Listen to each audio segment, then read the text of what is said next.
everyone. I'm Kylie King. Welcome to round 5 of the Australian Motor Racing Series, coming to you from Sydney Motorsport Park.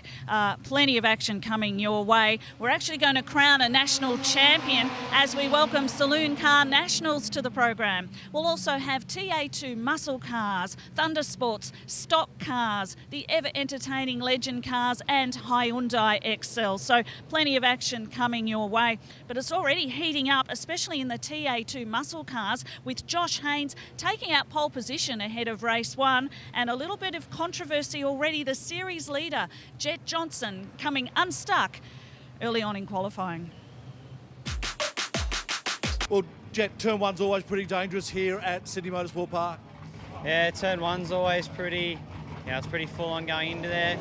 You've got to be on your toes a bit, and unfortunately I wasn't, and paid the price for it a little bit. The boys have done a fantastic job in turning the car around. Oh, absolutely, they've done an awesome job. They always do. Whenever something happens, they always get it done, as quick as they can, so it's great. In regards to the championship, you're starting from the back of the grid, but you'll make up spots, there's no doubt about that. Yeah, hopefully. I just got to finish the races, finish top 10, top 5, whatever, and see what I can do from there. Josh, congratulations, first ever pole in TA2. Thank you. Yeah, really happy. We came in this morning. Obviously, they're putting on the conditions here, so we didn't know what we're going to be running. Went out in qualifying. We knew we had to get it at least in the 10, ready for shootout. We put it on second. We're pretty happy with that. And then, yeah, obviously, same thing. Conditions, we didn't know what it was going to be doing. Went out for shootout. Managed to get the clear track, clear weather, and yeah, put it all on the line and got a really good lap. So really happy. A fair margin too, 1.2 seconds. Yeah, it was a really good lap. I hopped on the radio because I had no idea where I was going to be sitting. So yeah, really happy. I'd just like to thank the whole team and everyone involved. They've done an awesome job. And Jet starting from the back of the grid, that spices it up a bit? Yeah, it does. It's a shame for him, obviously. We all, as young drivers, we're trying to push as hard as we can and we make mistakes. So he's made a mistake, but he'll make his way back up there. He's got a fair bit of pace, so he'll do well.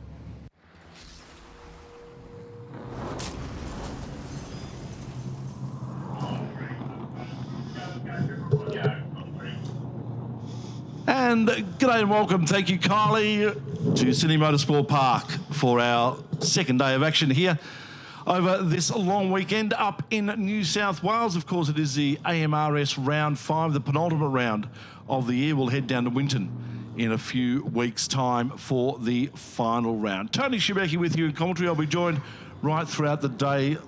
Lockie Mansell will join me, and Matthew McColdren also to join me for the TA2 races. How are you, buddy? Mate, I'm really good, thank you. It's been a long time since I've been at Eastern Creek or Sydney Motorsport Park on a Saturday morning this early. Yeah. Not since my instructing days. So glad to be here. Glad to see that the sun's out, actually. There's not so many clouds around. We had a little bit of rain this morning.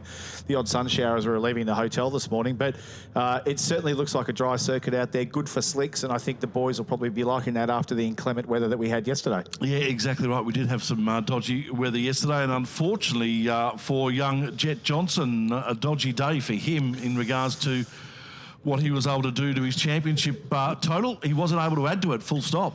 Wasn't able to add to it, but, I think he's about a race and a half clear in the championship at the moment, Tony, so I don't think he's all that worried. I think probably what he's more worried about is his father, of course, Stephen Johnson, chasing him down the road looking for a checkbook because each one of the noses of one of these TA2 cars is about $3,500.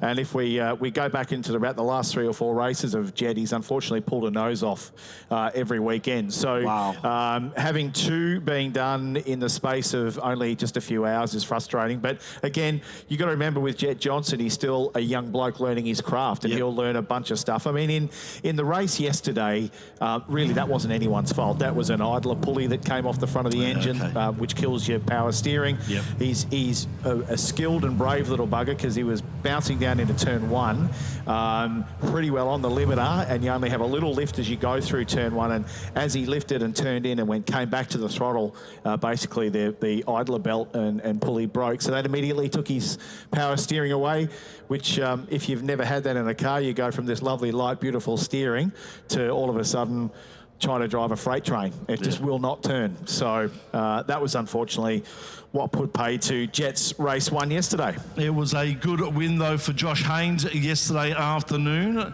in his Camaro and taking the victory ahead of Zach Lachelpo, thank you. And Michael Coulter in third place. Gee whiz, that was a good battle for second, third, fourth and fifth. Lee Stibbs and Mark Croucher also in there as well. They just really fought it out for the best part of those 12 laps. Absolutely. And, you know, Zach's a bit of an SMP specialist. He's done a lot of racing. He's a New South Welshman, of course, and he's done a lot of racing around this circuit in many different categories. He finished yesterday in second position, but that was the third runner, Michael Coulter, the local bloke again.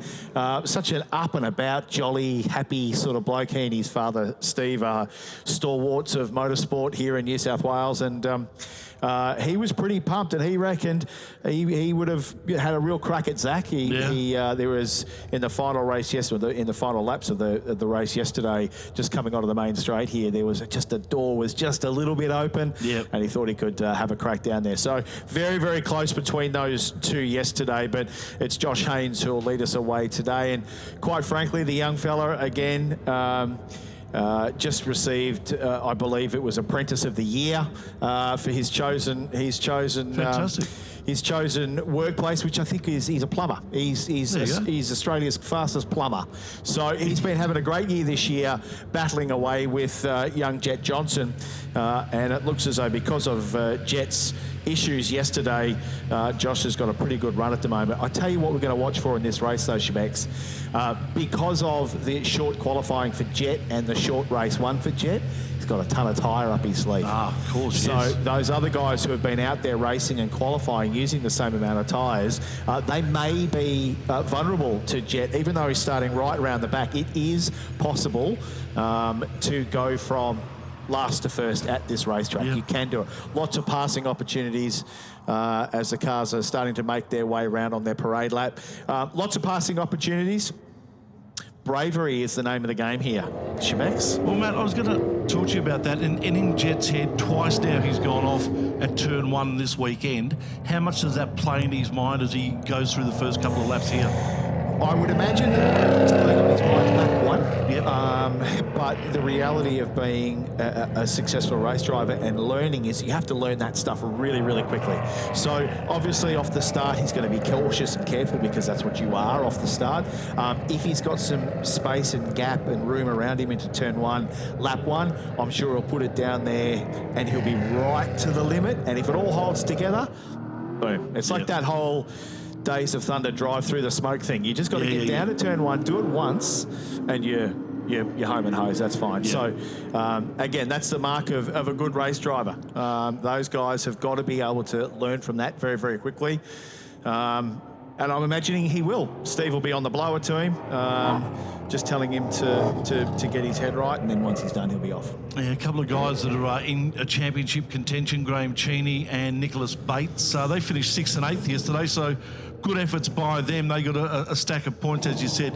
Jet's still doing it fairly nicely up the front, but he'll be hoping to get himself, I would have thought, Jet, at least into the top 10 in this second race today. Yeah. I honestly and genuinely believe that if Jet, because of his tyre life, if he has the opportunity, there's every chance that he'll get in the top 5. Yeah, okay. It can be done. Yeah. So it'll be interesting to see what he can put together. But you're right about the championship. Graham Cheney, what a sensational run this year, currently sitting second in the championship. He would have closed a little bit up to Jet, but not enough. I tell you who has had a great year, a magic, consistent debut rookie year, is Nicholas Bates in the Nicholas Bates Motorsport Mustang.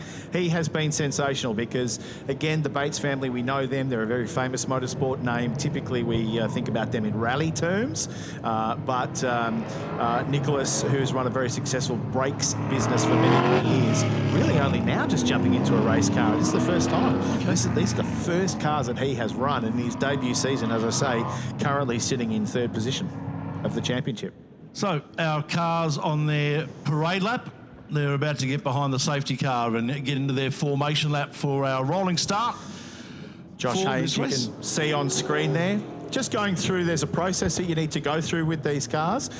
We see a lot of cars, Shebeki, as they're trying to heat up those rear tyres, they really jam it in first and really do big wheel stands off the mark. You can't really do that in these cars. There's so much grunt, so much torque in these cars that that makes you a little bit susceptible to some diff damage or driveline damage. So when you're doing the warm-up sequence in these cars, it's really about getting as much temperature into the brakes as you can, simply by accelerating and braking. Then you go left and right to try and get some heat through the sidewall as well. And then really dragging the brake to get the brake temperature up, and maybe even loading up the gearbox so everything gets nice and warm. So in TA2 land, we do 2 opening laps. We do a parade lap like we've just done there. Then we'll go around and we'll do another lap to try and get as much temperature and warmth ready through the car. And then we do a rolling start. So we don't do a standing start in the National TA2 series, as the cars leave the grid now for race 2 of the TA2 Muscle Car Championship, framed by Hi-Tec steel. Best frames in the land, of course. And these big Hoosier tyres, how quickly do they come up to temp? They come up pretty well. Like, you certainly can get them up to temperature in 2 laps, absolutely. They should be relatively okay by the time we come around for the race start. But again, any slick tyre you've just got to be particularly careful of, especially in conditions like this where there's not a lot of heat on the circuit at the moment. Yep. So whilst we've still got a cold circuit, it'll take just a little while to get some temperature into the tyres. You can see them. One of the things you've got to understand about this Hoosier tyre too, Tony, is that it's a sensitive tyre. If you burn it too hard too early, you will lose grip pretty early. Yeah. One of the things about these tyres also is that if you just back that off just a little bit, you give the tyre half a lap to cool down, we're back into happy grip land. So the grip does come back quite quickly. So if you can be judicious enough with that right foot and calm the ego and calm the mind down and just back off that tyre a little bit, grip comes back pretty well. So they're a bag tyre. They're not the sort of normal construction of your say what you would think of a slick tyre on a supercar. These tyres have a lot of flex in the sidewall as well. So you've got to be very mindful that when you go through a corner, if the car starts to step out on you or feel like it's going to step out on you, it's not actually stepping out on you. It might just be the flex in the sidewall. So a very definite driving style for these cars, Tony. You've got to be gentle with the right foot. Of course, about 525 magic horsepower being forced through the rear wheels of these TA2 cars. And you've just got to be very gentle because they don't mind getting sideways. We saw a little bit of it yesterday coming through here through this hairpin, guys just getting the power down probably a little bit too quick, and the back end of the car just going out and drifting around the hairpin. Not difficult. It's easily done in these cars, which is what makes them so much fun. You know, we love rear-wheel drive, high horsepower, low aerodynamics, grunt, as the cars now exit to come round and get side by side. As I said, we do a rolling start, starting off in second gear typically. Zach Lachelpo in the 21 car, Josh Haynes in the 17.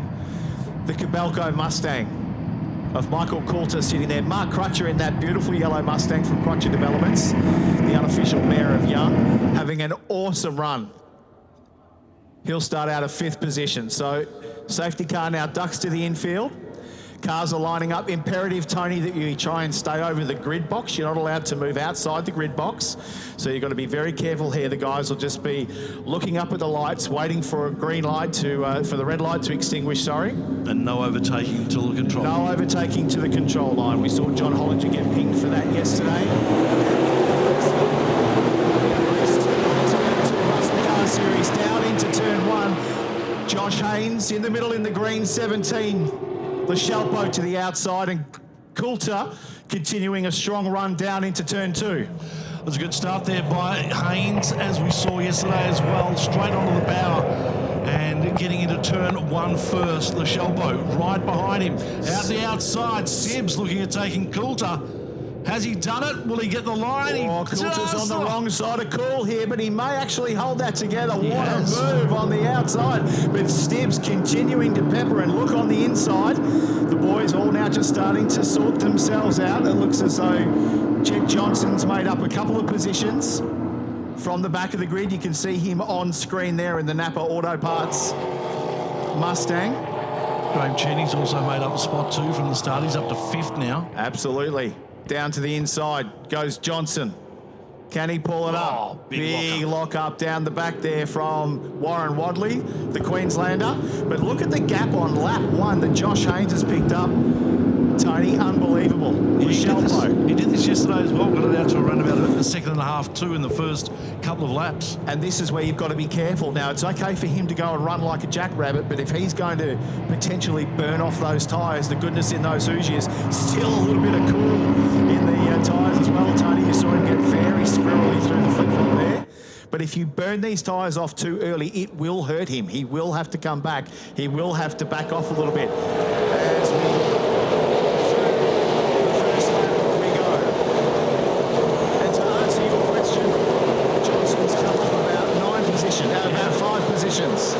so up to 15th now on lap 1 is Jet Johnson. Coulter on screen now. Lachelpo, rear locking the rear, inside left locking for Coulter there, but he's been able to pick it back up again and slow the car down. Not easy to do when these things start to lock their brakes. It might have also been a bit of a compression lock up down there because you're going down through the gearbox, and if you don't give it enough on the down change, Tony, you can certainly pick up a rear lock there. So our leader at the moment, Josh Haynes, doing it nicely. A 1.6 second gap to Zach Lachelpo in second place. Michael Coulter in third place. Lee Stubbs fourth. Then Graham Cheney, Mark Croucher in the sixth.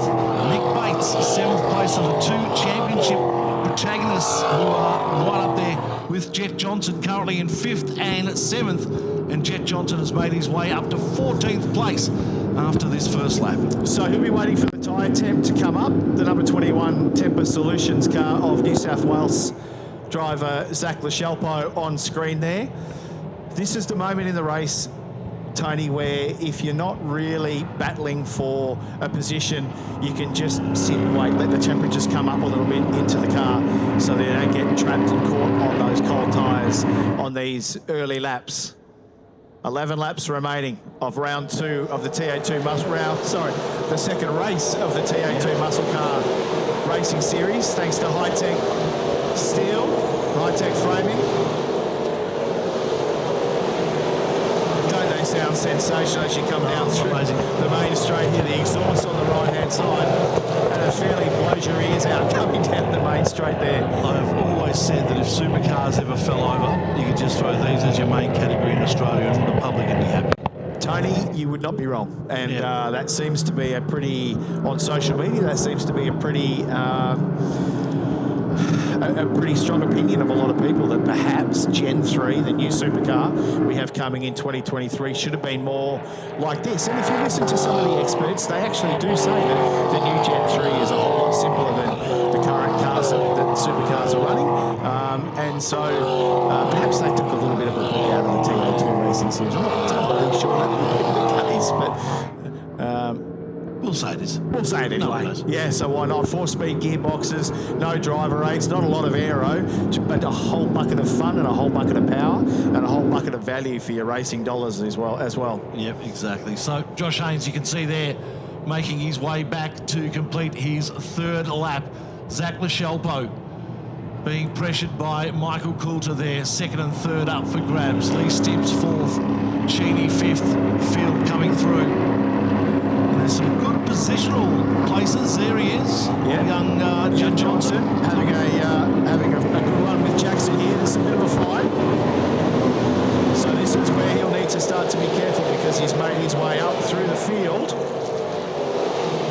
But is now starting to catch the faster cars as well. Hayden Jackson, another New South Wales driver, down into turn 1. So you'd have to think now that Jet's brain will be corrected about the turn 1 issues that he's had, because, as I said, he's having a great run with young Hayden there. Up to 12th position now. So as we called it at the start there that he may be able to get into the top 10 as long as he can get past young Jackson. I reckon he might be in with a bit of a chance there. Shemek, so you said top 10, I said top 5. Let's see how we go. We've got 9 laps left. I only thought top 10 race in this race, and then working out to get into the top 5 probably for the race this afternoon would probably be the best way to do the day. Yeah, if if he keeps the tyres underneath it, there's every chance that he will be up for a podium position. For sure. With our final 2 races this afternoon. But what a dominant performance so far by Josh Haynes. He extended that lead just for a lap or 2 out to 1.8 seconds. It's rolled back to 1.6 now. His crew might even be on the radio to him in his ear saying, right, mate, you got almost 2 seconds. Just roll it back just a little bit. Try not to burn those tyres. This is the battle, though. Yeah, this is the battle. The Shelpo. Coulter just there, ready for the Shelpo to make any sort of mistake. Yeah, and look, you've got to be careful through there, because if you go a little bit too wide, there's a bit of a concrete patch out there, and you can actually almost fall off the side of it, and it ruins your run, which Zach did just a little bit there. And Michael was able to close the gap for just a second there, but coming up onto the straight, it looks as though LaChelpo might just have the wood over him in the Tempest Solutions Camaro. Bit of a wheel on the brakes there for the 21. That's going to run him wide. This might open the door for Coulter. You could just see down on the brakes there into turn 2, Tony. He just had a little wiggle in, and that might have been a down change or a lock, but these cars are so equal that if you don't, or if you're not able to take advantage of a little mistake like that, it's very, very hard to get a spot. So Michael's closed up just a little bit, but it looks as though Zach's gotten away with that mistake. Oh, sideways are the tyres on the 21, starting to get on the wrong side of Cool. Under brakes down, coming up towards Corporate Hill. I'm thinking there's a chance for Coulter down here at the hairpin. I think you're right. If he can just get a little bit closer as they make their way down, and he's nearly there now. Yeah, I reckon another lap or 2, and that's where we're going to see Coulter get underneath LaChelpo. LaChelpo's definitely burnt the tyres from underneath. So will he have any other tyres for the next race, or this is No, not entirely sure of what the boys have done over here. You are allowed 6 tyres across the weekend, 2 of which are pre-run or marked from the last round, so you've got to be careful. It's kind of like using your best, which side do you use of your best dirty underwear kind of thing. It's never great, but look at the run now. Down the main straight, Coulter continuing to close that gap. Zach LaChelpo stays online. Didn't need to go defensive there, but it'll be interesting to see if Coulter throws a Hail Mary down the inside. Josh Haynes, he's bolted. He's now up to 2.2. So you can see that this battle, Tony, between LaChelpo and Coulter has allowed Haynes to just pick up another couple of tenths of a second there. 2.2 seconds. The lead now for Josh Haynes as the laps wind down. 7 remaining. And here's the pressure from Coulter. You can see just turned in a little early there. He must have some grip in the front of his car. I actually spoke to him just before the race. Look at this. He may go over under here. This could be the place for the pass. LaChelpo doesn't get the power down. Now they're going to have to watch in the mirrors here. What a pass from Coulter. He set that up beautifully coming round to Corporate Hill. Michael Coulter, the New South Wales tipper driver, having an absolute corker at SMP. Did well, gets himself in a second place, and now has Josh Haynes in his sights to see if he can pull back some of that time. And you know who else wants a little bit of this? Stibbsy from South Australia. Only his second time in a TA2 car, and he seems to have picked it up beautifully. I was just looking at the Tempest car there. I thought something might have fallen off it there, but Tibbs now closing the gap. Lee wants to get in amongst it. I reckon, no shadow of a doubt, LaChelpo's burnt the tyres off that. Yeah. That car, nice and early, waiting for trying to get away from Michael, but Michael's kept the temperatures beautiful and now has grip. I wonder what he can do in 6 laps. I wonder if he can chase down Josh Haynes. Having said that, though, LaChelpo looks like he's fighting back on Coulter. He may have taken that 1 lap to back out of those tyres for the grip to come back and the temperature to come down. This is a good battle. 2nd, 3rd, 4th, Coulter, LaChelpo, Stibbs, Josh Haynes now with a 2.63 second gap now between him and Michael Coulter in 2nd place. So that battle for 2nd, 3rd and 4th doing a lot of good for Josh Haynes in regards to him trying to build a decent margin. That's now out to 3 seconds. And an update on Johnson, P8. Not too bad. So now pretty solidly in the top 10, chasing down Nicholas Bates. But this is where it's going to get difficult because drivers like Nick Bates, Mark Crutcher, Graham Chaney, these guys are in the front of the championship, and with respect, probably a bit harder of a car to pass, have a bit more pace in them. So Jet, although being dominant this year in the TA2 Muscle Car Series, he's still got a long way to go. So he's cleared half the field with 6 laps remaining. There's the battle. Second, third, fourth. Coulter, Lachelpo, Stibbs. Coulter took second on the last lap and now holds it with a nice little margin, about just on a second now between himself and Lachelpo, so that gives him some breathing space. Okay, so here's this battle between Crutcher and Batesy there in the bronze-looking car. And Johnson tacks onto the back of those 3. That's right, so this is where Johnson's going to need to be smart in his racing because, of course, as I said, Nicholas Bates and Crutcher, they're running in their own championship as well. They're trying to get up as high as they can. Of course, Chaney as well in that battle at the front of the championship. So Johnson's going to have to be clear in the passes that he makes here. Look at that gap from Josh Haynes. It is opening up. And Coulter and Lachelpo continue to go at it. It's like a boxing match, these two. Yeah, it is, isn't it? It's pressure. They just keep applying it on. And for Jet Johnson too, you've just got to be so cliched at this point. It's just one car at a time now, isn't it? Yeah, absolutely. And you've got to try and pressure some mistakes as he pulls the over and under on Crutcher. He's going to sneak up. Oh, Crutcher, very sideways. Almost stepped it out right in front of young Johnson. Boy, oh boy, that was, I'll tell you what, Jet's eyes would be open now. Yeah, if they were already, they'd be open now because I don't think Mark was trying to cover the line. I just think he gassed it up coming out of the corner as Johnson now dips to the inside. Again, great vision from Mark Crutcher there, the unofficial mayor of Young. A little bit of sideways action from young Johnson, and now the eyes forward to Nicholas Bates. Up to P7 now is Johnson from the back of the grid. What a drive from the young Queenslander. A fantastic drive. Haynes now over the line, 4 laps remaining. Haynes, Coulter, Lachelpo and Stibbs, they're our top 4. Cheney in 5th, Bates 6th. Johnson up to 7th place from the back of the grid. Croucher, Tebb and Lang our top 10. So a bunch of classes we've got running through this championship as well, Shebeki. One of the ones to watch is a Serco Masterclass for drivers over the age of 50, currently being led by Nicholas Bates. I'm actually probably Graham Chaney, I'd have thought. Either Graham Chaney or Nicholas Bates. I'll just get confirmation on that. But I'll tell you who is also leading the TA2 Northern Series is Graham Chaney, who had a standout round at Queensland Raceway the last time we raced TA2. Johnson on screen. Starting to get right to the back of Nicholas Bates now. Graham Chaney just up ahead as well. So the march forward continues for Johnson.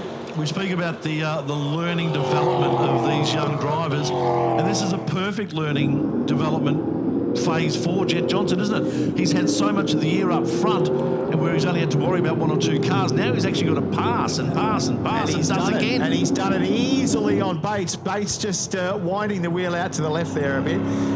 Probably looking in the mirror going, I'm pretty sure Jet's a little quicker than me, so there's no use in making it difficult. And now the march forward to Graham Chaney, the man who currently sits second in the TA2 Muscle Car Series, framed by Hi-Tec.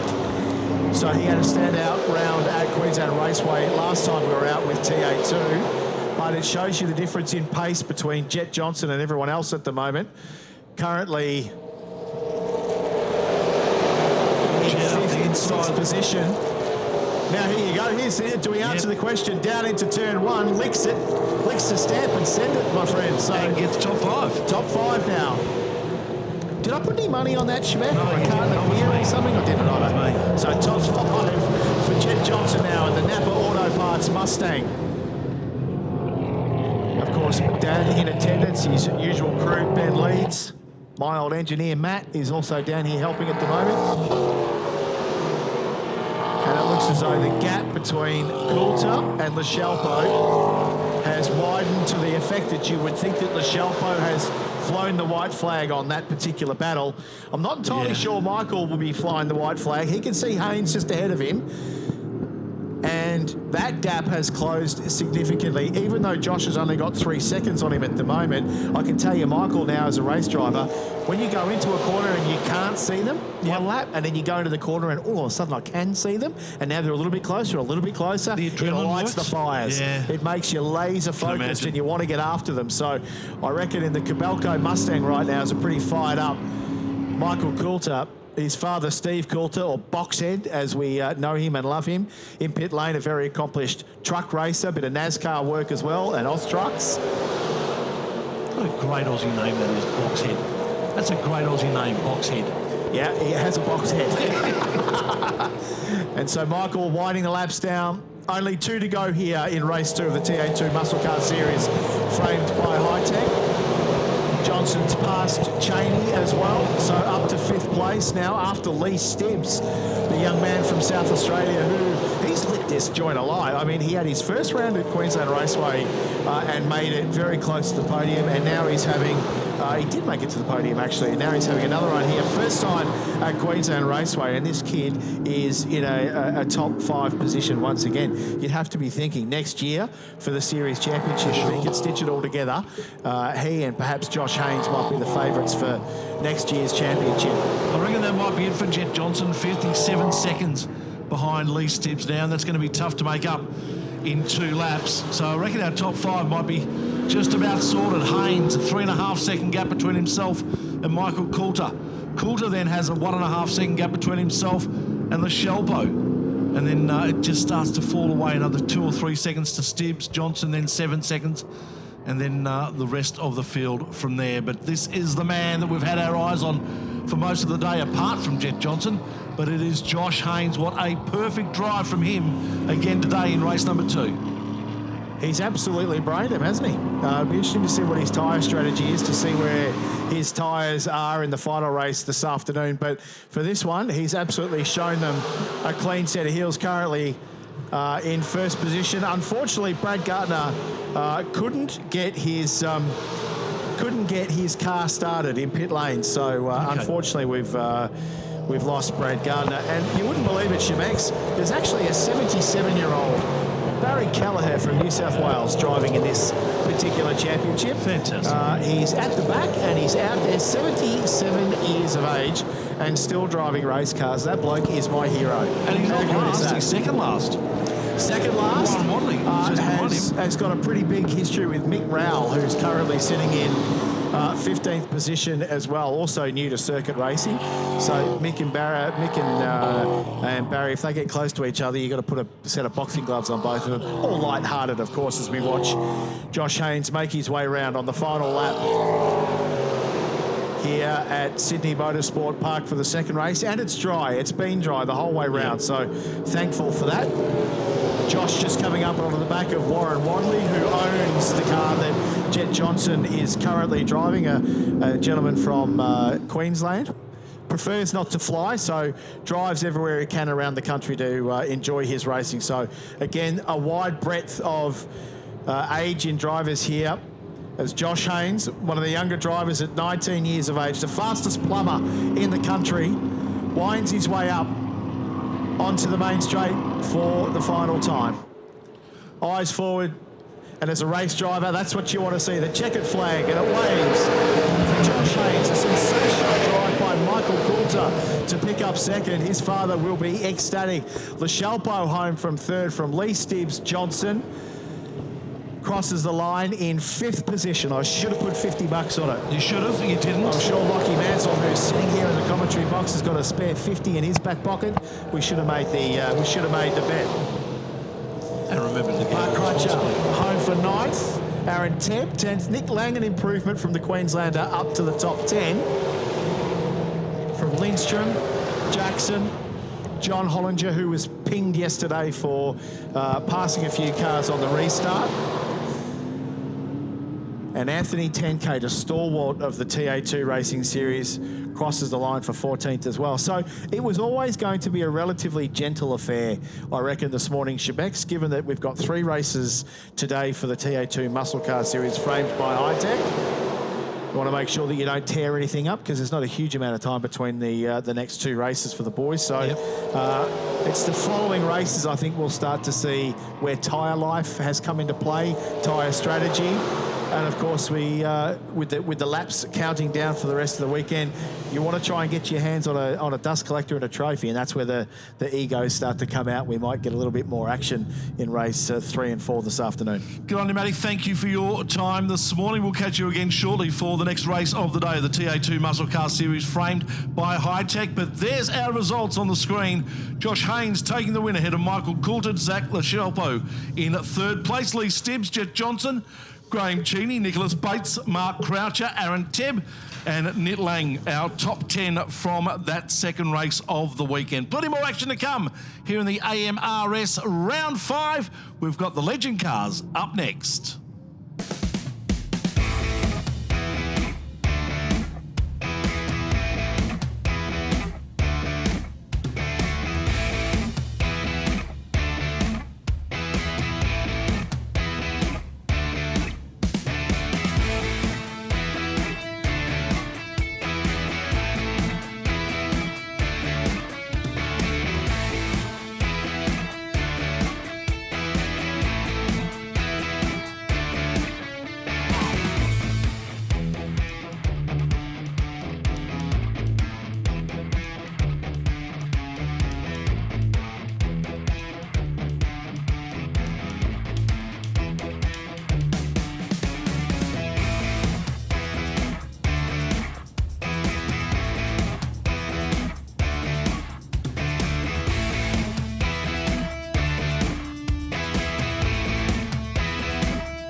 And we can see the Legend Cars out on screen. They're our next race up here at Sydney Motorsport Park. They'll have a 15-minute race as our TA2 Muscle Cars make their way back to the grid, and Kylie King down in pit lane. Hopefully we'll catch up with a couple of the drivers very, very shortly. Lachlan Mansell for the first time today. G'day, Loch.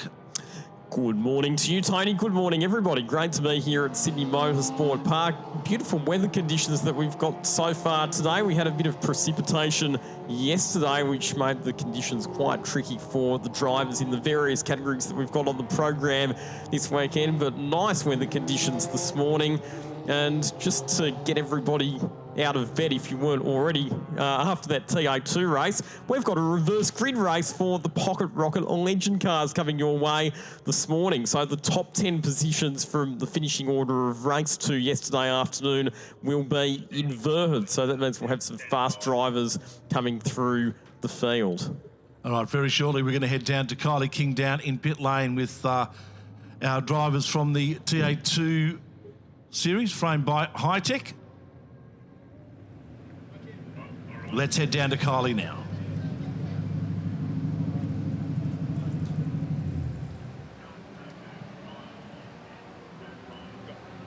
Well, as you can see, Josh Haynes, he doesn't even look like he's skipped a beat. You hardly look like you had to earn that one, Josh.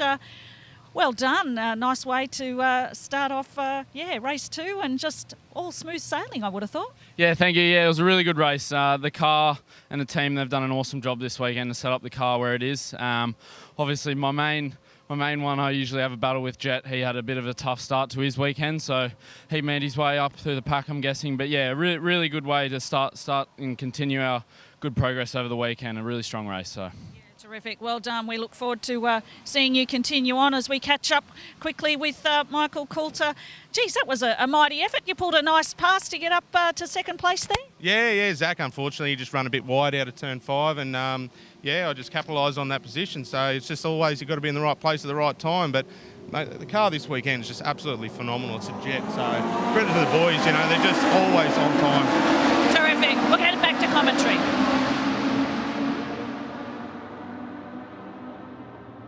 Thank you, Kylie. Thank you, drivers down there in pit lane as we come back to live action. The Legend Cars, race 3 of their weekend. Lockie? I was going to talk up the fact that we would be watching Lachlan Ward, our race 1 and 2 winner from yesterday, having to work his way up through the field as a result of the top 10 reverse grid format. It's taken him all of 1 corner to get from position 10 to position 1. Lachlan Ward, a spectacular start and a sweeping move around the outside of the 9 cars in front of him into turn 1 to take the lead of this Legend Cars race. Hardy Martin slots into position 2 ahead of Ben Goodridge. Darren Bradley, who picked up the reverse grid pole by virtue of finishing in position 10 in race 2 yesterday, has been relegated back to 4th position already. And we've got Shane Tate, who has been recently crowned the Legend Cars Australian champion for season 2022, making up some moves as well, making up some places as they head up towards turn 6. What an amazing start for Lachlan Ward. As you said, Lockie, from 10th to 1st. In the space of a few hundred metres. That's not bad at all. He took a couple of dominant race victories yesterday, Tony. We saw that he won races 1 and 2 by margins of over 15 seconds. I thought that he might have his work cut out fighting his way through the field today, but like I said, it only took 1 corner for him to get to the lead. This is a non-championship round for the Legend Cars. For those of you just joining us on the live stream, thanks to Fuzzy Media on the AMRS Facebook page and YouTube channel. Great to have the Legend Cars back on the AMRS program for the first time since 2018. They are motorcycle-powered vehicles, but the thing that makes the Legend Cars unique in Australian motorsport is that they can run on both tarmac and on the dirt. We've seen a lot of them racing in speedway events as well, and it's only about a 2-hour process to change the configuration from circuit racing to speedway. Well, that's handy. There's no doubt about that. And of course, they're running 2 style of Legend car, the Ford and the Chevy. Different body shells, but mechanical specifications the same between the 2 cars. In saying that, though, we do have a couple of different engine configurations in the field. The majority of cars are still running the 1250cc carburetted motorcycle engine, but the engines that are starting to be phased into this category are the newer fuel-injected 860cc Z motors, which, from what I've been told, they have a bit more top-end horsepower, not quite as much torque as the older generation engines, but they do have an extra gear. It's a 6-speed gearbox for the newer engines compared to 5 speeds in the older engine. And not only that, but it's also much improved in terms of reliability, the newer fuel-injected motor. So we'll see that it'll be a gradual transition, but eventually the entire field will be running those newer fuel-injected engines. Well, motorbike engines feeling right at home here at Sydney Motorsport Park. Of course, it was the home of the Australian MotoGP for a long time. It was before it got relocated down to Phillip Island, and from time to time we've still seen rounds of the Australian Superbike Championship here at Sydney Motorsport Park as well. Lachlan Ward, your race leader. Ryan Pring up into 2nd position ahead of Hardy Martin. Then it's Ben Goodridge, Mark Duckworth, Will Newell, who had all sorts of mechanical problems yesterday in car number 4. Back to Brendan Hourigan, who's on double duty this weekend, also running in the stock cars. Shane Tate, Scott Melville and Stuart Bond rounding out the top 10. Good slipstreaming battle on the main straight. We're going to see some 3-wide action into turn 1. Big send down the inside. That's the way. Will Newell in car number 4, taking advantage of the top-end speed of his Legend car. The hole being punched in the air by the cars ahead to make a nice move, and Brendan Hourigan through on the inside of Ben Goodridge as well to move up into the top 5. So Lachlan Ward, who started from position number 10 in our reverse grid race here. Of course, he did win yesterday's race number 2. And this, of course, race number 3 for the weekend. As a result of winning, he started in P10, but was in P1, basically from the start of the race. Just an amazing start, heaps of power off, and now he's a good 5 seconds in front of anyone else. It's been an amazing season for Lachlan Ward. Not a factor in the Legend Cars Championship because he hasn't done every round, but the rounds that he has done, he's generally won. but he's also finished second in the Aussie Racing Car Series this year, so he's had lots of experience and track time in these small motorcycle-powered styles of vehicles. And for people that may be tuning in for the first time, Lockie, the difference between the Aussie Racing Cars and the Legend cars, they're the same but different. Well, yeah, I mean, fundamentally, they're very similar. Obviously, miniature cars. Scaled-down miniature versions of full-size cars that are powered by motorcycle engines, but just in terms of the engineering philosophy, there's differences in the engine configurations as well. And like I said, the Legend cars are able to run on the speedway, whereas Aussie Racing cars are purely tarmac-based. Yep. Look at this gap now. You can see it on this shot here. The Lockie Ward has built up ahead of Ryan Pring in second place. There's a move up the inside. It's Ben Goodridge and Scott Melville battling for position. We saw that Scott Melville was in the front-running pack yesterday. It was a great battle between him and Brendan Hourigan in both races 1 and 2, with the top 10 reverse grid format. They're having to come from a bit further back. It was Hardy Martin sends it down the inside and very wide out on the outside there. That was Scott Melville, just running it very deep into turn number 2 and surrendering a couple of positions as a result. Gorgeous day here at the moment at Sydney Motorsport Park. We did have showers yesterday. There was no real heavy rain, but there were showers. It made it tough for cars at times. And these Legend cars are very twitchy when the circuit does get greasy. 2 weeks ago, they raced at Winton, and pretty much every time it was time for the Legend cars to come out onto the track, it poured with rain. We saw a number of safety car interventions, various drivers having to be retrieved from Winton's gravel trap. So I think the drivers are thankful to have much clearer weather conditions this weekend. Fastest lap of the race so far, 1 minute 48.8 for Lachlan Ward, our race leader. Set a new lap record yesterday, got down to a 1 minute 47.9 in race 2. They all run control Nankang tyres. Yep. Another lap about to be knocked off. 7.5 minutes remain in this race. And over the line goes Lockie Ward. Extends that lead out to just about 8 seconds now.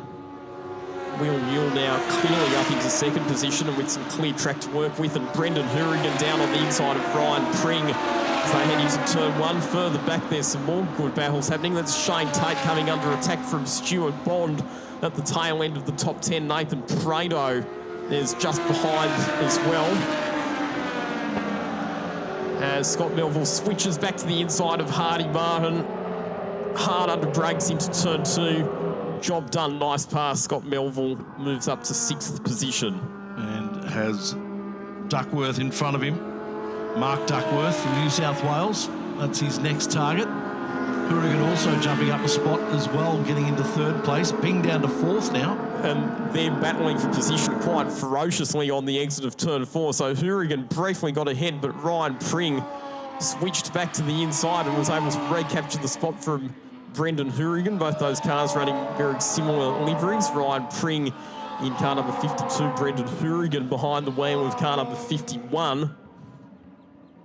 And Ryan Pring ended up finishing 3rd in this year's Legend Cars Australia Series behind Shane Tate. And Scott Morgan was 2nd overall. As Hourigan comes back down the inside of Ryan Pring at turn 8, the hairpin. Good exchange. Often we'll see that in Legend Cars, that they'll swap positions backwards and forwards a number of times in the space for lap as Pring wants to try and recapture the spot for Hourigan up into turn 9. Hourigan shuts the door. And it's going to be a slipstreaming contest between those 2 cars when they get back to the main straight. And that, of course, is for 3rd and 4th position of this race. Let's have a look at them as they come down the main straight. In front of them is Newell. We saw Ward go through. There they are now. Side by side into turn number 1. And up the inside. Pring gets the spot back through turn 1. Does he hold on to it? He will into turn 2 because he's got the inside running. That'll give him a massive advantage. And he moves back into 3rd place. That's a great dive between those 2 drivers. Very entertaining. And one of the great things about the Legend Car Series is the camaraderie between drivers in the paddock. They generally do show a lot of respect for one another. They know how to put on a good show, but they also know how to help each other and be friendly off the track. Crowd starting to build here at Sydney Motorsport Park. Everyone just getting used to the extra hour that the hour that we lost in the day. Yes, of course, because we all had to wind our clocks forward an hour last night for the start of daylight saving. So 9:36 currently in Sydney. An early start here for us today, and of course plenty of racing culminating in the endurance race for the XLs at the end of the day. A 90-minute endurance race for the XLs here will finish off our day before Lockie and I jump in the car and head out to Accor Stadium for the big NRL Grand Final. And I'm pretty sure we're not the only ones who are making that trip from the track pretty much as soon as competition finishes this afternoon. I've already heard that there's a number of people who are going to head straight from here to the Rugby League Grand Final. Of course, Lockie, Parramatta Eels fan, very nervous today.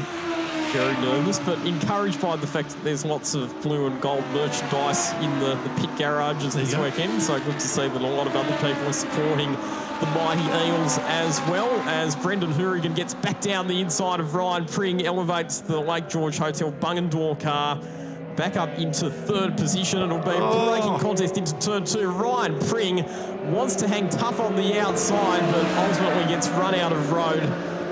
Brendan Hourigan moving back up into position number 3. The mechanical care Belconnen car of Ryan Pring getting relegated back a spot. Ryan Pring, one of a number of drivers in the Legend Cars field from the ACT. Darren Bradley and Mia Bolton also from the nation's capital. Mia Bolton, the sole female driver in the Legend Cars Australia field this weekend. Here goes Pring again up the inside. Oh, and Hourigan back. The old switchback goes to go up the inside again. Pring will have the advantage coming into this turn, but Hourigan will set himself up for the hairpin and does it nicely. What a battle this has been. That was Pring coming back, back up the inside. Easy to get the cars mixed up because they're running very similar liveries across those two cars. And one car happens to be 51 and the other one happens to be 52. This is very entertaining, but the danger for these two drivers is if they keep squabbling for position, they are going to make themselves vulnerable to the next pack of cars behind, Scott Melville, Ben Crosland, Mark Duckworth, because the cars behind are starting to catch up to them and do quicker lap times. So in entertaining us and in trying to beat one another, Hourigan and Pring do need to just be a bit wary that they don't open themselves up to attack from behind. Hourigan looking to try and go around the outside of Ryan Pring at turn 1, not able to do so. It's Pring this time who has the inside line heading into turn 2. Hourigan holding the high line, trying to carry the speed into the corner. Done well. This is an extremely good run from these two at the moment. Hourigan and Pring providing heaps of entertainment for the punters here at Sydney Motorsport Park. I believe that this will be the final lap. I was going to say, with only a minute 18 to go, this probably will be the final lap. So this will be on like Donkey Kong as Hourigan back up the inside, gets himself into third place again. Pring, though, fights back. Lockie Ward, our leader. In second place, it's not Scott Melville, it's Will Newell in second place, and then this battle for third between Ryan Pring and also Brendan Hourigan. Hourigan in the 51, Pring in the 52, and Hourigan with the advantage at the moment. So checkered flag will be displayed this time around. So Lachlan Ward, here he comes onto the straight. He is going to be another decisive race winner in race 3 for the Legend cars. Started out of position 10, was leading by the time they exited turn number 1. Great performance from Lachlan Ward, Will Newell as well. All sorts of mechanical problems yesterday, but bounces back in fine style today to finish up in 2nd position. And in the battle for 3rd, it finally gets resolved in favour of Brendan Hourigan, but that was a rip of dice between those two drivers that went on all race long, and they will be backslapping and congratulating each other when they get back to the pits. There's no doubt that they will have both thoroughly enjoyed that contest. Only took 6 laps to resolve, Lockie, but they finally got there at the end. 8-lap race, and it was a cracker for Lockie Ward. It was a cracker for him. He just went out the front and just kept going. Great effort. That was your first experience of calling Legend cars, Tony. What did you think? Yeah, good. No, I did have a go at Winton. Oh, okay. Year. They were there, but no, they're great little cars to call. There's no doubt about it. Heaps of action, and we saw that right in front of us here today. So, still to come here on our schedule this afternoon. The Legend cars are down. The Saloon Cars Nationals up next, a 15-minute race for them. Then the Formula 3 Championship, the Australian Formula 3 Championship. 20 minutes of racing from those guys before we get our qualifying session for the XLs for this afternoon's big race. First of all, they'll have race 1, which will be a 15-minute XL race later on in the afternoon, around about 1 o'clock, and then the big endurance race for the XLs as well later on. Lockie Ward taking the win and doing it nicely. A 4-second or 3.5-second margin between himself and Will Newell. Brendan Hourigan in 3rd place. Ryan Pring in 4th place. Scott Melville there 5th. Ben Crossland taking P6. Mark Duckworth 7th. Hardy Martin in 8th. Nathan Prito in 9th. And Shane Tate in 10th place. Let's head down to pit lane. Kylie King. Lachlan Ward, a massive grin on your face there. It looks like you enjoyed that one. Yeah, it was a really good race. Morgan Motorsport, got the car set up awesome. I've been working on the car myself this weekend. I'm really enjoying it. I got my dad and my dad's mate helping me, so good weekend so far. Good to see these little beasts out on the track. Yeah, they're really good fun, and I think this track's awesome. We haven't had much here in the past couple of years, and I think we need to do more here. These things are one of the most fun cars I've driven around here, so definitely need to have more races here. There you go, quite the endorsement. Thanks for that. No worries, thank you.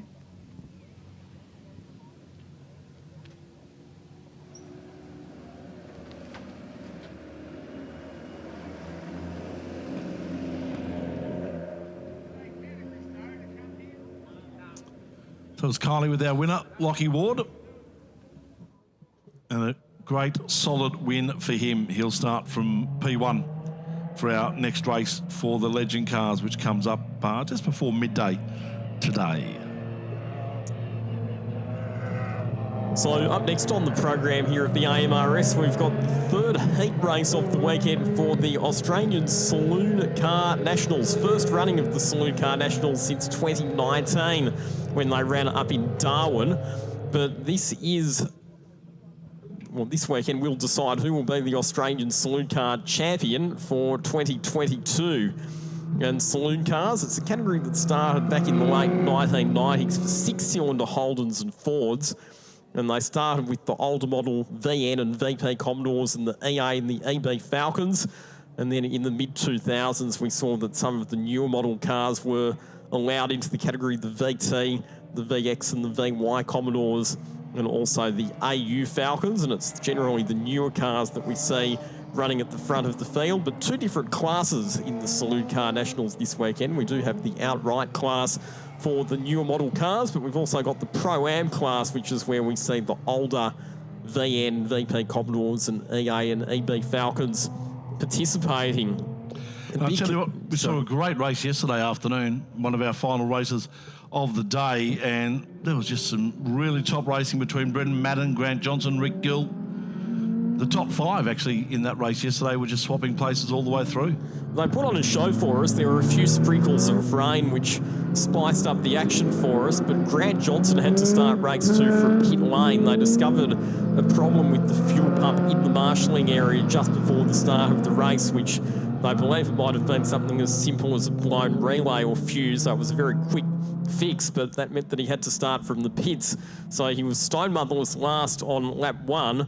He wasn't allowed to exit pit lane until the entire field had passed pit exit, so it was a fair old head start that he gave to the rest of the field, but then we saw that he fought his way through, and in the end it was a very close finish between him and Brandon Madden. It was a drag race to the finish line. 0.18 of a second, the margin between the two of them. So it was super tight at the finish, but basically this is Holden versus Ford rivalry, 6-cylinder style in the Australian Saloon Car Nationals, and it's a big contingent of West Australian drivers who've come over to support the Nationals this weekend. Brandon Madden, our pole sitter for this race, he is from Queensland, but then Grant Johnson, Rick Gill, Chris Neefsey and Matt Martin, all from Western Australia. Scott Dornan in the VY Commodore, who will start out of position 6. He's from South Australia. Then we go back to Michael Koberstein, the highest placed of the Pro-Am class drivers in his older VN Commodore. We go back to Andrew Martin, Brock Ralph and Reginald Ralph. Some mechanical problems, unfortunately, for Brock and Reginald yesterday. And routing out the field will be Justin Chaffee, who also had some problems with a left rear suspension issue in his Commodore yesterday as well. Good to see that that car's been repaired and is back out on the track. Set for a start. Brendan Madden and Grant Johnson out in the front. P1, P2. Madden on the inside in the Petters car. Johnson in the purple car with the number 1 on the front. Rev starting to build, and there we go. Ray and Madden.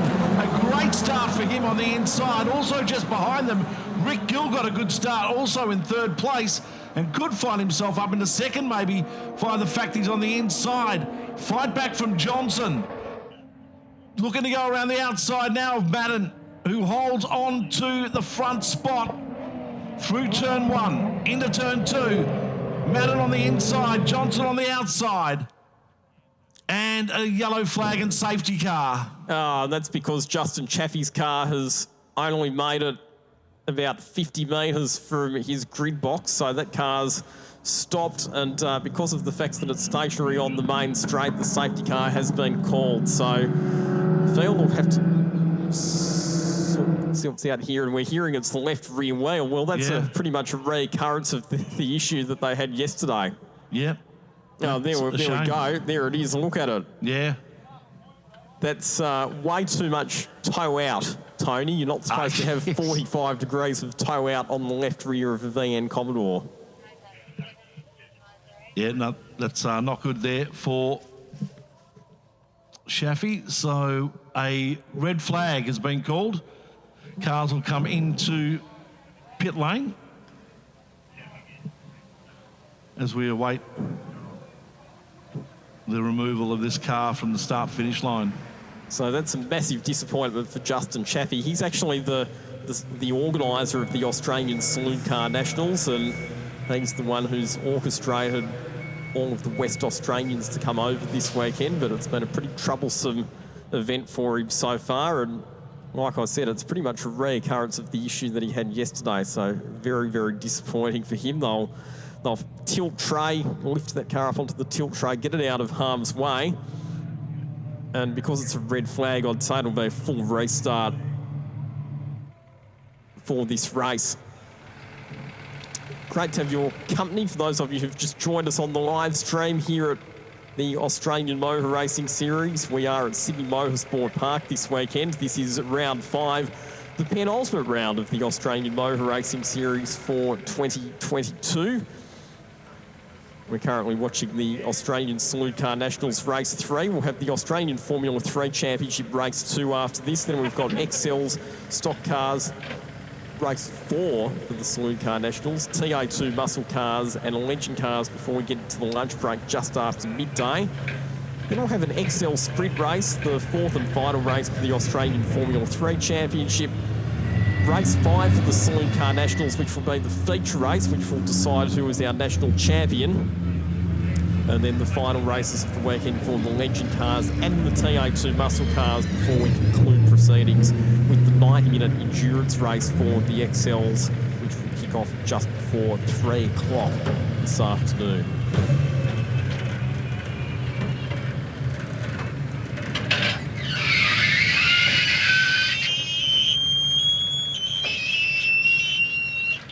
So cars into pit lane.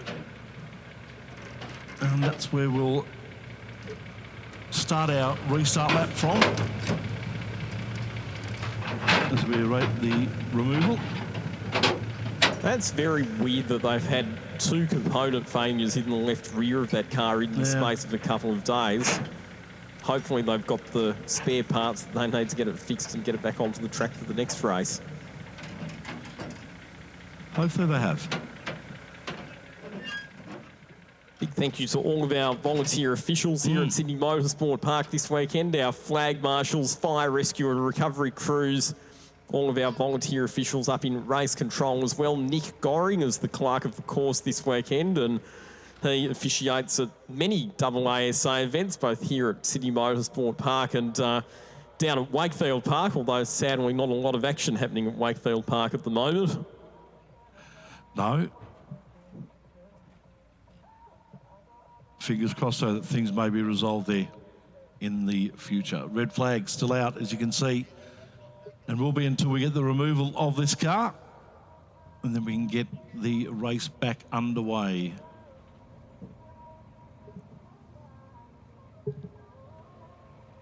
Interesting that the clock has been reset at 15 minutes. They obviously didn't get a full lap in, they only got the start. So it'll be a full restart. So they'll go back to the original grid positions and we'll do things all over again. Bit of a shame that we had the red flag because it was shaping up to be an interesting start. Grant Johnson was going to hang tough around the outside, you know, if Brandon Madden at turn 2 and put himself on the inside for turn 3. So he was well poised to take the lead just before the safety car was called. So we're getting ourselves into a position of clear track, which means we shouldn't be too far away from a restart here at Sydney Motorsport Park. You're watching round 5 of the Australian Motor Racing Series, the penultimate round of the year. Racing will finish up in November in Winton for all of the classes. And some championships still very much up for grabs, and will be after this weekend as we head down to Winton in a few weeks' time. Cars coming back onto track. We'll be back underway in a sec. Indeed we will, and that Winton race meeting, incidentally, Shebex, so we will be crowding champions in the number of our core national categories. So that weekend we'll be crowding our TA2 Muscle Car champion, which will be good, but also the Stock Cars and Thunder Sports champions will be crowned that weekend. But one of the exciting things about the final round of the AMRS at Winton is the fact that we will be having the Winton 300 endurance race on that weekend. So it's the 18th to the 20th of November.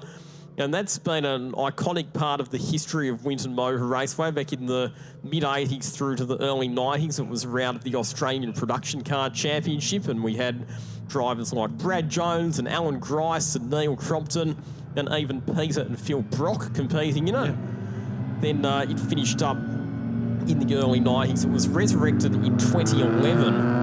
And it went back to very much its production car roots, and we've seen some cracking Winton 300s since then, especially the 2014 race, which came down to the very last lap with a passing manoeuvre for the lead on the 100th and final lap. So very much looking forward to the return of the Winton 300, and you'll be able to catch it on the AMRS live stream thanks to Fuzzy Media. All right, let's give you the grid once more as they get ready to go. It is Brandon Madden and Grant Johnson from the front row, Rick Gill and Chris Neefsey on row number 2. Matt Martin, Scott Dornan will be grid number 3. Michael Copperstein and Andrew Martin from grid position 4, and then Brock Ralph and Reginald Ralph at the back of the field as the cars make their way back up to get ready for a restart here at Sydney Motorsport Park.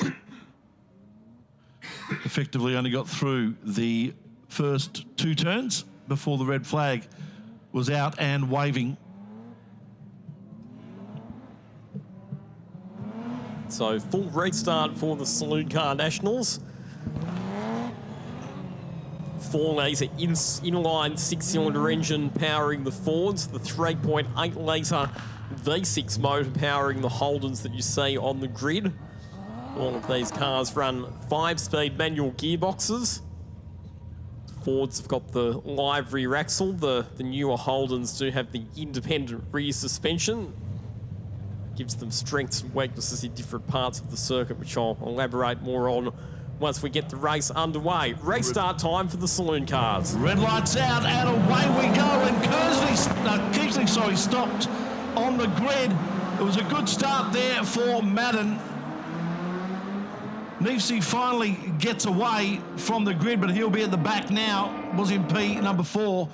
But a good start again for Brendan Madden. Grant Johnson just behind him, Rick Gill in 3rd. Well, Grant Johnson's actually gone around the outside of Brandon Madden into turn 1 to take the lead. Scott Dornan in the VY Commodore, the newest Holden in the field. A good start, moving up to 3rd position. Struggled a bit in the crazy conditions yesterday, but he's made a terrific start today. Then we go back to Rick Gill and Brock Ralph in the black VX Commodore, attacking the back of Rick Gill as they head down into turn 4.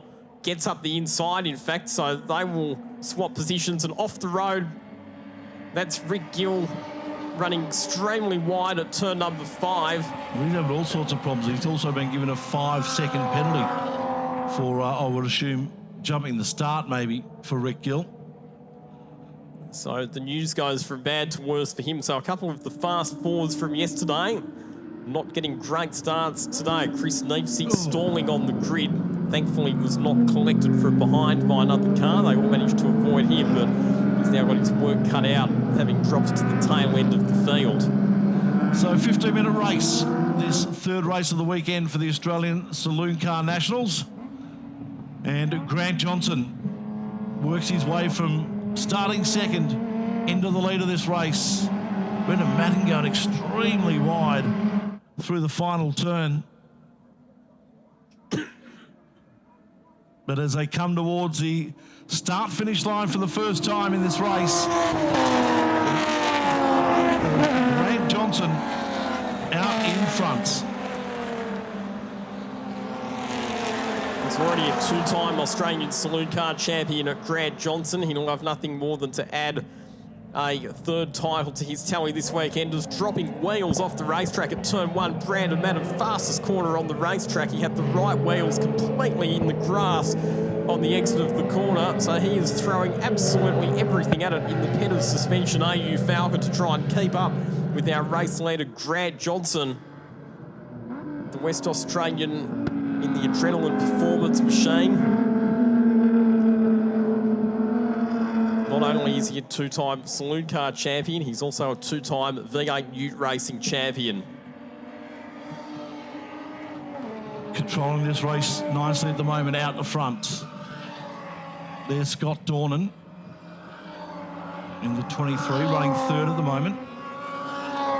Action line marking VY Commodore, as mentioned. That's pretty much the newest Holden in the field. In the Commodores, you're allowed to run VY and VZ Commodores. The newest model Ford that you're allowed to run as an AU. They did experiment with some BA and some BF Falcons at one stage, but they found that it was just a bit hard to manage the parity relative to the Holdens. That's always been one of the challenges for the organisers of the Saloon Cars over the years, is making sure that the Holdens and the Fords are evenly matched, and they do that with a range of regulations around minimum weights and minimum ride heights and various other things to try to equalise the performance, because you don't want one manufacturer dominating. XR6s? The AU Falcons are XR6s, yes. But like I said, they don't run the independent rear suspension. They run a live rear axle, which, coming out of the slower corners, it actually helps them a bit, but through the faster turns, the independent rear suspension of the Holdens is generally a bit better balanced. So, like I said, strengths and weaknesses in different parts of the circuit. 1.5 seconds of margin between Grant Johnson and Brendan Madden, our 1st and 2nd in this race at the moment. Scott Dornan in 3rd. Then down to Matt Martin in 4th place. And a good start from Brock Rolfe. He's worked his way up into 5th from the back of the grid.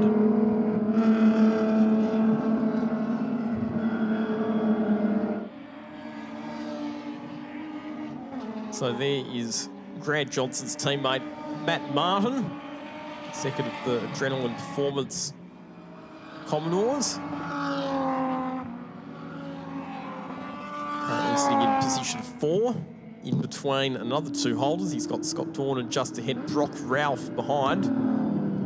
Brock Ralph's car ground to a halt out on the circuit yesterday and had to be retrieved by the officials, but good to see that that car's been repaired and is back out on the circuit today. And confirmation that the 5-second time penalty for Rick Young is indeed for jumping the start.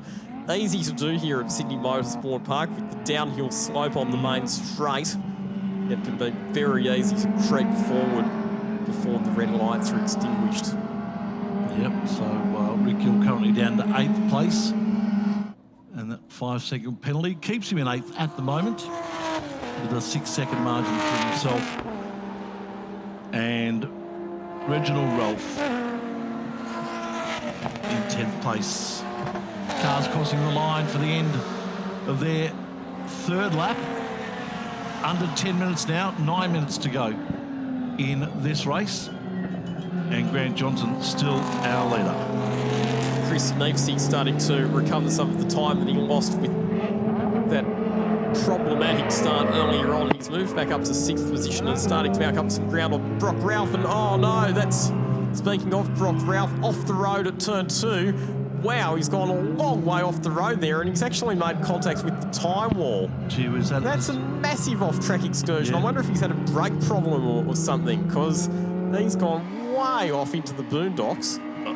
We spoke about this yesterday also, Lockie, the fact that it's been so wet around here that there's just no traction under the tyres. When you get into that green stuff, it is just slippery slope. And I think that's exactly what's happened there. There was no way he had an opportunity to pull up. The car's just gone straight across the grass. He's gone so far off that he just about needs a street directory or GPS to navigate his way back to the circuit. He's picked up reverse gear and manages to get the number 13 Valmont Coatings Commodore back onto the track, but he will be stone motherless last. I'm doubting whether he hit the tyres. He obviously went to the tyres, but didn't. I'm not sure if he hit them because that car seemed to drive away fairly nicely. If he did make contact with the tyres, it was only very light. Fortunately, he managed to wash most of the speed off before he actually got there, but he will have picked up a heap of garbage on his actual tyres on the car, so he'll have to take it very gingerly for the next half a lap or so to make sure that the car's still performing okay. I hope they packed the Karcher in the truck. The high-pressure washer. High-pressure washer. Underneath that, we'll have a lot of mud underneath that car. Grant Johnson has just punched out the fastest lap of the race as he continues to extend his margin over Brandon Madden. 2.3 seconds the margin, 1 minute 48.7 the best time for Grant Johnson. A lap record for Saloon Cars. He set way back in 2011 by Sean Jamison, who won a couple of national titles in the Australian Saloon Car Series. 1 minute 47.5, Jamo's lap record. Be interesting to see if Grant Johnson or any of the other drivers in the field can get down into the 147s this weekend. And just to explain how the National Saloon Car title works, Tony, it's not based on points. So the first 4 races of the weekend are all heat races. It's race 5 that's the grand final. So whoever wins race 5 will be the Australian Saloon Car champion. There you go.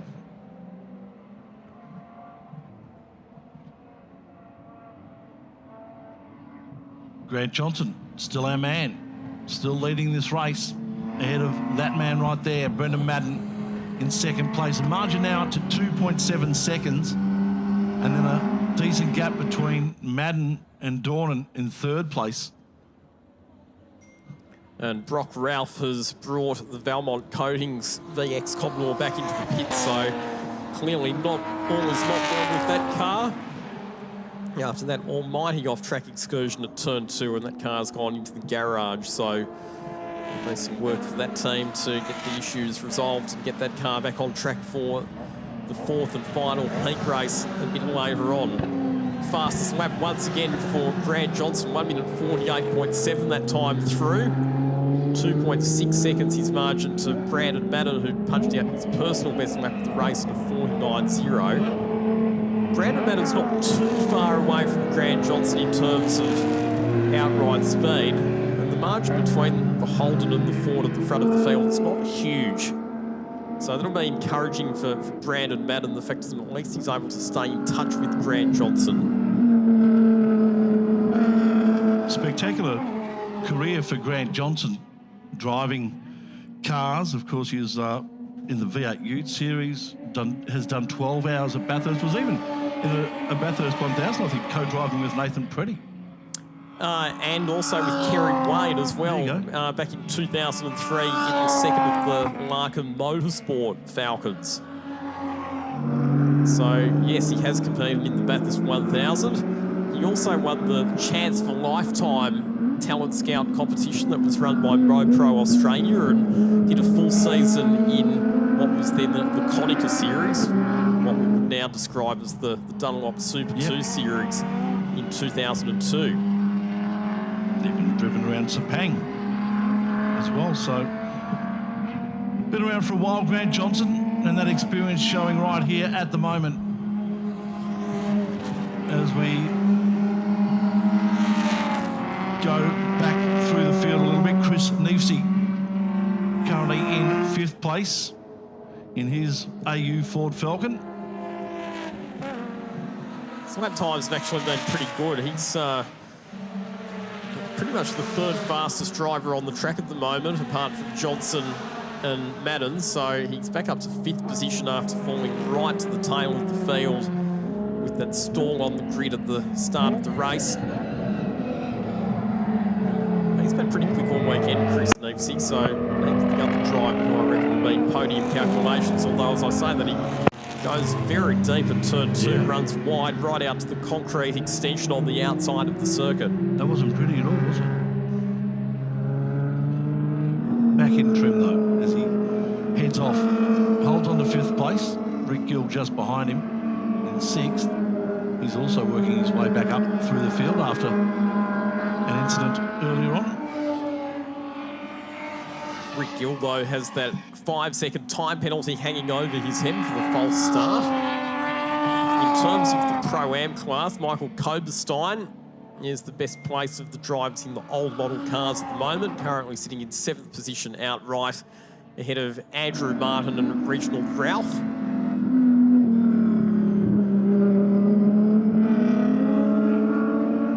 And we're going to have a checkered flag this time around, Tony.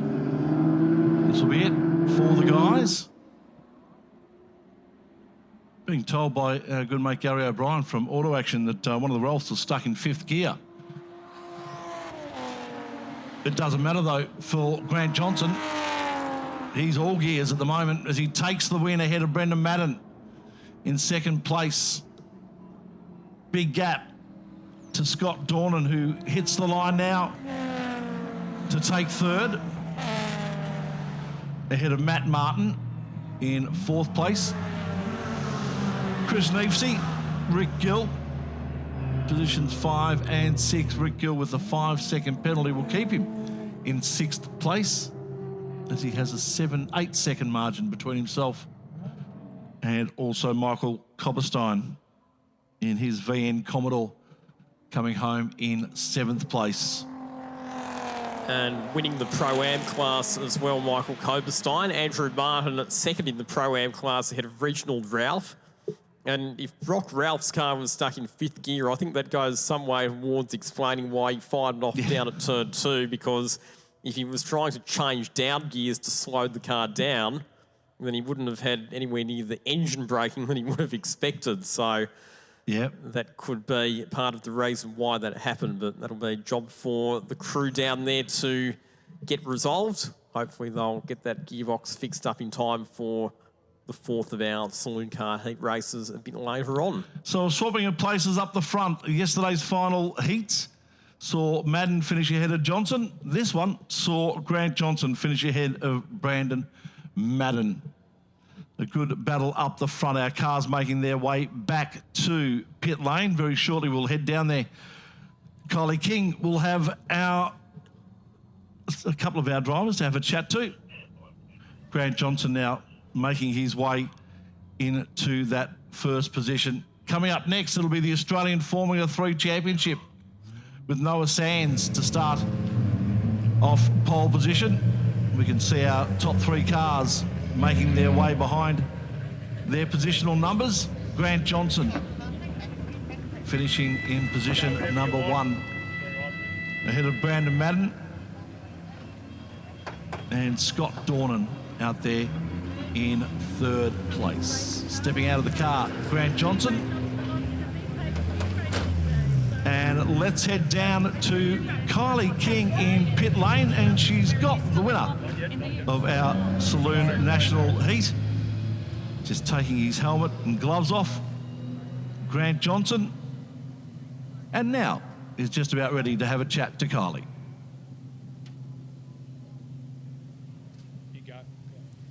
Grant Johnson, we used to catch up in the old V8 Ute Racing series, and I see you haven't lost any of your speed.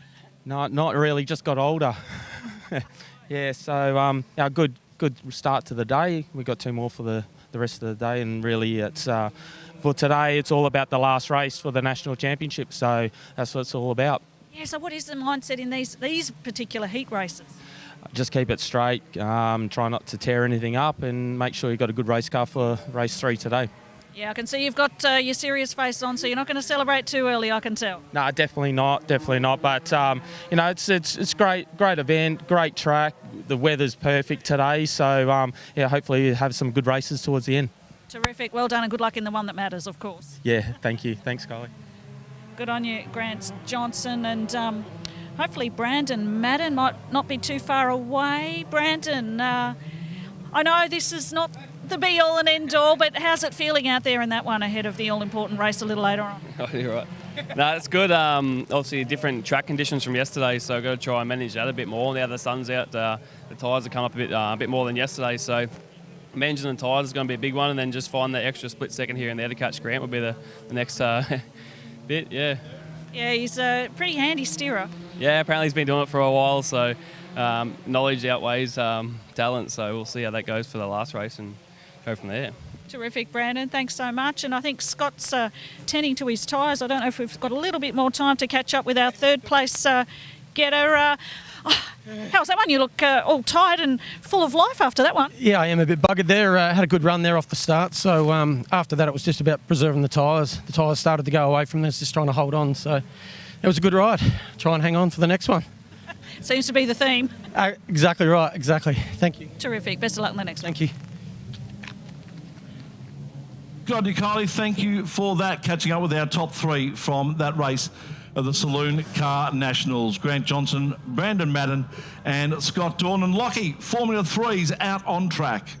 Indeed they are, and yesterday it was Noah Sands who took victory to extend his points lead. Wasn't a straightforward race for Noah though. He had a spin on the opening lap on the approach to the final corner, got caught out by some oil on the circuit, dropped back to 4th, had to fight his way to the front of the field. And we actually saw a really good battle between the top 4 drivers. Noah Sands, Trent Drubel, Ryan Astley was competitive, and so too was Mitch Nielsen. It was a good contest between all of them as we get set for a start. Race 2 of Formula 3. Brilliant start from row 2 of the grid from Ryan Astley. He's going to jump to the lead by the time they get to turn 1. Noah Sands, a bit of a slow start this time around. He'll slot back into 3rd position, but Ryan Astley from position 4 on the grid goes through to take the lead at turn 1. A fantastic start for the 99 Motorsport Dallara from 4th place straight out to 1st.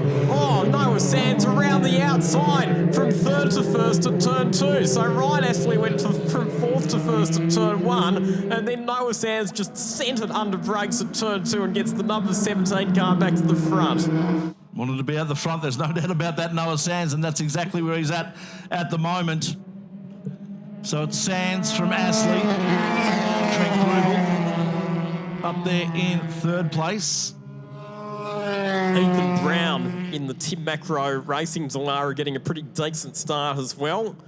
Showed some pretty good pace yesterday, but lost a bit of time on the opening lap of the race and fell back behind the field. But good to see Ethan Brown sticking with the lead pack as well. But a couple of breathtaking moments at the start of this race. A brilliant start from Ryan Astley.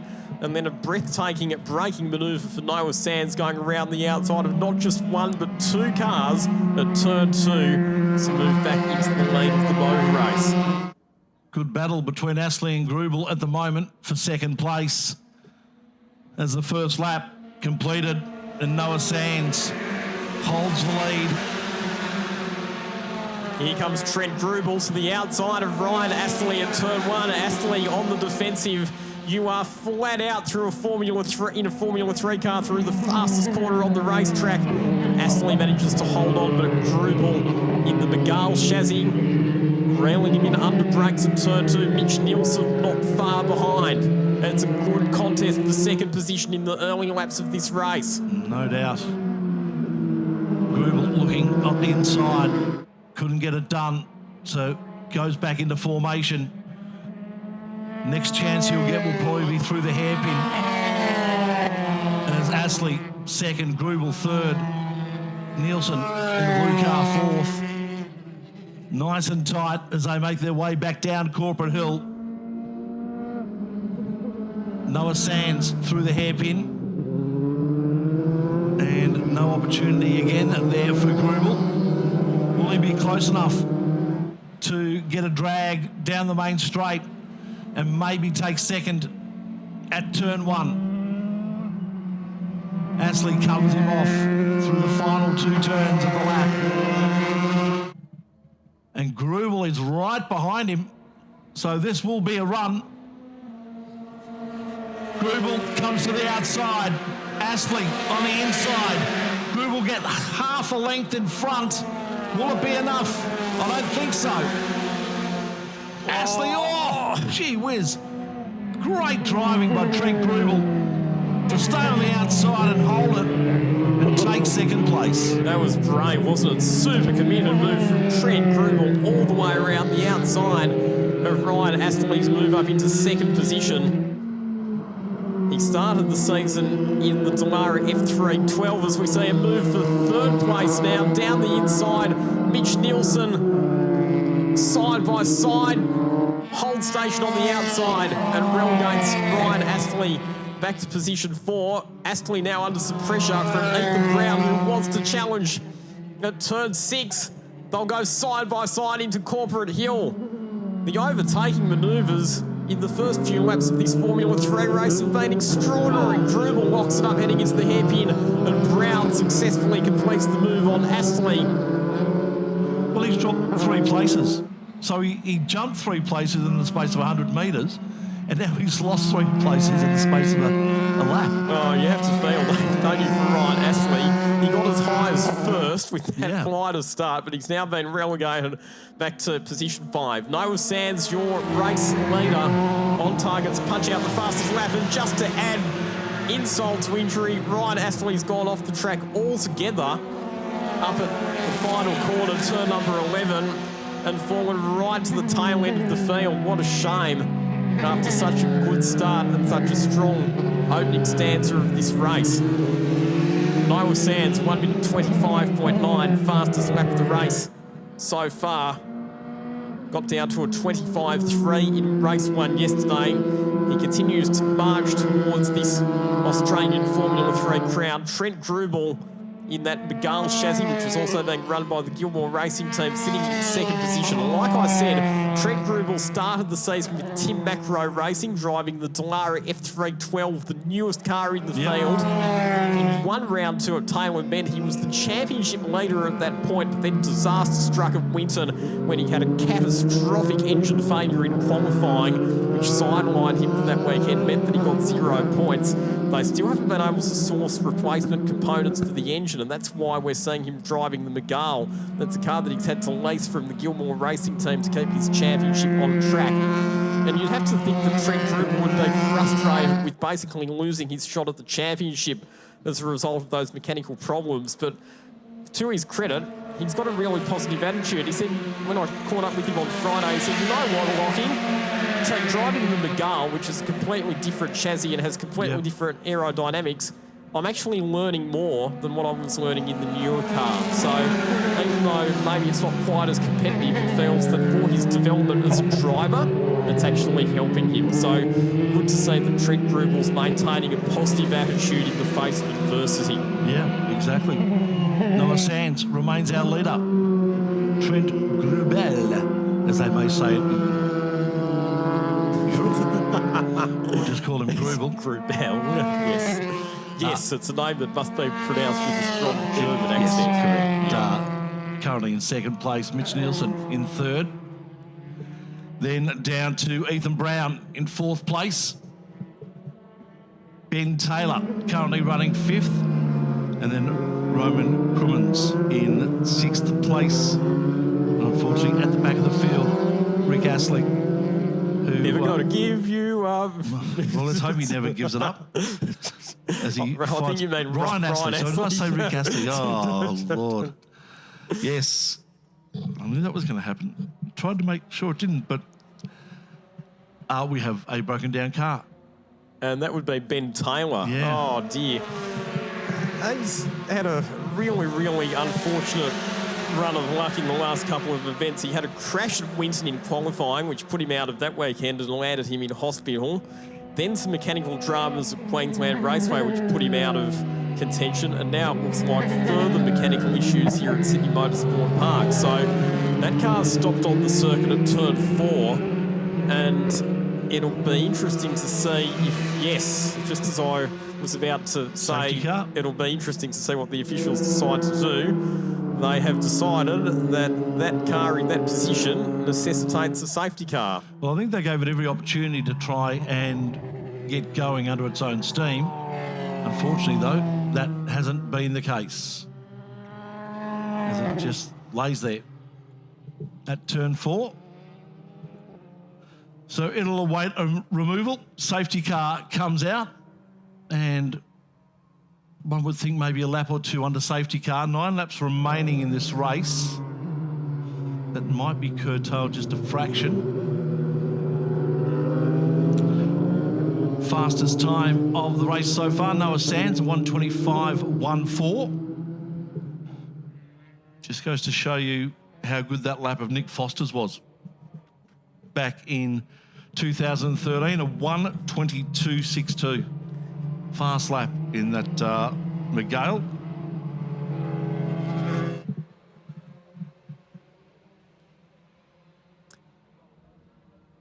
Ben Taylor's trying to get it started, but it's just not happening for him.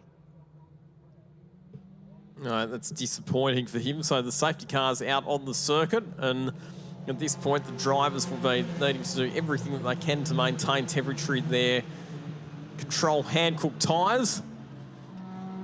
Incidentally, when that lap record was set by Nick Foster, they were still running the Kumo control tyres at that point. They've since moved to hand-cooked control tyres. But Australian Formula 3, Nick Foster's obviously an example of somebody who's come out of this category and gone on to bigger and better things. But we've seen plenty of other drivers come out of the Australian Formula 3 Championship and further their careers as well. When you look at people like Callan Williams, who's gone overseas to race in the FIA, F3 and F2 championships. He's a former Australian Formula 3 champion. Harry Jones, who's currently the points leader in the Porsche Carrera Cup Australia. He's an ex-Australian F3 champion as well. But a few great names come through this series, no doubting that. 2018, Harry Jones won the Australian Formula 3 Championship. So we're under safety car conditions at the moment, and a really, really good job from the recovery crews. They've already got Ben Taylor's car hitched up to the back of the Commodore Ute. Once again, we say a very big thank you to all our officials and ever hard-working recovery crews at Sydney Motorsport Park for the job that they do. And hopefully, whatever the problem is with Ben Taylor's car, it's not so catastrophic that the car can't be repaired and returned to the circuit for the third and final race of the weekend a bit later on in the day. This safety car is good news as well for Ryan Astley, because it allows him to recover the ground that he lost with that off-track excursion at turn 11 a couple of laps ago.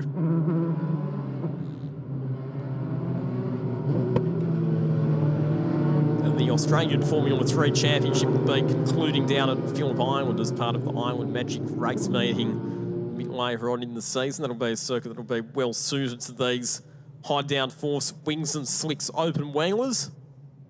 Noah Sands on target to have a very, very strong championship lead heading into the final round, the way things are going, and definitely he is establishing himself as one of the rising stars of Australian motorsport. He was runner-up in the Australian Formula Ford Championship behind Tom Sargent last year, driving as part of the CHE racing outfit as the safety car peels into pit lane. So we'll have a resumption of play this time around at half race distance, 7 laps down, 7 laps to go. It's Noah Sands who will control the pace of the field at this restart, but watch out for Trent Grubel in that slippery Miguel. We'll be looking to keep the pressure on Noah Sands for as long as he can, but Sands got the restart nailed. Opens up some space on Grubel as they head down into turn 1. Mitch Nielsen looking racy at this restart, and Ethan Brown, he's been the quiet achiever so far this weekend. He's shown really good pace at times, and he's well and truly part of this top 4 contest as well. As we see that Ryan Astley has already got ahead of Roman Krubin. So Ryan Astley back up to position 5, and Sands having to defend Trent Grubel attacking on the first lap of this restart, looking down the inside of Sands, just making his Miguel appear in the wing mirrors of Sands Delara through turns 4 and 5. Around Corporate Hill they go. This is a section of the circuit where the aerodynamics of these Formula 3 cars allow them to really hug the road. Really good restart from Ethan Brown, who's right up behind Mitch Nielsen. Noah Sands judged the restart to perfection, but he has to keep it mistake-free because he's got Trent Grubel right there and ready to capitalise should he make even the slightest mistake. Back to the main straight, and Noah Sands, he's done a good job on the first lap of the restart. He's managed to pull far enough ahead of Trent Grubel that Grubel's not able to get advantage from the slipstream. We don't have DRS in the Australian Formula 3 Championship like what we have in the FIA International Formula 3 category, but there is still an advantage that you can gain if you can get close enough to the car in front to take advantage of the tow, the slipstream effects on the long straight here at Sydney Motorsport Park.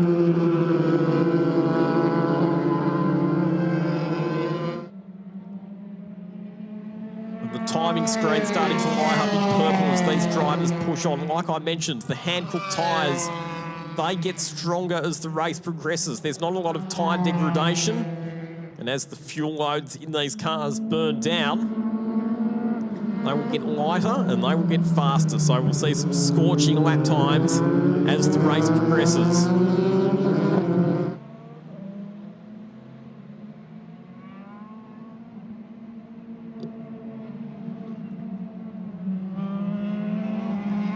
Trent Grubel pressing on hard. He's kept the margin at under a second to Noah Sands. So he's doing a good job of keeping Sands within range. And there'll be 4 laps remaining at this time through. A 1 minute 25.3 for Sands, 25.5 for Grubel, 25.6 for Nielsen, and a 26.1 for Brown. Ryan Astley back to a 1 minute 27.4, so he just hasn't quite had the pace in this race. Bit of a surprise. He was so strong yesterday, but this morning he's just lacks the outright speed to go with the front runners.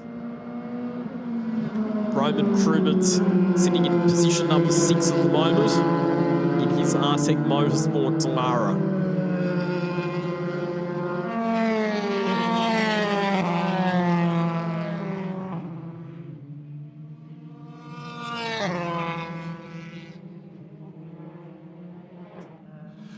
Not long to go in our second race of the weekend, the Australian Formula 3 Championship. Noah Sands and Trent Grubel fighting it out up the front at the moment.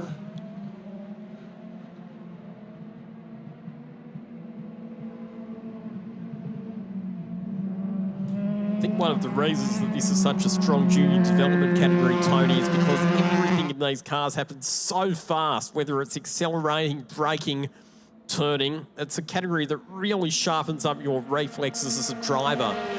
And you hear a lot of drivers who've come out of Formula 3 and moved on to other categories, and they say that everything happens so much slower in other cars compared to these ones. Of course, a lot of focus open wheeler-wise here in Australia at the moment with the S5000s.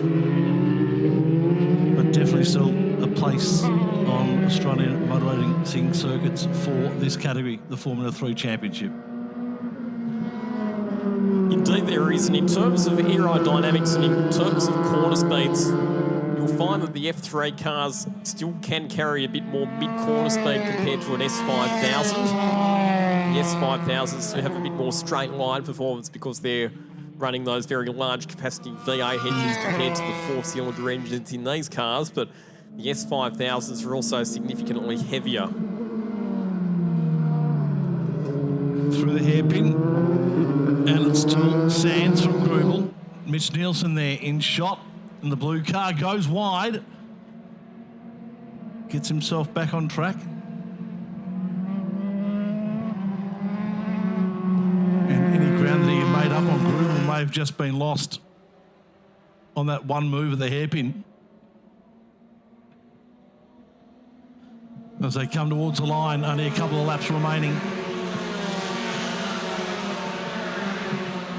Sands, Grubel, Nielsen, Brown, our top four. Ryan Astley in position number 5.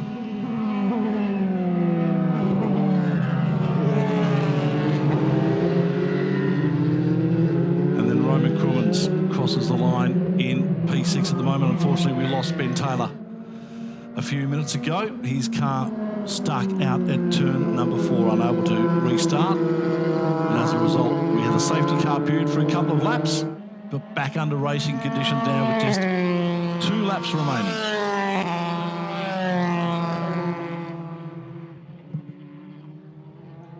.6 seconds of the margin between Noah Sands and Trent Grubel, so Grubel has kept Sands within range. Mitch Nielsen still under a bit of pressure from Ethan Brown, who's just punched out the fastest first sector of the entire race. So Ethan Brown showing a really good turn of speed in the closing stages. As the fuel burns down and the car gets lighter, the performance of car number 27 is looking pretty handsome.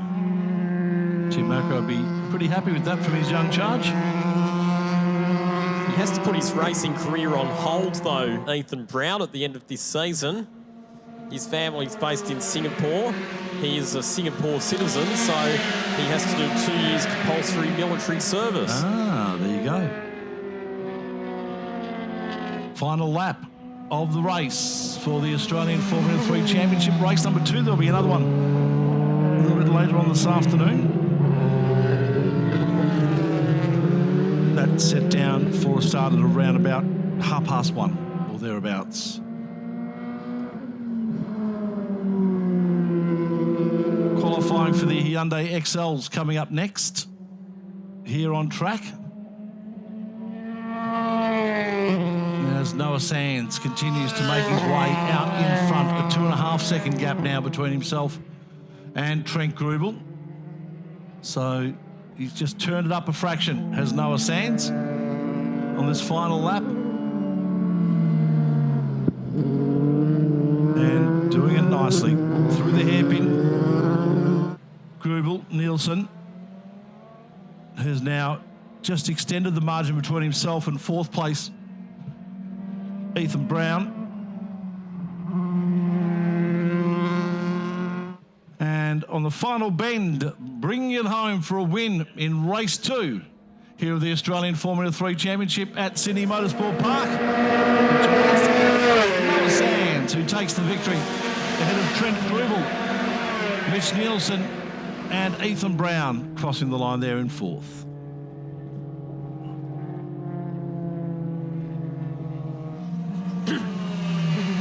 Ryan Astley over the line now in 5th place with just 1 car to come. And it's Roman Crummins who steps over the line now. There's our final positions for the Australian Formula 3 Championship, second race of the weekend. Noah Sands taking victory, 3.17 seconds the margin between himself and Trent Grubel. Mitch Nielsen in third place, a further second or so back, and then a couple of seconds to Ethan Brown in fourth, and then the margins just starting to get larger as we go down the list. Now, Formula 3 cars making their way back into scrutineering and into pit lane, where Kylie King will meet them shortly, and we'll get some word from our first couple of drivers in the race. Still a big day to come action-wise. Looking forward to this little qualifying session for the XLs. Lockie, 15 minutes to determine the grid for our first race just after 1 o'clock. Indeed, so XL's just running a single day format for their event, so they'll do a qualifying session for 15 minutes, which is coming up next. It'll be the first time for the XL's on track this weekend, so straight into qualifying. And they'll have a sprint race, and then they'll have their 90-minute enduro a bit later on this afternoon as well. And following the XL's stock car Thundersports on track for the second time today. They were on earlier this morning, and then we get the Saloon Cars, the TA2 Muscle Car series with their third race, and then the Legend Cars back before we have our lunch break here at Sydney Motorsport Park. And then, as we said, plenty of action to come later on this afternoon with a 90-minute endurance race for our Hyundai XLs to kick off just before 3 o'clock this afternoon.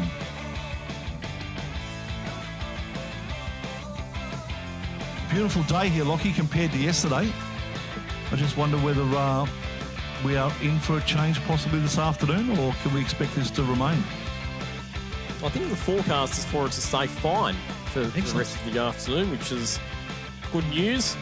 Certainly good news for those of us who are off to the Rugby League Grand Final a bit later on, because I can tell you from personal experience, Tony, that sitting out in the wet watching a rugby league match is not very satisfying. I'm up the back of the grandstand with my ticket, so I will You'll have be cover. nice and dry. Yeah. Yep. As our cars have made their way back from scrutineering and are getting into their positions, very shortly we'll head down there to Kylie King.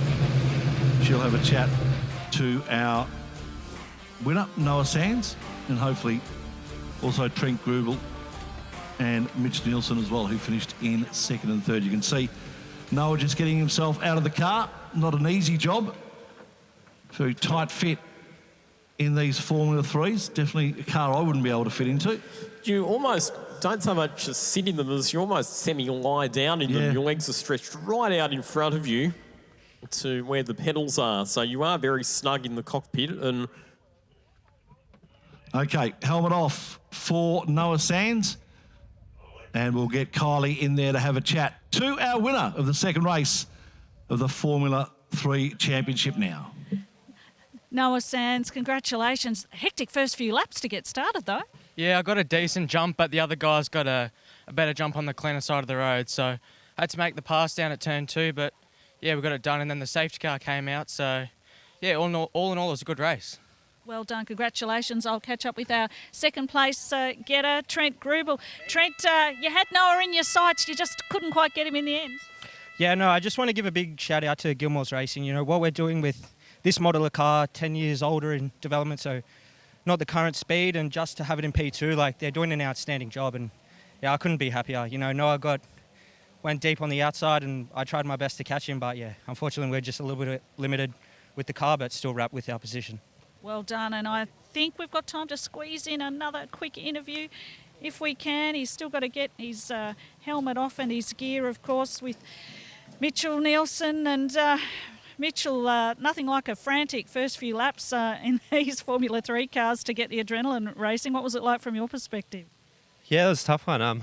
Our cold tyre pace was a little bit off, so I was trying really hard in the initial phase of that race, but the car was getting better and better. Shame I didn't have a few more laps, but it was good. It's good fun. Terrific. Best of luck in the next one. Thanks. Cheers.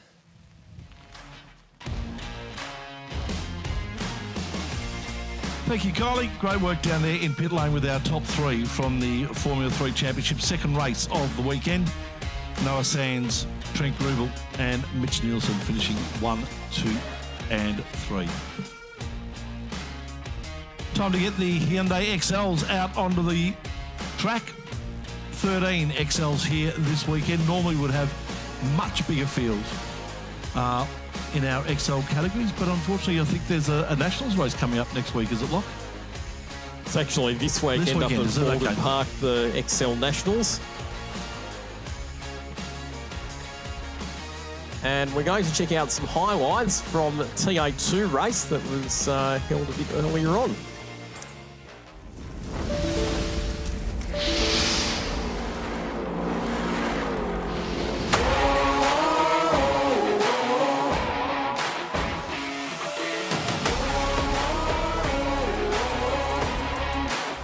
With our pole man, Jet Johnson, another speedy effort. You love this place, you love these cars. Yeah, it's been great. You know, the car, we haven't touched it since last weekend. It was really good last weekend that we were here, and you know, came out this weekend, it's still been great. Track felt pretty good, so can't ask for more, really. Race 2 of the TA2 Pro-Max Performance Exhaust Muscle Car Series, framed by Hi-Tec. Oh, just watching Kent there, and Hollinger, there's trouble! What a great move by Haynes there in the 17. Waito, as he got around that Napa car getting down in there. Haynes, your leader in the 17, but he was going for that. Oh, look out. Contact there is Mark Crutcher. Works up the inside. I think he may be able to make it stick. Is there any car on the left-hand side? Style of racing still happens, and look at that. That's what you see. Almost made a mistake by Johnson. Got hard on the binders trying to keep Haynes behind him. Checkered flag at the ready. He nearly coughed it up. Jet Johnson narrowly getting the whisk. Johnson alongside Haynes. The kids are going at it again. Cheney on the inside. And look at this, 3 deep. They'll sell him cheap. On the brakes hard. Look at this weight. This is where we're going to separate the men from the boys and see who brought the toys. Oh, a big crash. Car sideways. The Shalpo through the grass. In race 3, round 4 of the Pro-Max Performance Exhaust TA2 Muscle Car Series, framed by Hi-Tec. Wow, Johnson, what a drive. 4th and final race of round 4. And we pick up where we left off. Jet Johnson and Josh Haynes getting after it inside, and just, yeah. Yeah, a little bump to the rump there, Wade, and not kind of the way they were wanting. Driving style of Haynes, you see him get there. He gets into the rumble strips a little bit. Watch him saw that wheel trying to save the car. That was some extra incentive as we see the Haynes car in the pit area right now. It's down there. This kid is absolutely brilliant though. Jet Johnson, the Napa Auto Parts Ford Mustang, will continue with a spectacular victory here at Queensland Raceway. How good Cheney, just superb. Gardner. It's a shame Josh wasn't up there in the end. I was sort of hoping to have another battle with him there, but you know, it is what it is. But you know, we were able to get out there and you know, just circulate for that one really. So no, I was really, really happy with that one. Pretty stoked with that. It's been a bit of a slog to get there, and yeah, it was good to get up there. There's been some good hard racing, pretty clean. So yeah, congratulations to Jet, and shame to Josh. Yeah, had a bit of an issue there, but that's racing, I guess. We came up here pretty blind, obviously not testing, never even been to the track. Saturday as well, Friday, we didn't really know where we were sitting. Yeah, and then came out yesterday and we had some pretty good pace. So yeah, we was some pretty good racing over the weekend with Jet. Obviously in the last one there we got pretty unlucky and picked up a punch up, but yeah, a lot of positives to take away from the weekend. So really enjoyed it.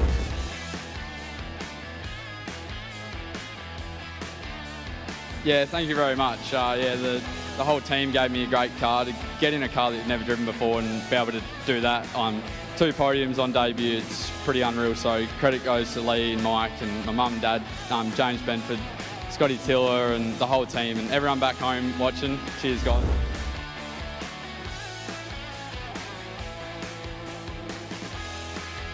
Yeah, no, we were pretty fortunate all weekend, mate.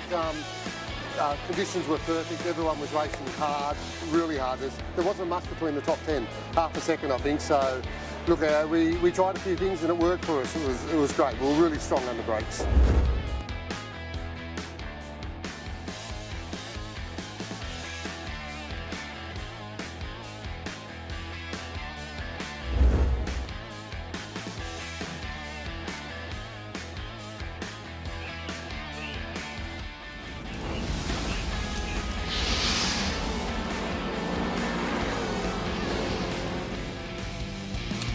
Some great pictures and great racing up at Queensland Raceway a few weeks ago. Highlights there of the TA2 Muscle Cars powered by Hi-Tec. And setting itself up for a fantastic afternoon of racing with our TA2s this afternoon. Another race to come up shortly at around about 20 past 11 or so. And then we'll get another race later on this afternoon. But right now on track, it's the Hyundai XLs qualifying for their racing today, a 15-minute race later on, and then we'll finish off our day here with a full 90-minute enduro. So we're just on 7 minutes into this qualifying session. At the moment, it's Caleb Heffron in the number 64 XL who's fastest in the session. He will be sharing that car with Will Longmore for the 90-minute enduro this afternoon. Will Longmore's been one of the front runners in New South Wales XL racing for a number of seasons. In fact, he's a two-time champion. So that's a very strong combination. Second on the timesheets at the moment, Shannon Williams in car number 55. Shannon is 46 years old. He's the club president for Series X3 New South Wales. And he's also been the champion in the Masters class for the over 40-year-old drivers for the last 2 years running. And that car is sponsored by L. David, which is his wife's business, which does handmade bespoke children's clothing and accessories. So good to see Shannon up there. And then sitting in position number 3 at the moment in the 191 machine, Connor Cooper. And he currently works as an apprentice mechanic at the GWR Australia Garth Walden Racing team, which will be in action at Bathurst next weekend, running a couple of cars in Porsche Carrera Cup for Tillon O'Keefe and Duvarshan Padiachi. Excellent. Moving up, just as I say that though, moving up into third position in car number 161, Tony Garden. Now, he's got an interesting story as well, Shebex. So, Tony Garden works for 19 Media, which is Scott Pye's media and video production business that does a lot of video production, not just for motorsport, but for other sports as well. I think they do a bit of rugby league stuff and even a bit of AFL stuff as well. So Tony will be off to Bathurst next weekend doing videography work. His dad, Calvin Gardner, 73 years old. He'll be co-driving with Tony in the Enduro this afternoon. Apart from being the oldest driver in the field, you might remember that Calvin Gardner raced a Toyota Sprint with Jeff Forshaw and Mike Conway at Bathurst in 1992. The race that finished under red flag conditions with that big crash with Mark Scape and Jim Richards. Their sprinter ended up in the wall at Griffin's Bend at the end of that race as well. Some mixed highlights then for Kelvin, because of course his greatest highlight, I would think, in racing would have to be when he won in 1998 at the Bathurst 1000 in a Mazda 626. Yeah, last production car to win a class in the Bathurst 1000. So that was when they had obviously the two Bathursts, the Super Touring one and the V8 one. So yes, he drove his Mazda 626 to a class victory in the Super Touring iteration of that race. And red flag has come out for this qualifying session, with just over 5 minutes remaining on the clock. And, oh no, the number 91 car has found the wall. That's why we've got this red flag situation. So that, unfortunately, has been Goodrich, who's on double duty this weekend. He's also racing in the Legend Car Series in his black Legend car, but he's gone into the fence. That's a turn 1. We've seen a few incidents there in various categories over the years. What happens is you get out wide on the exit of turn 1, overcorrect, and end up in the fence on the inside. That's exactly what he's done there. And unfortunately, he's brought out the red flag, so a stop to qualifying. A lot of smoke as well coming out of the number 66 car of Joel and Chris Strode, a grandson and grandfather team. So Joel, 17 years old, his grandfather, 75 years old. But that car's obviously got some mechanical dramas because there's a fair bit of smoke puffing out the back of it. Hopefully that's something that they can get resolved and get back out onto the track. So our XLs are making their way back into pit lane under red flag.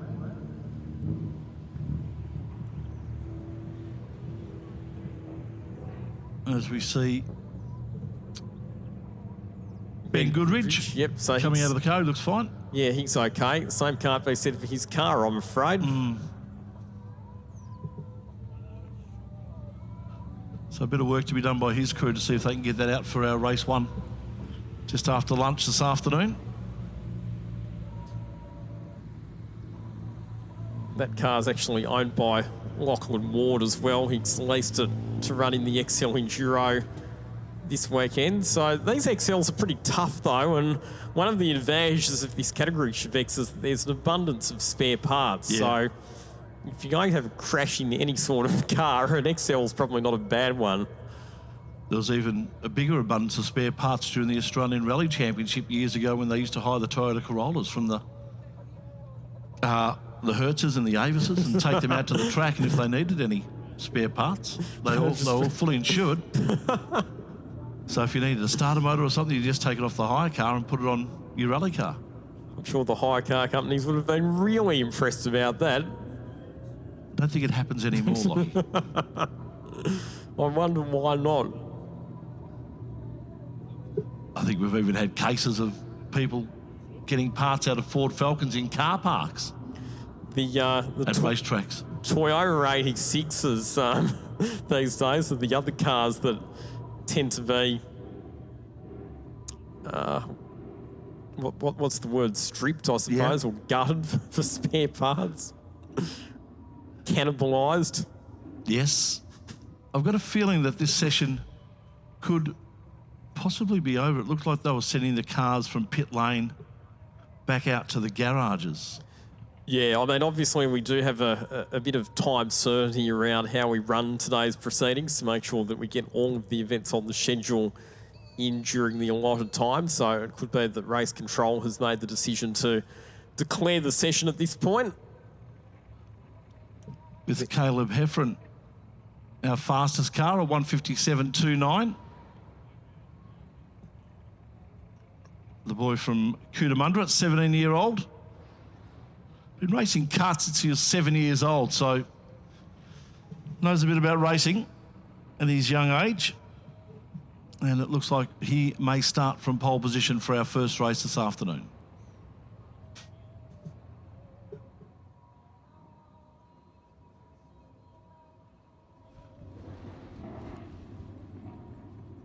Shot back up the main straight here at Sydney Motorsport Park. Beautiful, long, straight, downhill.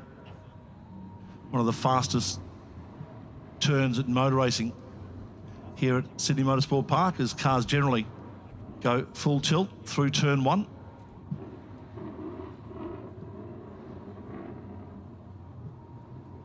And you've driven around here in an XL before, Lockie. What's it like going through turn 1? Even in an XL, it's pretty hair-raising. I think probably the biggest thing about negotiating turn 1 in a Hyundai XL is that you really have to commit. Where you get into trouble is if you get around the corner and you discover that you're maybe not quite on the ideal line, or you've gone a bit wide. If you get out of the throttle too suddenly and there's a weight transfer away from the front wheels. Yeah. Or sorry, away from the back wheels towards the front wheels. That's where the back of the car gets light and can step out, and that's where you can get into trouble. So obviously, a reason that a lot of the incidents happen at turn 1 is if a driver comes into the corner, they get spooked because they discover that they're going to go off the road because they've come in a bit too hot, or they haven't taken the correct racing line. They get off the accelerator really suddenly. Weight transfers to the front, rear gets light, steps out, and that's where you get into trouble. Yeah. Yep. Now, this car hasn't blown an engine. It's actually the street sweeper, for want of a better word. So there's a bit of sand, I think, being put down there, maybe to cover oil or something. Yeah, I think that was not the Goodridge car, but the Strode car that we saw that had a fair bit of smoke coming out of the back of it. It could be that it's the car that's left some fluid on the circuit. So the officials out there now just tidying that up to make sure that the track is safe for when we have a resumption of play. We can see the car now being taken off, the Goodridge car. And you can see the front left of that car has been hit pretty bad into the concrete barrier.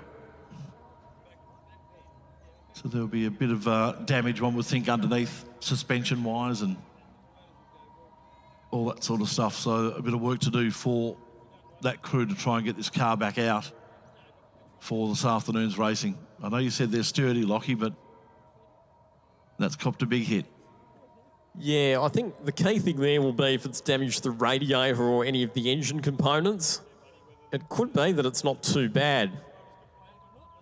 No doubt the crew will have a good look at it and do whatever they can to try and get it back out onto the track. But we have seen some pretty incredible XL repair jobs done at racetracks in the past, so it wouldn't surprise me if they get that fixed and get it back out onto the circuit.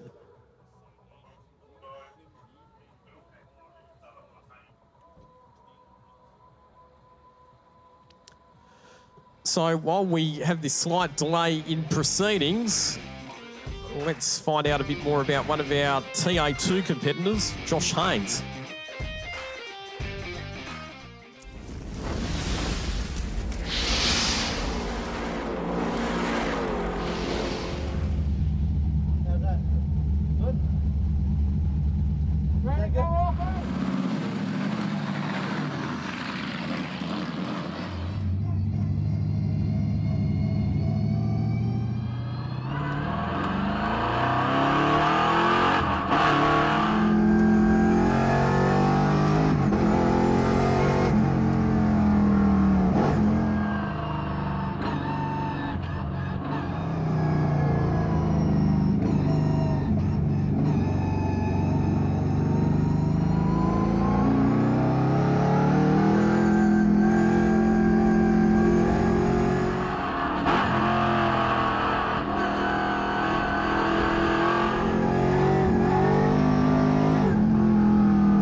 How's that?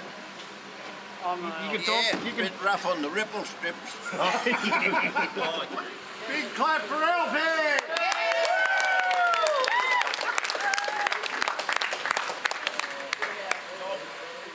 Thank you, Shorty.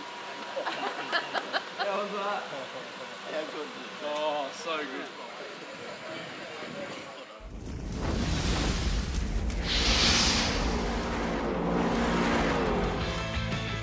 How cool was that, Lockie? Josh Haynes getting the opportunity to take his granddad for a lap of Sydney Motorsport Park yesterday, and granddad just absolutely seemed to enjoy that. That was a very cool moment, wasn't it, yesterday during the passenger ride session during the lunch break.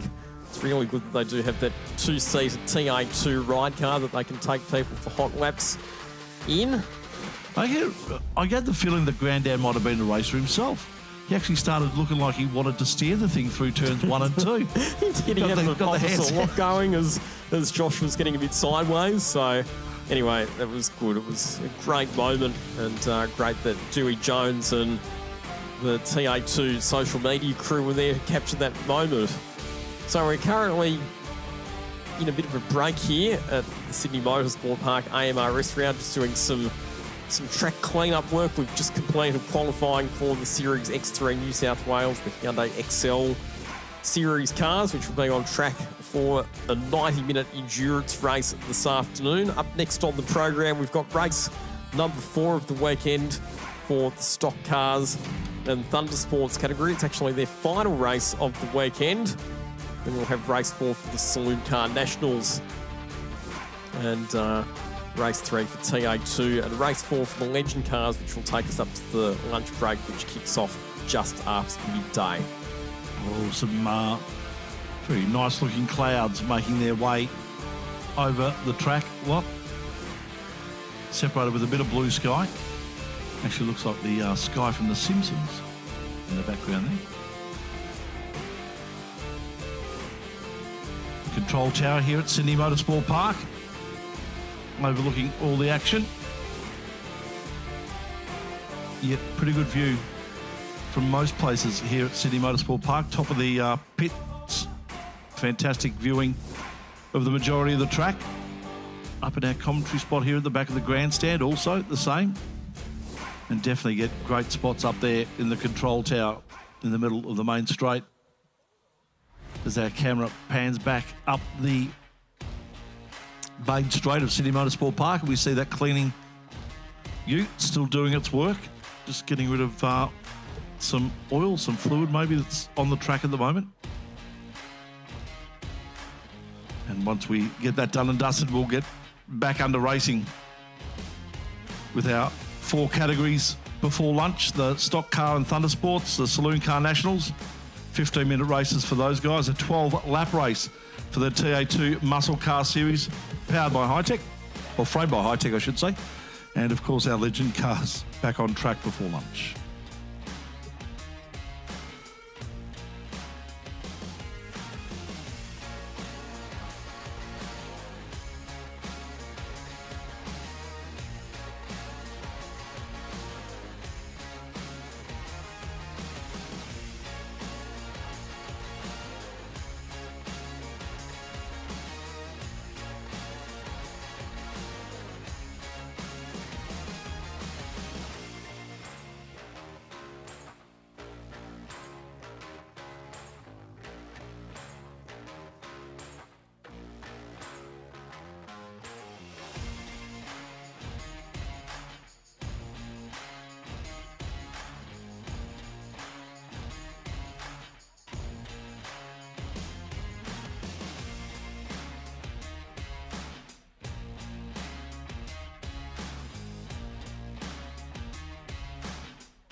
And while we've got this opportunity, folks, and a break in the action, let's head out to Wakefield Park. If you're interested to know what's happening out there today, Stephen White has his updates.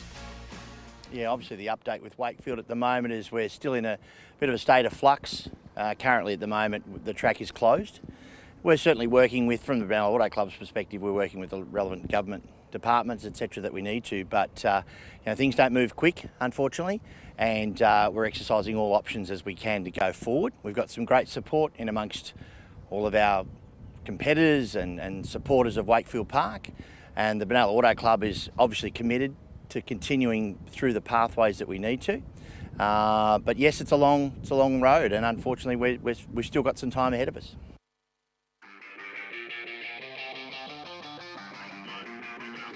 Well, pretty much nothing happening out there at Wakefield Park at the moment, Lockie. It's a sad scene out there, isn't it? Oh, they were terribly depressing images, actually. When you think about all of the great memories from Wakefield Park, I actually worked at the venue full-time for 3 years. Yeah, very sad. Yeah. So the prognosis? It's not going to be a quick or easy solution. It's the bottom line. It's going to be something that will take time, and it's going to take some government intervention before we see Wakefield back up and running, I'm afraid. All right, that's where we're at there. Cars out on track as they start to line up for the stock cars and the Thunder Sports cars. Brett Mitchell and Scott Nine will occupy the front row. Danny Burgess, Stephen Shelby from row number 2. Position 5, Aaron Hills. Corey Gurney from position number 6. Robert Marchese from 7. Peter Ryder 8. Joshua Dow 9. Rod Gurney from position number 10. Back then to Greg Morris, Gary Stevens, Zach O'Hara, Michael Heppelston and Laurie McKinnon rounding out our field of cars for the stock cars and Thunder Sports, which are running as a combined grid at the AMRS this weekend. And some beautifully presented cars in the field, including a number of cars that have got quite a lot of historical significance running in the stock cars. So Brett Mitchell on pole position. He was the race winner from earlier on in one of the Oz trucks, vehicles that were made to run on road courses over in the US. Scott Nine in position 2 on the grid. his car has some interesting history as well, and formerly ran in the Xfinity series over in the US. He imported it to Australia. He's owned it for about 5 years. It's only recently that it's made it out on track, but it's running a NASCAR motor out of the Roush Yates Racing stable, so a fully prepped NASCAR V8 engine under the bonnet of Scott Nine's stock car. And then on row 2 of the grid, we've got another couple of stock cars in the hands of Stephen Chilby and Danny Burgess. Aaron Hills is out there as well in his Chevrolet Monte Carlo. That's an ex-Jeff Bodine stock car that Aaron Hills has purchased. Corey Gurney out there as well in his Pontiac. Robert Marchese, another Oz truck. Peter Ryder, the best of the Thundersports drivers, ahead of Josh Dow. And then Rod Gurney, who's running as an invited Muscle Division car as part of the stock cars field as well. Set for a race start here, rolling start in stock cars. And Scott Nine on the outside of the front row, a beautiful launch. And he will sweep around the outside of Brett Mitchell and take the lead through turn 1. Certainly does. Great start for Scott Nine. Brett Mitchell looking to try and get an early lead back. No opportunity there though. Maybe up the inside. No, Nine has that covered. So 9 from Mitchell, Burgess and Chilby as they make their way first lap of the race. 15 minutes of racing time for our stock car and Thundersports cars. And there'll be plenty of action in this one if our racing from yesterday was any indication. And Stephen Chilby got a good start, but Danny Burgess was able to slip down the inside of him in turn 2 to recapture the position. There's Aaron Hills, who's under some pressure at the moment from Gary Stevens, the Mazda RX-7 sports stand, which started at the back of the grid after a non-finish in the previous race. Has had an absolute blinder start and is already up challenging for a position inside the top 5 as Brett Mitchell ranges up on the outside of Scott Nine into the hairpin turn 8. Runs extremely wide on the exit though and will be vulnerable to attack from Danny Burgess. Couldn't get the power down coming out of that slow corner. And skates extremely wide, but manages to gather it up and hold on to second position. Gary Stevens up into 4th place, but he's suffered a 5-second penalty for a start infringement. So that'll go against him. So it could be that he moved out of his grid. Green flag was waved. That's a no-no, and it will earn you a penalty.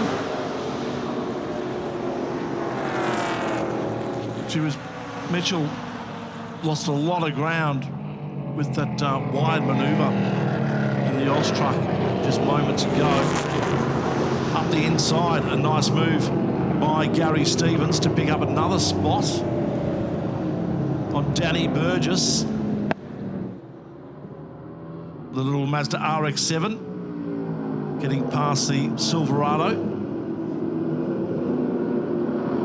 In the past, we've seen Gary Stevens competing in the New South Wales Sportsman Championship in his Type 1 Mazda RX-7. Hasn't actually been out on track for a while. Good to see him returning to the track this weekend. And that's a speedy package, that RX-7, taking the fight right up to the bigger and more powerful stock cars. Yeah, it definitely doesn't look out of place. There's our leader, Scott Nine. In 2nd place, Brett Mitchell. Now under attack from Gary Stevens in that RX-7. Comes right up the back of the Maloo.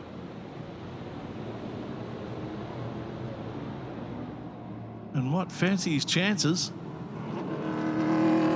Down through turn 1. Just don't know if he's going to have the straight line speed of the Maloo.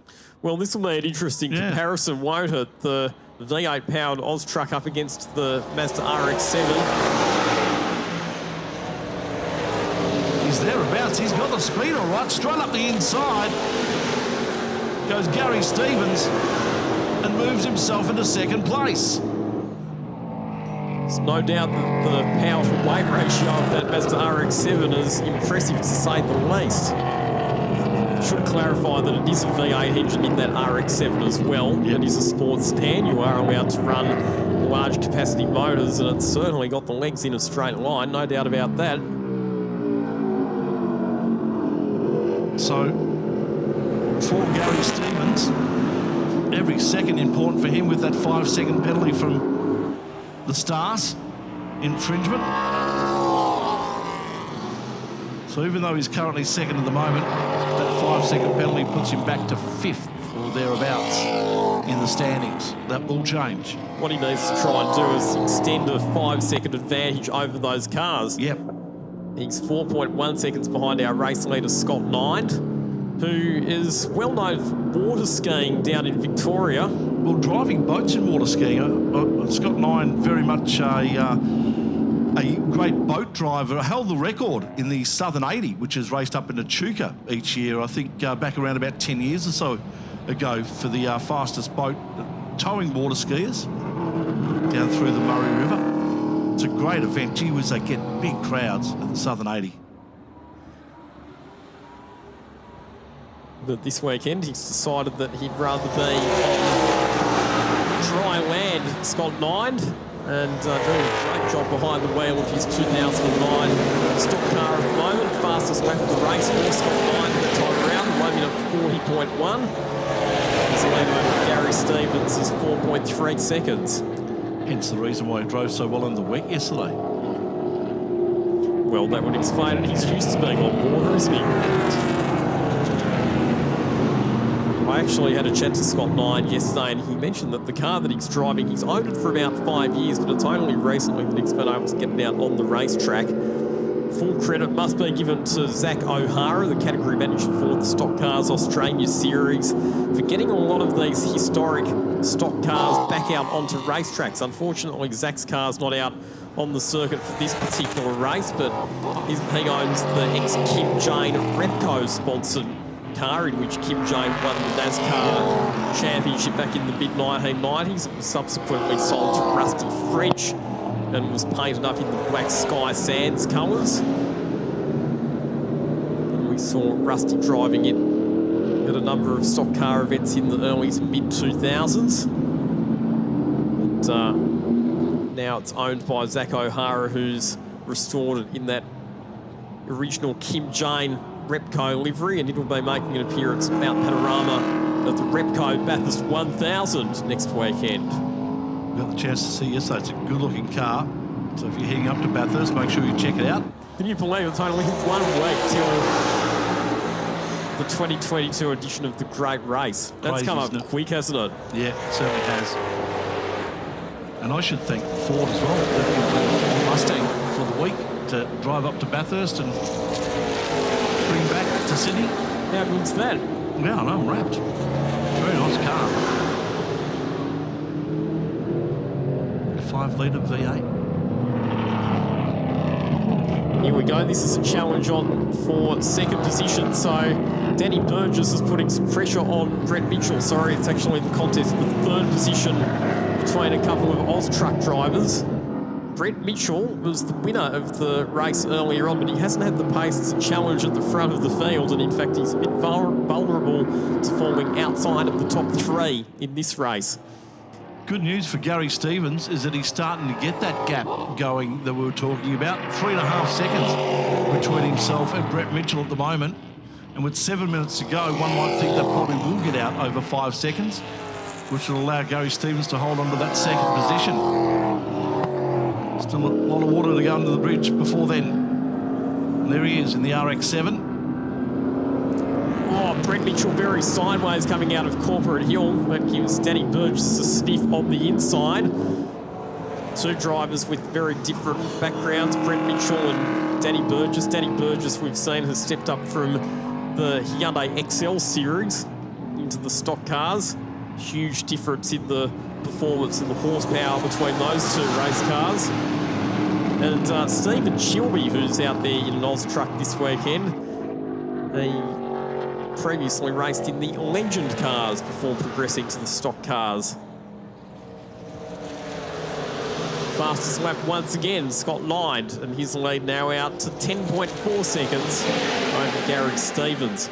Best of the runners in the Thundersports class at the moment will be Peter Ryder, who currently sits in 9th position outright. Bit of a drag race happening here. Corey Gurney, Robert Marchese, That's Marchese, who swings up the inside of the McHitch, number 43 of Corey Gurney through turn 1. 5 and a bit minutes to go, just under 6, actually 5:50 left on the clock. So time for another 3, possibly 4 laps. Scott Nine, our leader at the moment, 11 seconds out from Gary Stevens, who now has a 4.5 second gap between himself and Brett Mitchell. So that 5-second penalty starting to not come into play. So he only has about another 0.6 of a second to find. Yeah. To ensure that that penalty does not affect his finishing position.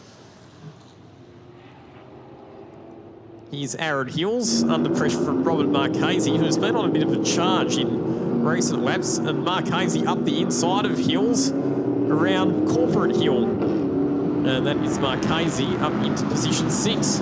Hills coming under some pressure from Gurney as they exit turn 9. Aaron Hills, a driver who we previously saw racing in New South Wales Production Touring Car Championship competition along with his son at Finley Hills. For those people that may be tuning in for the first time, like, well, why is it called Corporate Hill? So back when Sydney Motorsport Park first opened back in the 1990s, Corporate Hill used to be an area that could be locked off and booked out by corporate groups to watch racing events from. Okay, there you go. That makes sense. I thought it was that easy.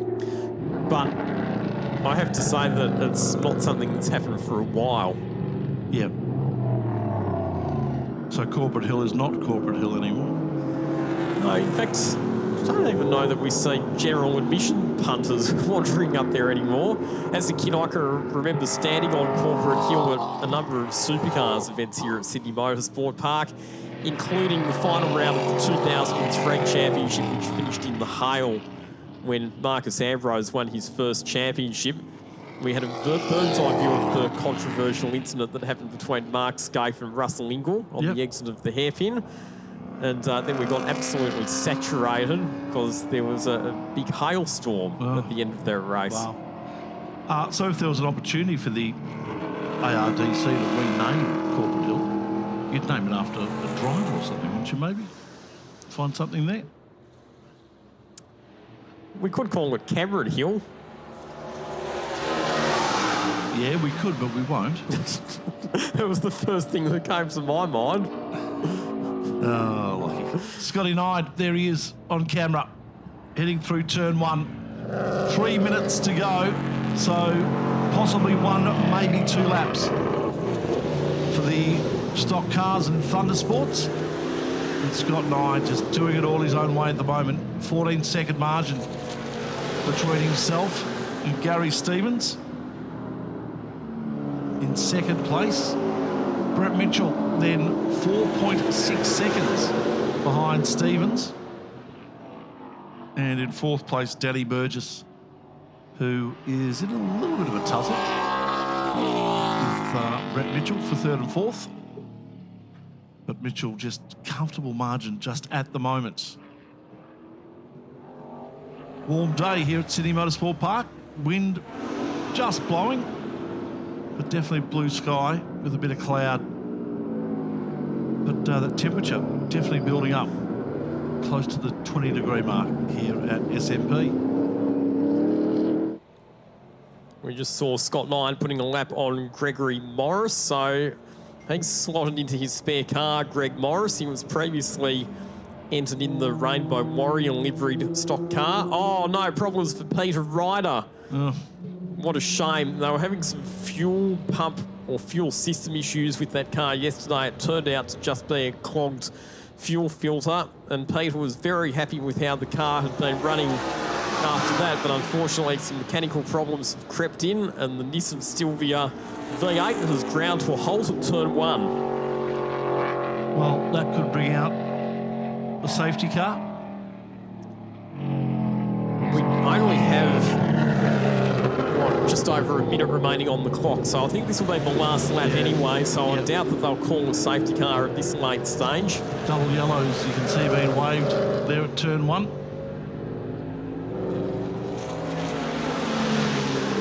hopefully that'll be enough to get us through to the end.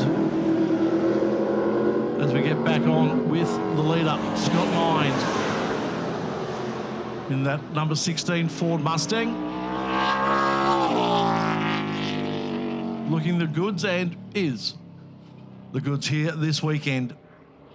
Having a nice time of it is Scott Mind. Works his way back up Corporate Hill. Back down through the hairpin. And a nice margin of 18 seconds between himself and Gary Stevens. Brett Mitchell has brought that margin back to 3 seconds. So at the moment, Stevens will drop from second to third, the way the timesheets are at this point in time, with that 5-second penalty for a start infringement. But around the final turn and into the main straights, and back-to-back race wins for Scott Mind as he makes his way over the line. In first place, the Ford Mustang taking victory with the checkered flag, an 18-second margin between himself and the RX-7, which is making its way down now.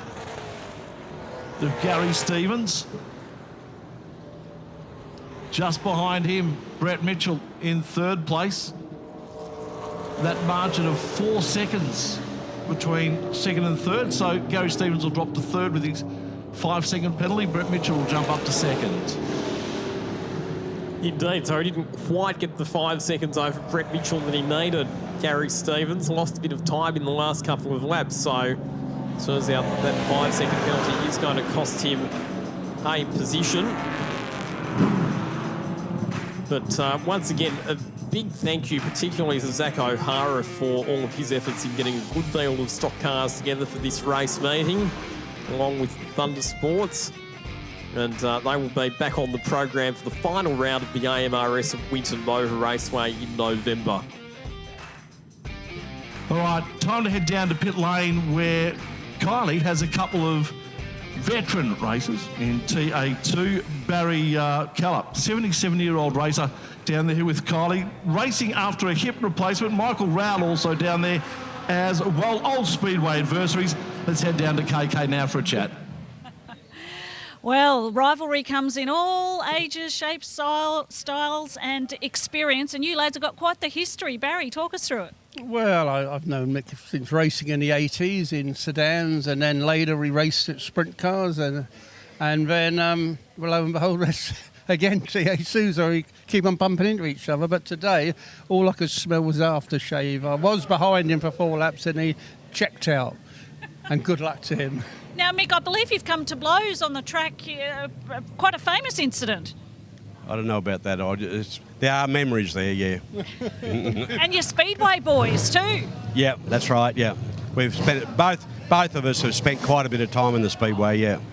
And Barry, the rivalry, it just goes to show it's Well, obviously Mick's coming down. This is my local track. I'd hope to beat him, but, you know, and I'm really pleased that he did beat me because he's a good bloke, you know, and I'm an old fart, so he should beat me.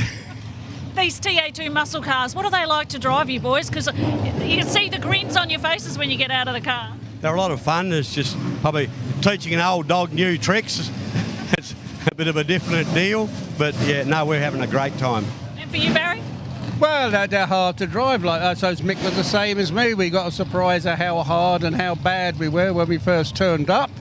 It's a bit of a reality check, but you've got to work at it, put your head down and be humble and ask questions and learn, and that's what we're doing. So at 77 years young, you're not slowing down anytime soon, you still love it?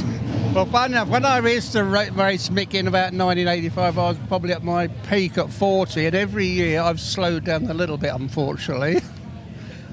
But you're still here? Well, I'm still here, you know, making up the numbers. I enjoy getting out there. There's usually someone I can race against, and that's it.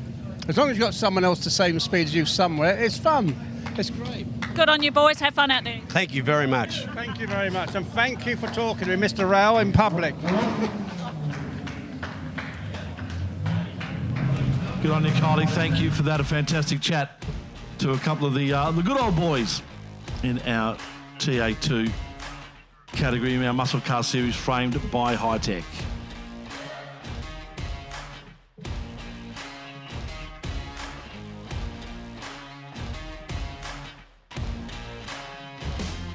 Coming up next, the Australian Saloon Car Nationals, race 4 of their weekend. So it'll be the 4th heat race and the final run for the saloon cars before the big final later on, where we will decide who gets crowned the Australian Saloon Car Champion. So effectively, Lock, the finish positions from this race will determine the starting positions for the So final. it'll be points. So it'll Okay. be points from the 4 heat races will set the grid for the final. And then the winner of the final becomes the champion. Correct. So Excellent. it's winner takes all. You'd have to say Grant Johnson's looking pretty good based on his performances so far this weekend. But that's the thing about having one race. It's a bit like an AFL or an NRL grand final, isn't it? Where once you get there, it's anyone can win the game on the day. Correct, especially if no one has any handicap or anything like that based around them. Then you're right, anything could happen. Johnson will start from P1 for this next heat. And it looks like we might be heading down to pit lane again with Kylie shortly. Hopefully to have a chat to our Stock Car and Thundersport boys. All right, let's do that now. Let's head down to Kylie King, down in pit lane. Scott, well done. What's it like racing these cars out on this track, huh? Oh, this is awesome. It's only my second time racing this car with the Stock Cars Australia. It's just a great bunch of guys, and we're just out here having fun. So, yeah, loving it. And they sound so cool. Yeah, they are. Doing 9,000 RPM. It's just cool bit of gear. Good on you, mate. And how long have you been racing it? This is my first season. Yep. So we're all new to the sport. So yeah. You've got the bug? Yeah, I have now. Yeah, for sure. And I imagine it's a real fan favourite too. Do people come up to you? Yeah, a lot of guys come up. They're older guys. It's because it's an old school type of race car, and people just like that type of gear these days. Yeah, terrific. Well, we love seeing you out there, and best of luck for the next one. Thank you.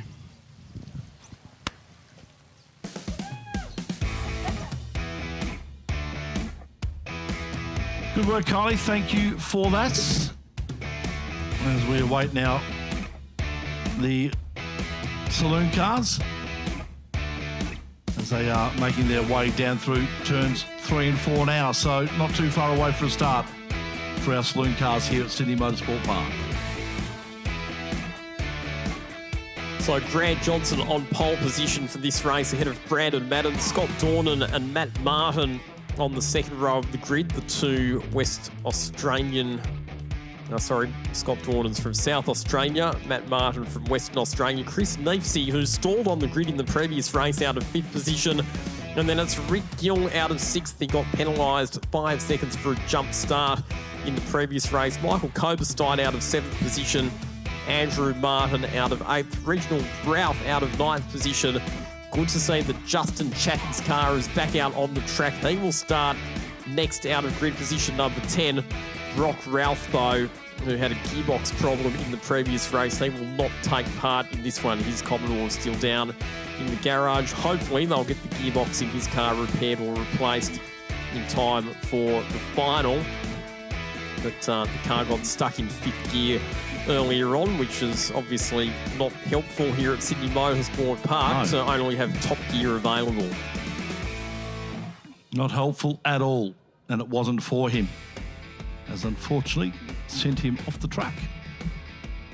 Down at turn number 2, he would have arrived down there, he would have gone to downshift to second, and he would have found that he couldn't because the gearbox was jammed, so then obviously he wouldn't have had the engine braking capability that he would have been expecting, and he went firing off the racetrack altogether. But Grant Johnson, he's been the class of the field so far this weekend, fastest in qualifying, winner of the first heat race, started from pit lane for the second heat race, but came through to finish second.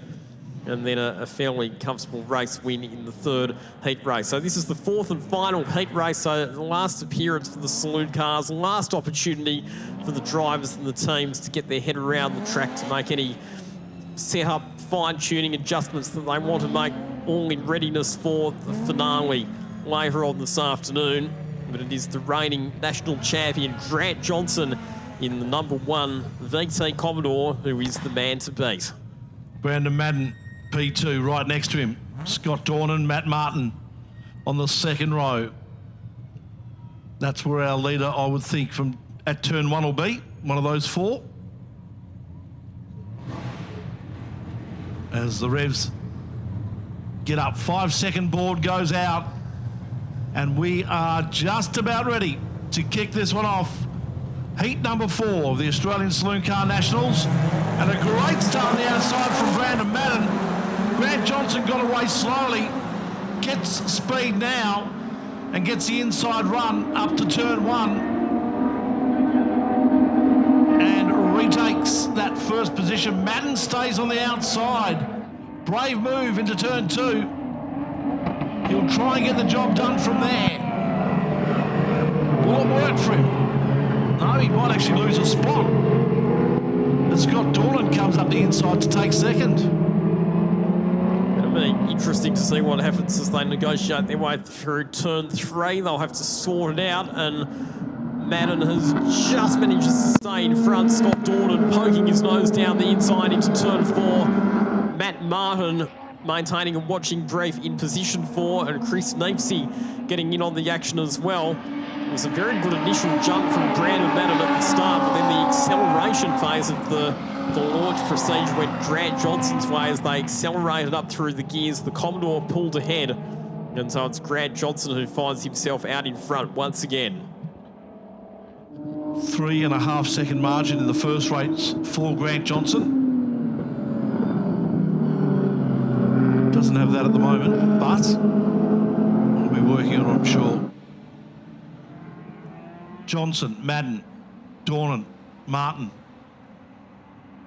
Our top 4. Chris Neepsey looking to come up on the back of Martin.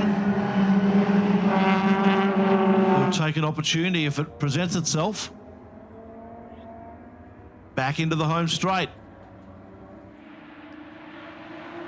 Neepsey was very wide then coming out of the final corner, doing everything that he could to maximise his exit speed onto the main straight.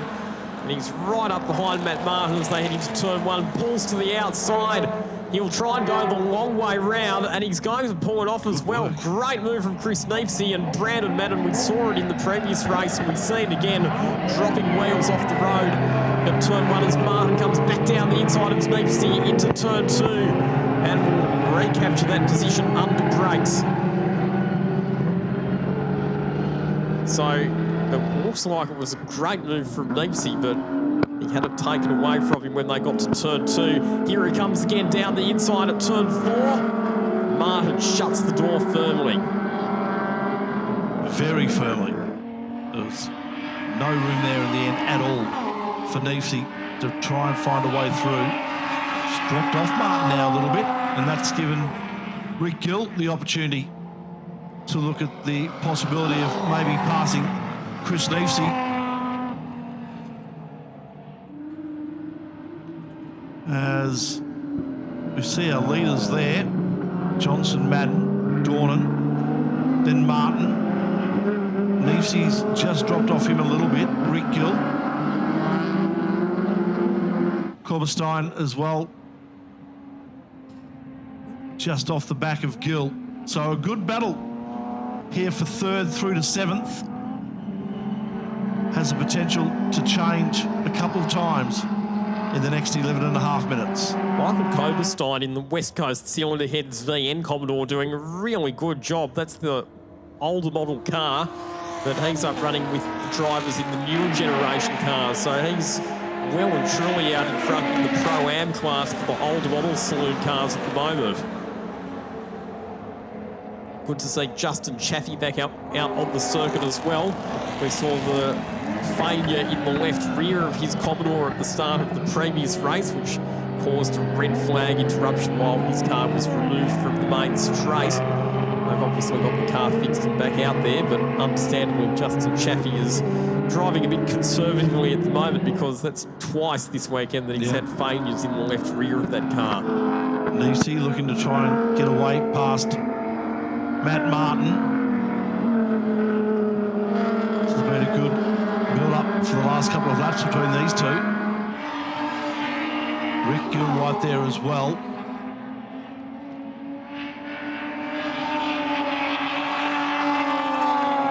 Using every inch of the track, these guys, to try and get maximum benefit.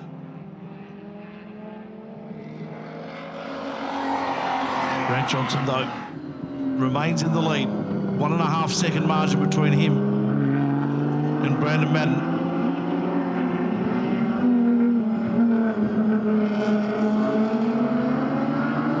There's Rick Gill, the Rick Gill Motorcycles, AU Falcon, Deepsea.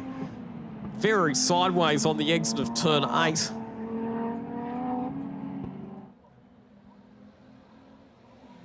Here's a replay. So this is... That was Brandon Madden going wide, yeah. Oh, it was actually all 4 wheels. Wow, he did well to save that, Shebex. That could have been a very ugly moment. High speed off at turn 1. Just off, though, in the end for Brandon Madden. Would have had him moving in his seat. Rick Gill now looking to come up the inside of Neefsey through turn 1 as we will see those two making their way down. There's our leader. Sorry, I should say our second place getter, Brandon Madden. In front of him, Grant Johnson.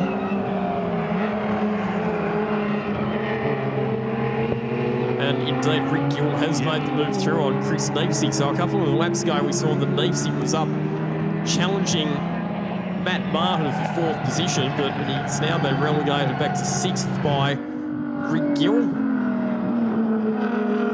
who copped a penalty for jumping the start in the previous race, but no such penalties have been awarded in this particular heat. Best lap so far, 1 minute 47.6 for Grant Johnson. That's the fastest lap that we've seen in race conditions so far this weekend, and it's only a 1/10 of a second away from Sean Jamison's 2011 lap record. So some serious pace being set by our race leader at the moment. Yeah, no doubt. Could they get down to lap record times? 1:47.51.26 was that time of Sean Jamison's in a VT Commodore back in 2011. So 11 years that lap record is held. And Grant Johnson, the opportunity with another 5 or so laps here, and then this afternoon's final race to get that time down. Currently at 1:47.69.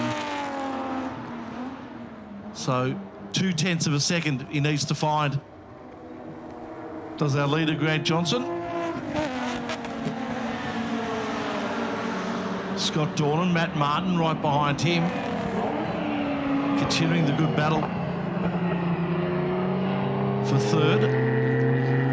Yes, so Matt Martin's closed in on Scott Dornan, so that's becoming a 3-way contest for 3rd position at the moment between Dornan, Martin and also Rick Gill. So that's going to be the most interesting battle on the racetrack very shortly. The contest for positions 3, 4, 5 and 6, because Chris Neefsey is still right in amongst that group of cars as well. He was a bit further up, Chris Neefsey. He's now dropped back a couple of spots, but just tacks on to the back of that group with Rick Gill just in front of him. So 6.5 minutes remaining on the clock in our 4th heats of the Australian Saloon Car Nationals. Points will be tallied up after this heat, and then we'll get a grid for our final race of this category, where our 2022 Australian Saloon Car National Champion will be crowned. Really heating up in the battle for 3rd, because Scott Dornan's under big pressure now. Matt Martin and Rick Gill now both right on the tail of the VY Commodore as they negotiate their way up into turns 9, 10 and 11. Scott Dornan, the VY Commodore Action Line Marking sponsored entry, feeling the pressure from behind. And as I mentioned before, the Holders and the Fords, they do have different strengths and weaknesses because of the different engine and suspension configurations. Rick Gill, really nice exit from the final corner and down the inside.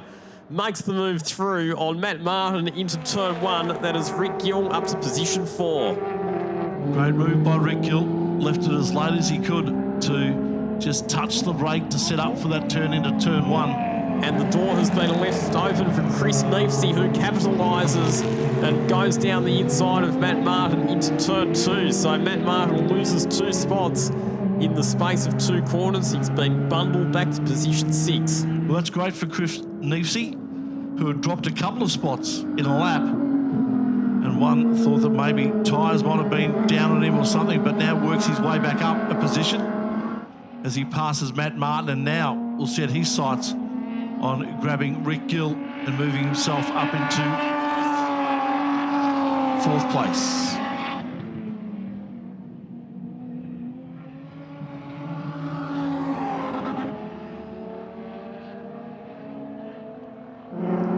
Rick Gill has his sights set on position 3 here. It's now his turn to have a go at attacking Scott Dornan. It was Matt Martin who was right up behind Scott Dornan on the previous lap, but Martin ultimately lost out. Oh, it was both Chris Neefsey and Matt Martin using all of the road on the exit of turn 8. And here comes Rick Gill up the inside of Scott Dornan. At turn 9, he'll be on the wrong side of the road when they get to the next left-hander.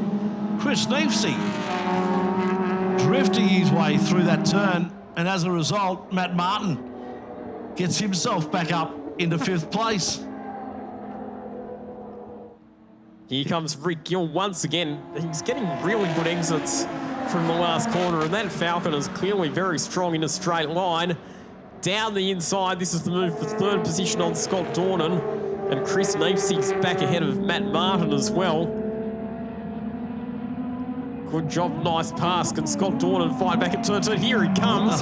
Big lunge under brakes.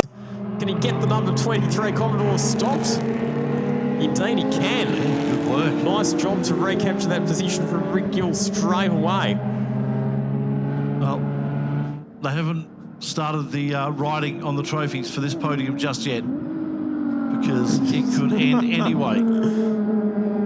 4 cars involved in this battle for 3rd. Dornan, Gill, Neefsey and Martin. And seriously, don't underestimate Matt Martin just yet with 2 laps to go. The problem for this quartet of drivers, though, is because they've been battling so fiercely for 3rd position, they're now more than 15 seconds behind Grant Johnson and Brandon Madden, now 2 race leaders. Here's a replay of what happened to Chris Neefsey. He was right out sideways on the approach to turn 11, but the incredible thing was that he didn't actually compromise his exit too much from the final corner, and he was able to recapture the spot from Matt Martin down the main straight. Just left the door wide open for Martin to take that position. Here we go, it's back on here. Rick Gill around the outside, this time Scott Dornan. And checkered flags out. Dornan as well. The checkered flags out. Grant Johnson's taken the win ahead of Brandon Madden, but our attention firmly focused on this contest for positions 3, 4, 5 and 6. It's going to come right down to a drag race to the finish line. Rick Gill, we've seen that his exits and his straight line performance has been very strong, so he will hold on for 3rd position just ahead of Scott Dornan. Chris Neefsey and Matt Martin completing your top 6, but those 4 drivers certainly gave us plenty of entertainment in the second half of that saloon car race. And there's your winner, though, Grant Johnson, who I dare say will start from pole position for our final race. Yes, I think that would be a fair assumption, given that he's won 3 out of the 4 heat races and was second in the other one. Yep.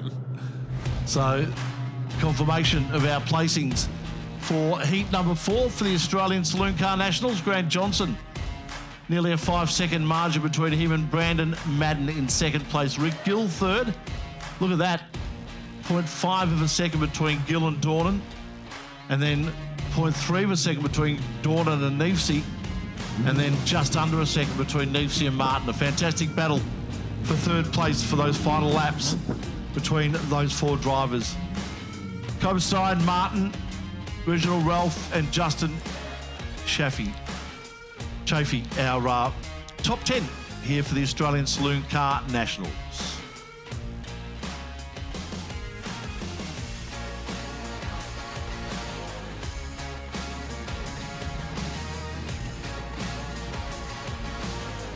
We've got Kylie King back in pit lane, so we will look into cross to her shortly. As Grant Johnson takes up the number 1 position, and rightly so. Australian Motor Racing Series, the AMRS Round 5 here at Sydney Motorsport Park. TA2 Muscle Car Series, framed by Hi-Tec. Coming up next. As Grant Johnson makes his way out of that purple mobile. And we're just about ready to head down to Kylie. Once again, just wait for the drivers to get off their helmet. Beautiful day here at Sydney Motorsport Park. The racing has been hot. Still plenty to come as well. Let's head down to Kylie and her interview with Grant Johnson. Grant Johnson, a case of more of the same, but it's really setting yourself up for the next one, isn't it? Yeah, that's right. It's getting a little bit warmer now, so the cars are starting to slide around. So we just did a race simulation for the next race. So, yeah, a couple of things have changed, and hopefully we do it right. She's unmistakable livery out there, this one. Yeah, it's nice bright purple, isn't it?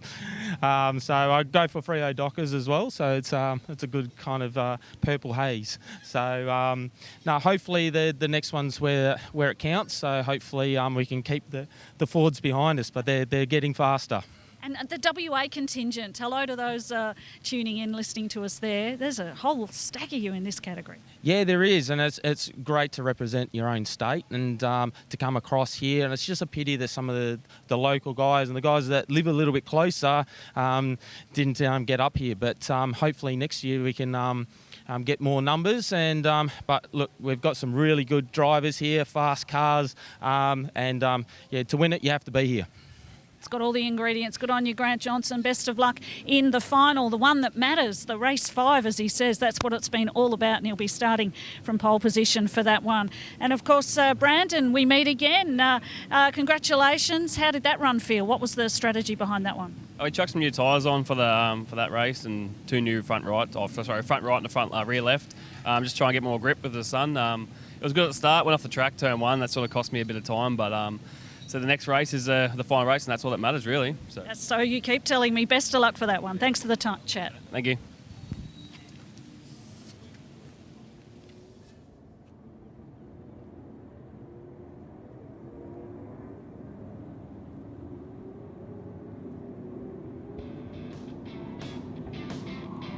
Battle, and you got there.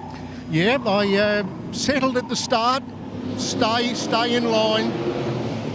Stay in line, and as the tyres came up, my car got on pace, and I could just creep by them. But it wasn't easy for an old boy, these young blokes, tell you. But anyway, I had a good time. Best of luck in the final. Thank you very much.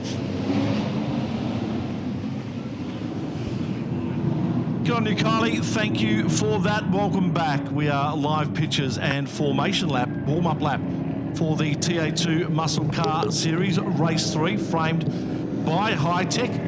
Matt McKeldren. Close. McKeldren. There you go, I got it right. McKeldren. Matt McKeldren joins us in commentary. That was so funny. You practiced that about 7 times before we exactly. And I still got it wrong. Yeah. Remember Bear off Wide World of Sports? He used to do that. Yeah. He was good for that. Yeah, always. A little bit of I'll make a living thanks very Max Muchley. All right, right, cars are on track. We are getting ready for the start of race 3, Matty, and go through the grid for us. Yeah, it's an interesting grid. We had a lot of guys come from the back of the grid forward on that one, but Josh Haynes belted everybody in the last race from Michael Coulter. Zach Lachelpo is going to start out a third from Lee Stibbs, the South Australian, in fourth in only his second race.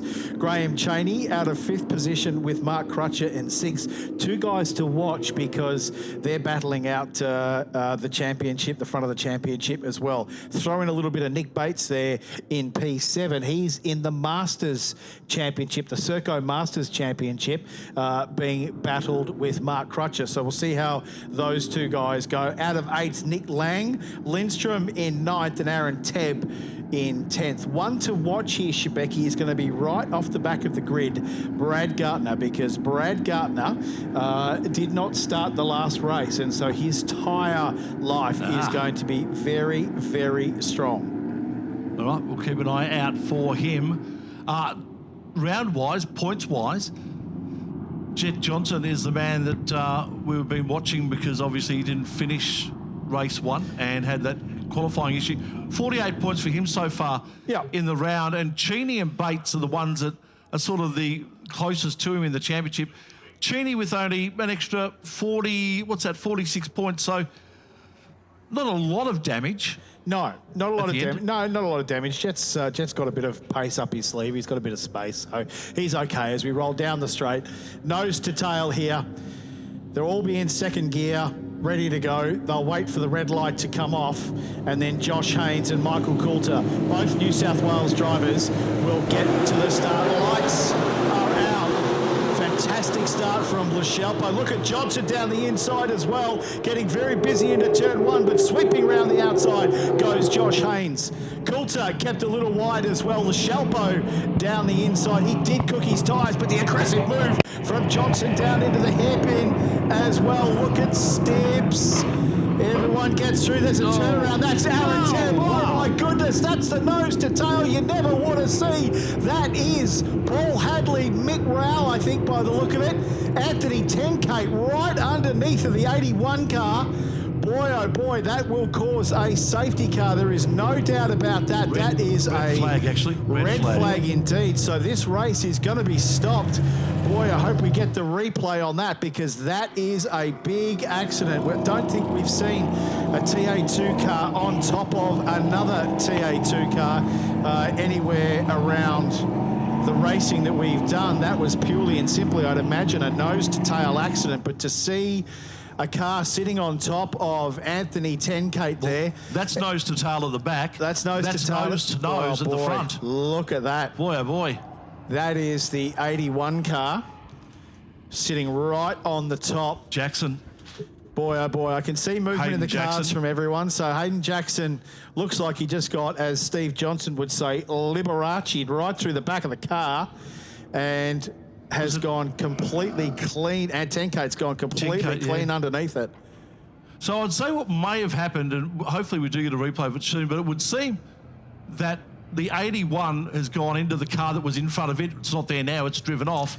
As a result, that hit in the back has lifted up the back, which allowed Tenkate then to go straight underneath. Very possibly, yeah, you could be 100% right.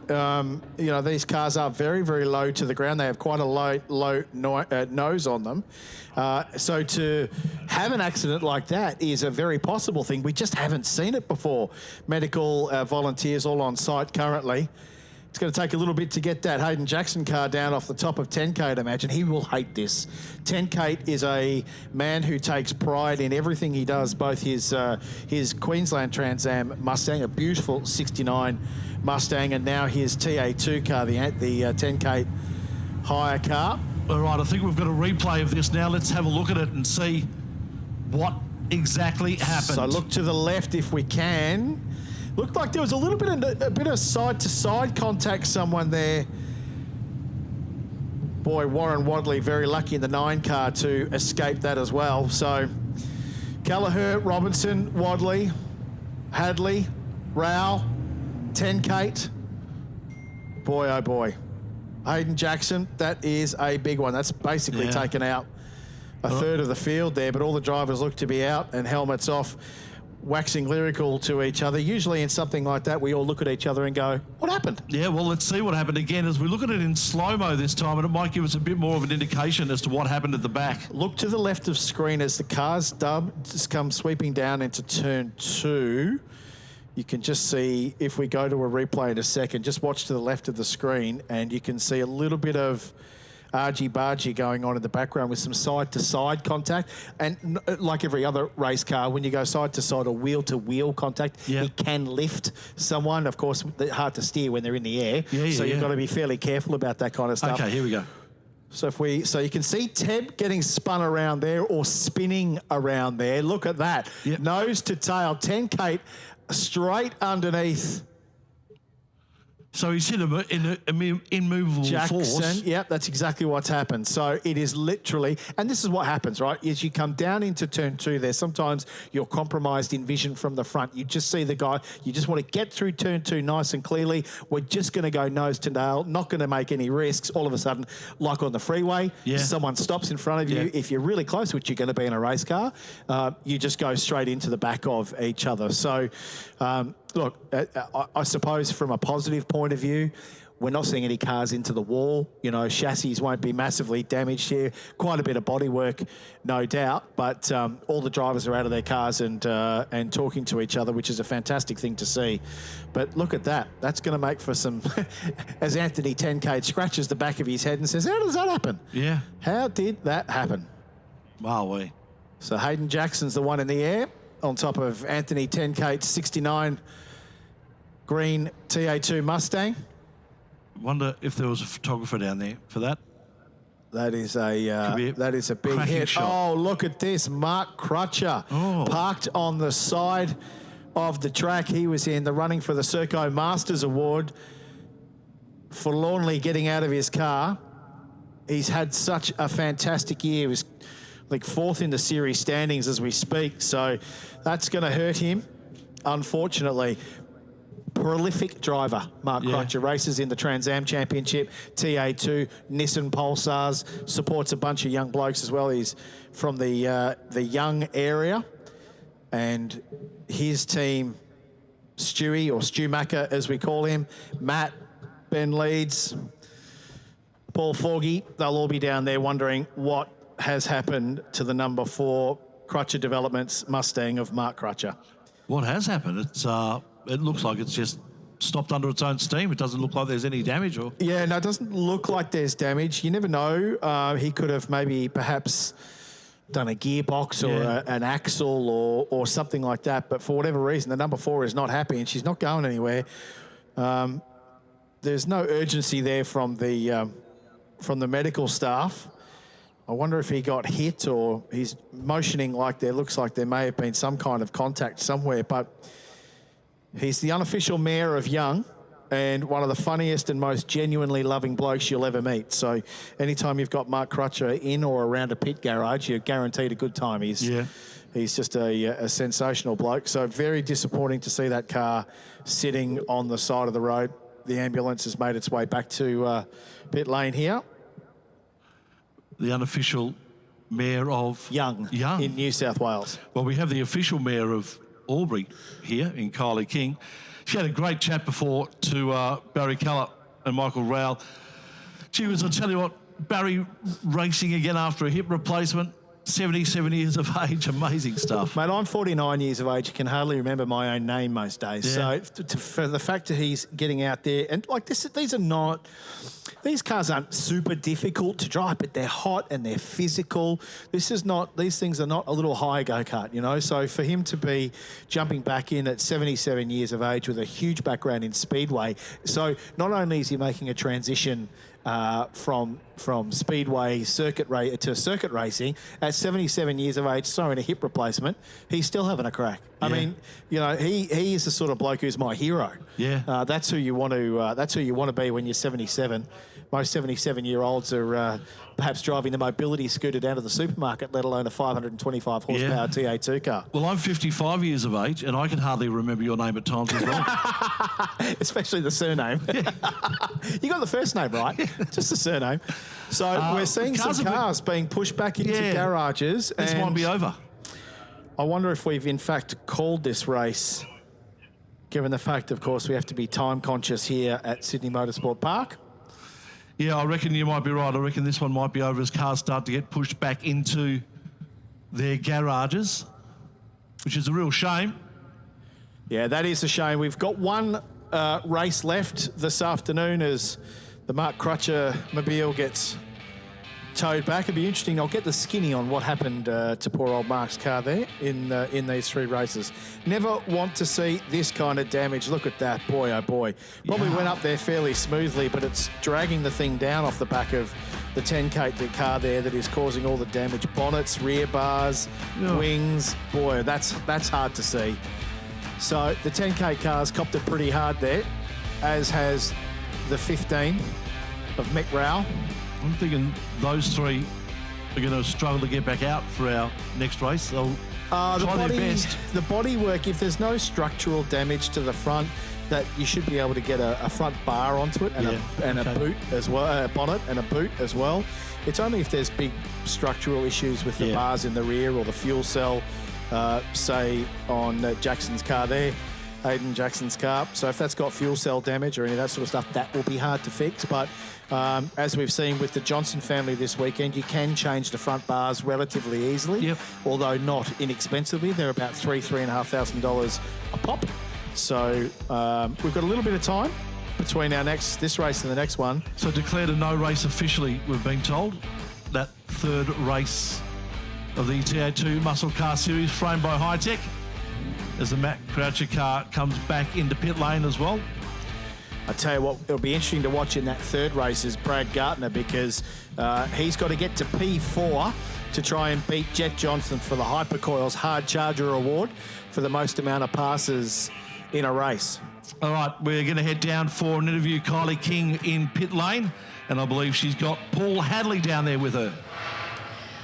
Paul Hadley, it looked like you had a bit of damage there. You obviously got caught up in whatever went down that we're still trying to analyse. Whatever happened down there, yeah, exactly. Like, I'm not sure exactly what happened up the front a bit, but yeah, concertina effect, and everyone's so close and there's just no room, and much as everyone tries to stop, but you just can't. So some damage to some cars, yeah. So whether we get back out for the next one, hopefully we can, but well, we're not sure yet how bad it is yet, so we'll do our best.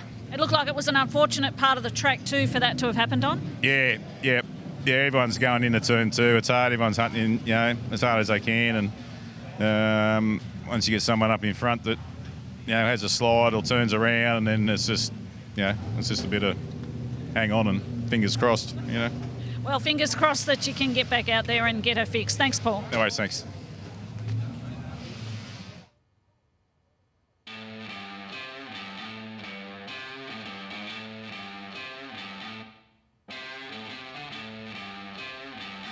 All right, pictures are live there of 2 of the 3 cars that were involved in that fairly high-speed crash.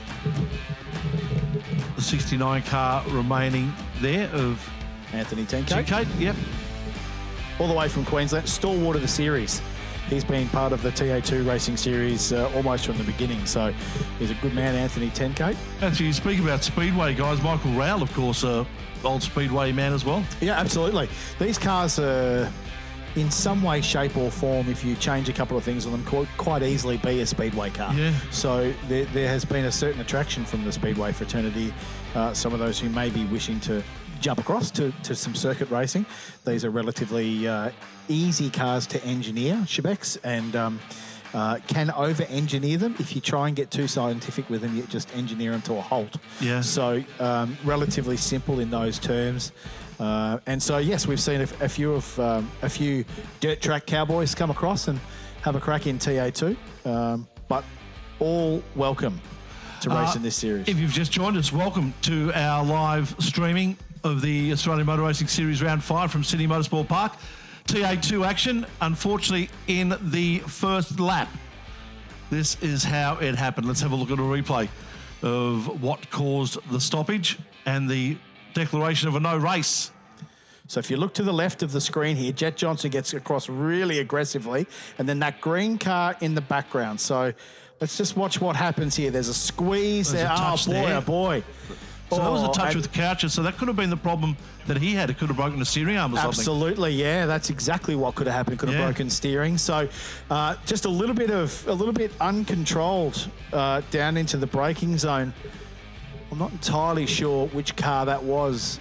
Might have been the 30 car, I think, who was getting right down there deep. And again, it's a very easy thing to do.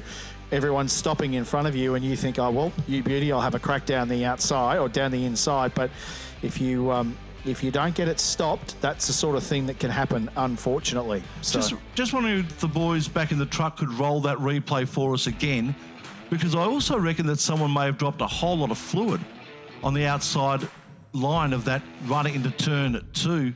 Might have been, sort of see it. Might have been at that the green moment. car of Dean Lindstrom that had that that sort of caused that incident down there at turn 2. Oh, it did have to be fluid. There is no way that the car of Cheney, of Mick Rowell and of Anthony Tenke doesn't have fluid. I reckon the fluid was there just before the accident. If we have a look at it now. So look at Lindstrom on the left in the green car there. Yep, and keep your line. Fires down in the middle between Crutcher. So there's contact with Crusher, contact with Bates, LaChalpo, Haynes. Okay. Clear. I'm just watching. No, I think that's from a previous. Yeah, it must be. Yeah, there's a bit of oil soak down there from a previous category. But and then Anthony Tebb has the spin there. And that's ultimately what causes the nose to tail. Tebb is on the outside line there. So if he stops and you're on the outside line, you know, it's like 7:30 on the M1 into Brisbane or into Sydney. It just causes nose to tails like that. We don't want to see that at 7:30 on the M1 though. Well, mate, that's one of those days that you just ring in and you say, you know what, I'm going to work from home today. Yeah, exactly. Taking a while to clear this incident, and rightly so. They're making sure that they get it all done properly. Bit of structural damage on the back of the 81 there as well. You can see some of the bars. But, you know, again, these cars they're certainly not built to crash. That's the wrong thing to say. But if you do crash them, they are not that difficult to get back together. They have front clips, rear clips, bars that all slot into each other. As long as you haven't moved the engine back, Shebex, or done something of that nature, when you've just got damage like this, if you've got a spare nose in the car, but having said that, TA2 also travel around the country with a spares truck.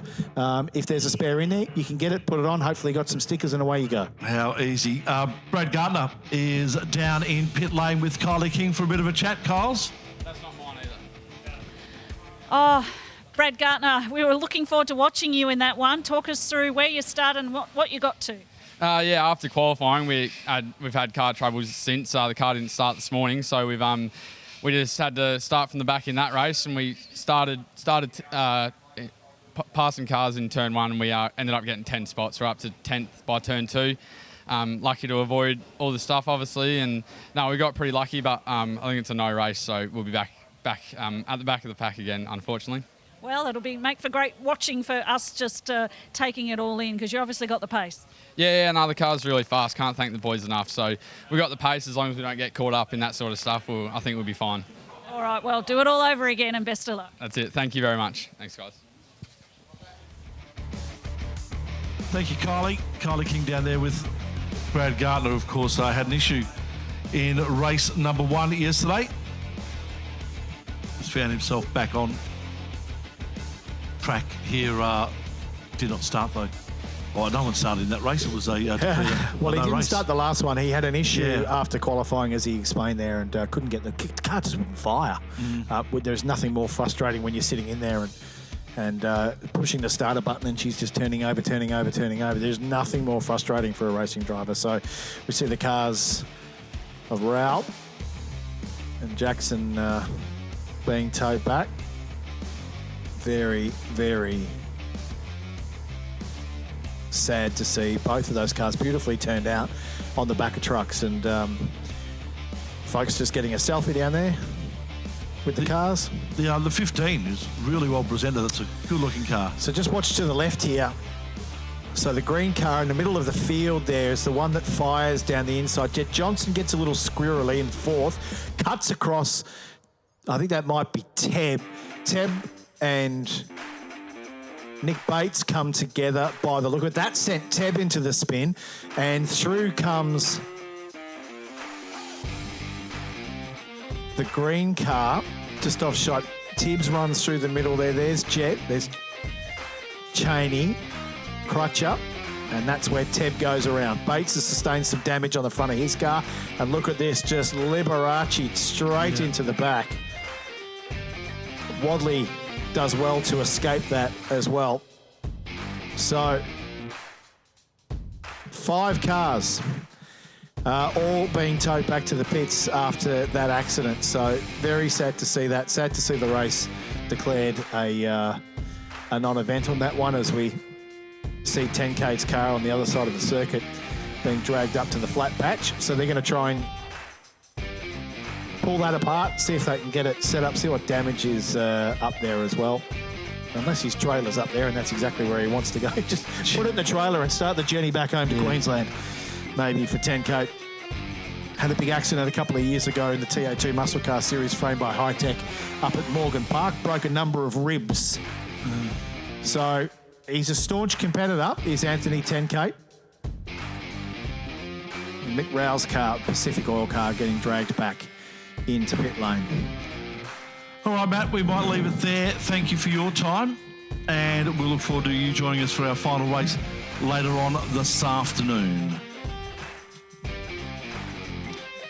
We'll leave you with pictures here just for a few moments while the clean-up continues down at Turn 2, and we'll be back with either our lunch break or we'll be back with some more racing, looking at the legend cars possibly coming back out in a sec. We'll catch up on all that and be back with you very shortly, let you know what's happening.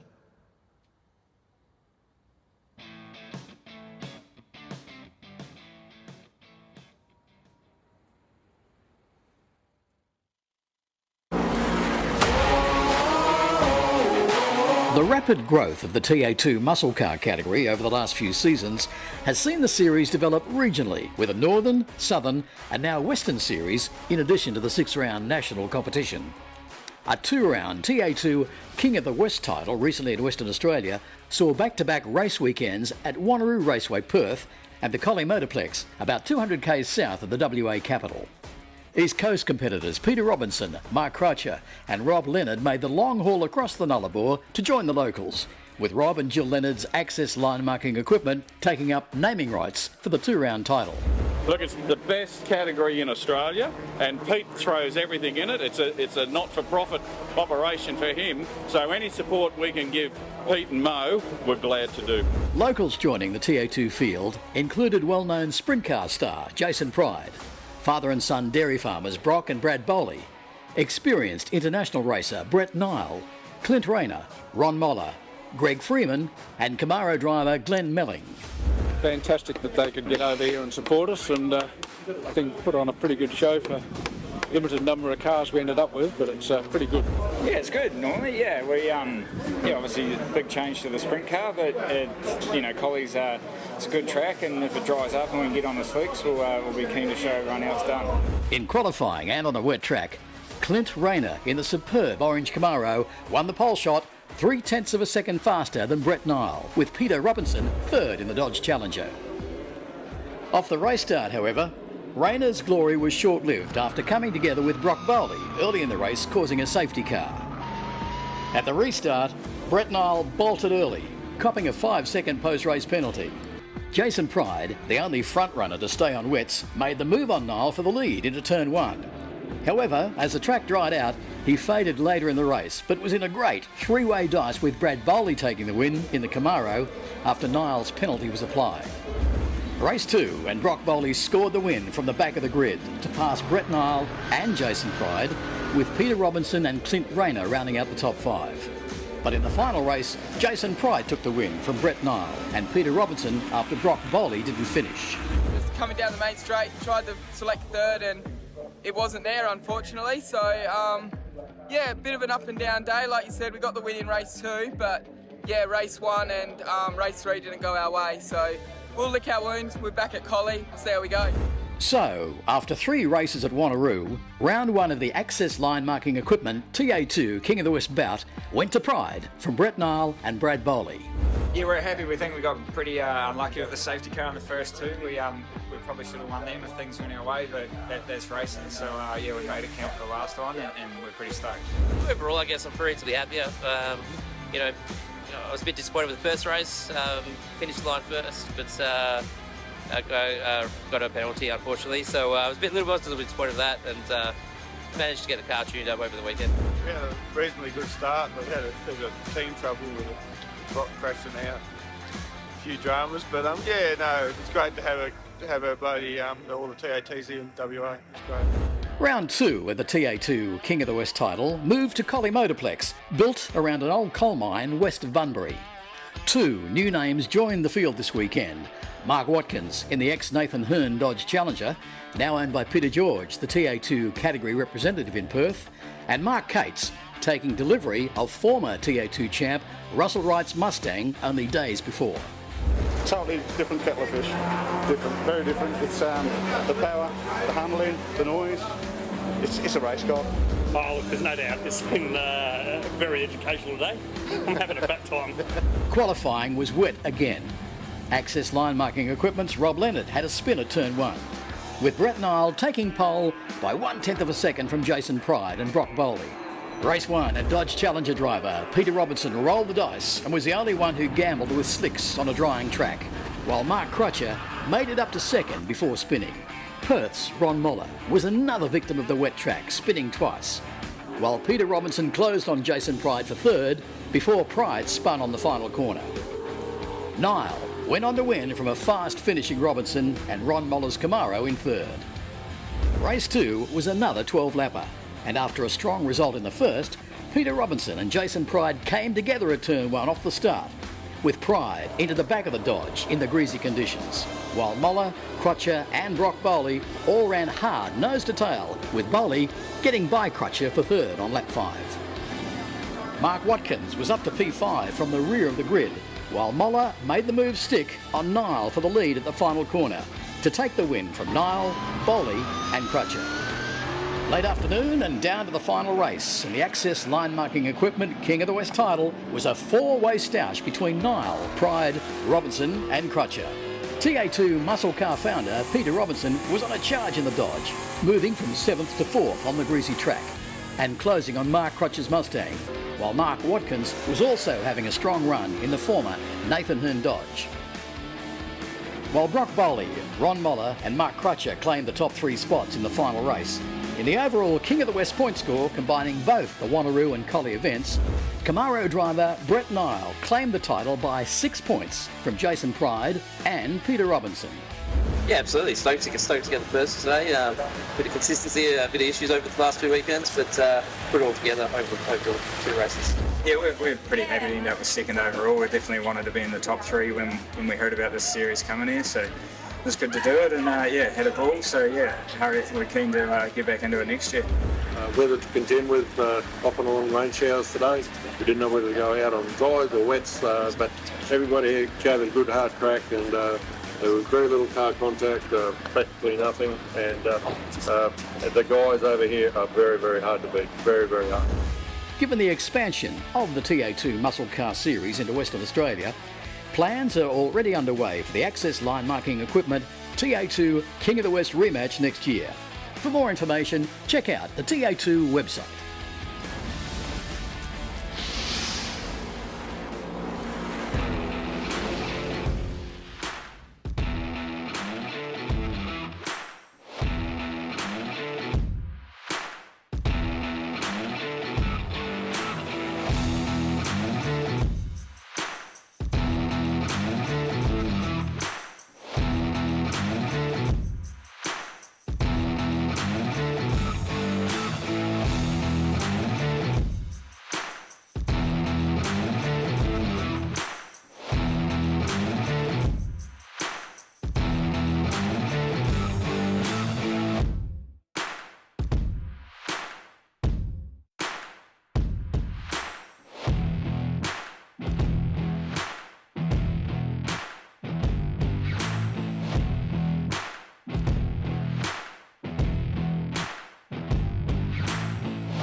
You are trackside at Sydney Motorsport Park. This is round number 5 of the Australian Motor Racing Series. Lunch is done. We have got a resumption of play here. We are set for race number 3 of the weekend for the Legend Cars Australia Series.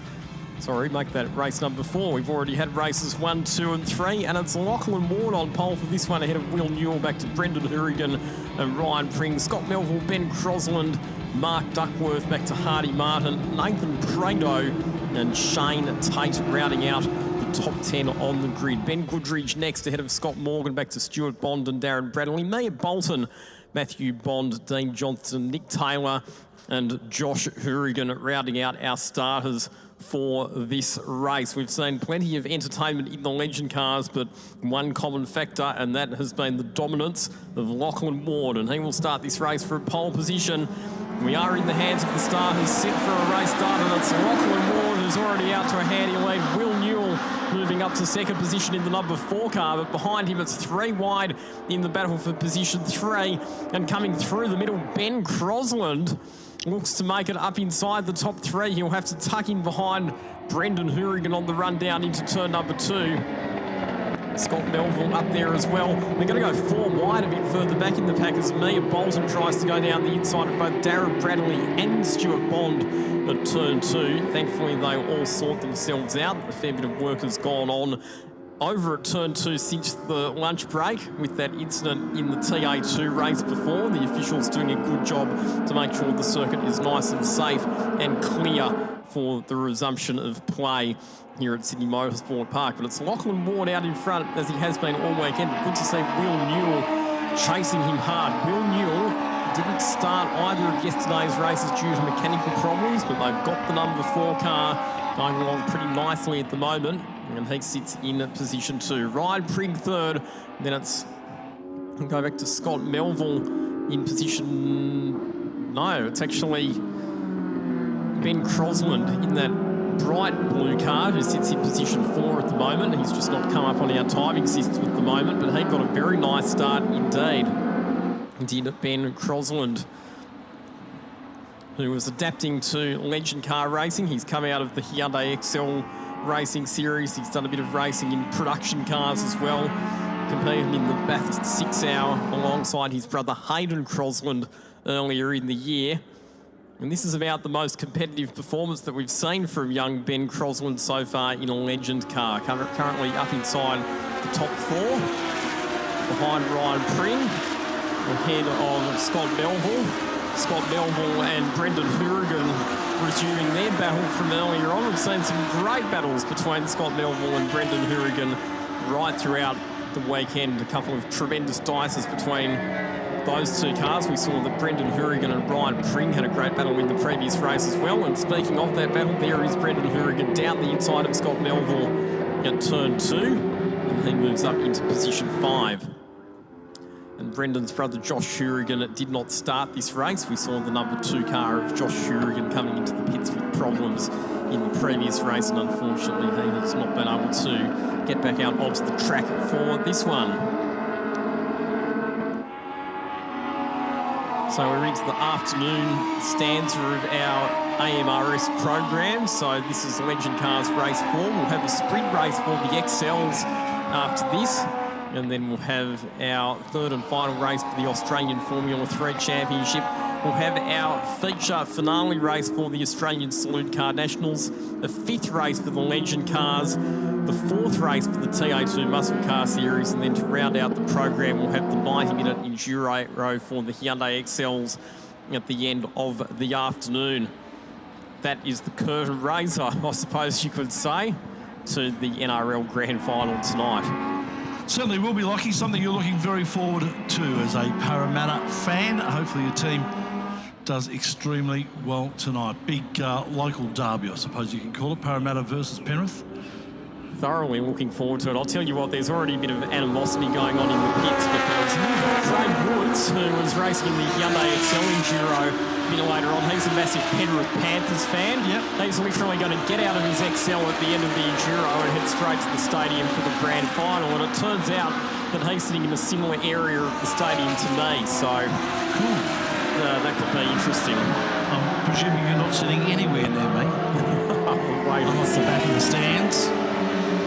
Section 602, row 17, seat 30. If you're anywhere near there, say good day. I think I'm section 606. Anyway, turning our attention back to the front of the race, this is the closest that Lachlan Ward's been challenged all weekend. Will Newell is taking the fight right up to Lachlan Ward, which is great to see. So Will Newell in car number 4, he has come alive in this race. The Man Harry's Collectibles number 4 car, putting all sorts of pressure on Lachlan Ward.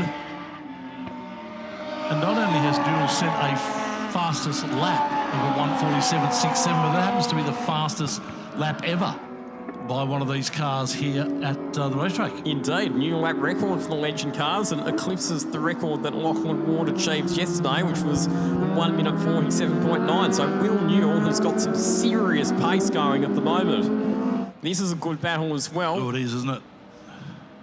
For 4th, 5th and 6th. Turn number 9, so you've got Brendan Hourigan, Scott Melville and Ben Crosland all embroiled in that contest. I think you might find it's Shane Tate, possibly. I think you'll find that there might be a timing... Yep, timing issue on Crosland. Okay, yeah. Cool. One of the problems is because we do have the timing sector loops turned on here at Sydney Motorsport Park. If a car has a timing transponder problem, it will show them dropping down the order until they can complete the lap. Hourigan, this will be the double toe here from Scott Melville, who pulls to the inside. They'll go 3 wide into turn 1, and it's Melville who gets down the inside of both Crosland and Hourigan and moves up into 4th position. Nice move. Crosland coming back on the outside into turn 2. Won't get it done. Not able to get the job done there. So Crosland and Melville fighting it out. Positions 5 and 6. There's our leaders though. Looking very good at the moment, getting a bit of a breakaway as well, nearly 4.5 second gap from these two to the rest of the field. They were side by side coming down the hill into turn 4, and I thought for a moment that Will Newell might have been able to grab the leg, but Lachlan Ward, all his experience in these cars, he was able to hold on. It's not over yet though, 8.5 minutes remain, and Will Newell is sticking close to Lachlan Ward. He'll have another shot, I would think, at some point in the next 8 or so minutes. Ryan Pring running a fairly lonely race at the moment in 3rd position. We saw that him and Brendan Hourigan were very close together in the previous race, but Ryan Pring's pulled well clear in this one. And in fact, Brendan Hourigan's lost another spot. In fact, Brendan Hourigan's out. So there is the number 51 car parked on the side of the road. I saw him dropping down the timing order, and that's why. So problems for the number 51 car. And he is going to join his brother in retirement from this race. Will it bring out a safety car lock? It depends on what position it's in, I would suggest. Nathan Prado making a move through on Shane Tate. That's Nathan Prado up to 6th position. This is about the highest that he's run all weekend in that car. Another driver who had some problems earlier in the weekend, but is now starting to recover and move back up towards the pointy end of the field. So there's the car running 3rd at the moment, the 52 of Ryan Pring. Mechanical Care Balconen car. Battle continues for the lead with Lachlan Ward still under serious pressure from Will Newell, who is the new lap record holder for Legend Cars here at Sydney Motorsport Park. Wow, Lachlan Ward almost running out of road on the exit of Corporate Hill. And these are such physical cars to drive, Specs, because they've got the short wheelbase, narrow track. They're very twitchy, quite hard compound tyres as well that don't offer a lot of grip. So that's why you really see the drivers having to make these small corrections on the exits of corners. Well, Will Newell is right up the back of Lockie Ward as we watch a replay of this passing move. So Nathan Prado textbook slipstreaming manoeuvre on Shane Tate. And here we go, side by side, our two race leaders across the line. And Lachlan Ward moves to the inside. Will Newell has to tuck back in behind, so Lachlan Ward manages to fend off the attacks from Will Newell once again.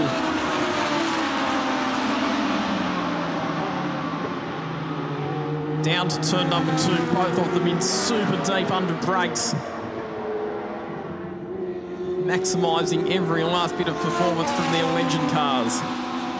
Will Newell will be getting really frustrated now. Every opportunity he's had has been shut down. This time maybe up the inside. Newell locks the brakes. Nearly went straight into the side of Lachie Ward. Did well to control that. And Lachie Ward did well to stay out of trouble.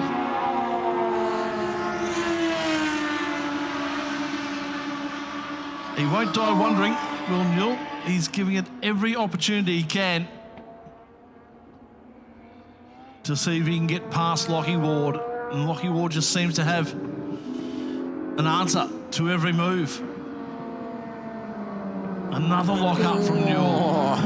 And that's costly, that one. That's carted him extremely wide at turn 8, and that'll cost him a good 2.5 or 3 seconds to Lachlan Ward. So that was an error that Will Newell did not need to make, and that relieves a lot of pressure off the shoulders of Lachlan Ward. 4.5 minutes to go in this one, so probably about another 2, maybe 3 laps at most. But Lachie Ward now given a breather by Will Newell. That 0.3 second of a gap now up to 2.6. So you're right, you're spot on, Lachie Mansell. 2.5 seconds about the margin that cost Will Newell. That lock up at the hairpin. Here they come, 2-3 wide again.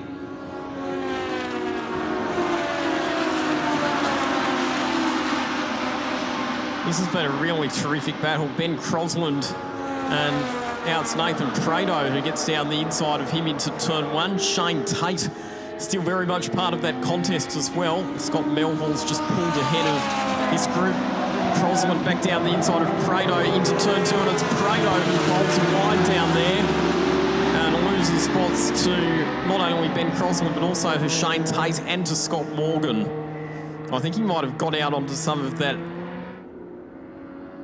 absorbent oil-soaked material that was put down on the circuit there to soak up the oil from the Hyundai Excel that had the problem earlier on, not to mention the TA2 accident, which also left a fair bit of rubbish on the road down there at turn 2. So a good battle happening here for positions 5, 6, 7 and 8.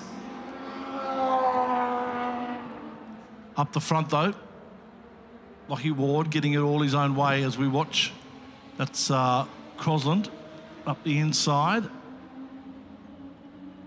You can see there that Nathan Prado just in a little bit too deep under brakes and on a section of the circuit that wasn't offering up as much grip as what he needed. Cost himself 3 spots in the end.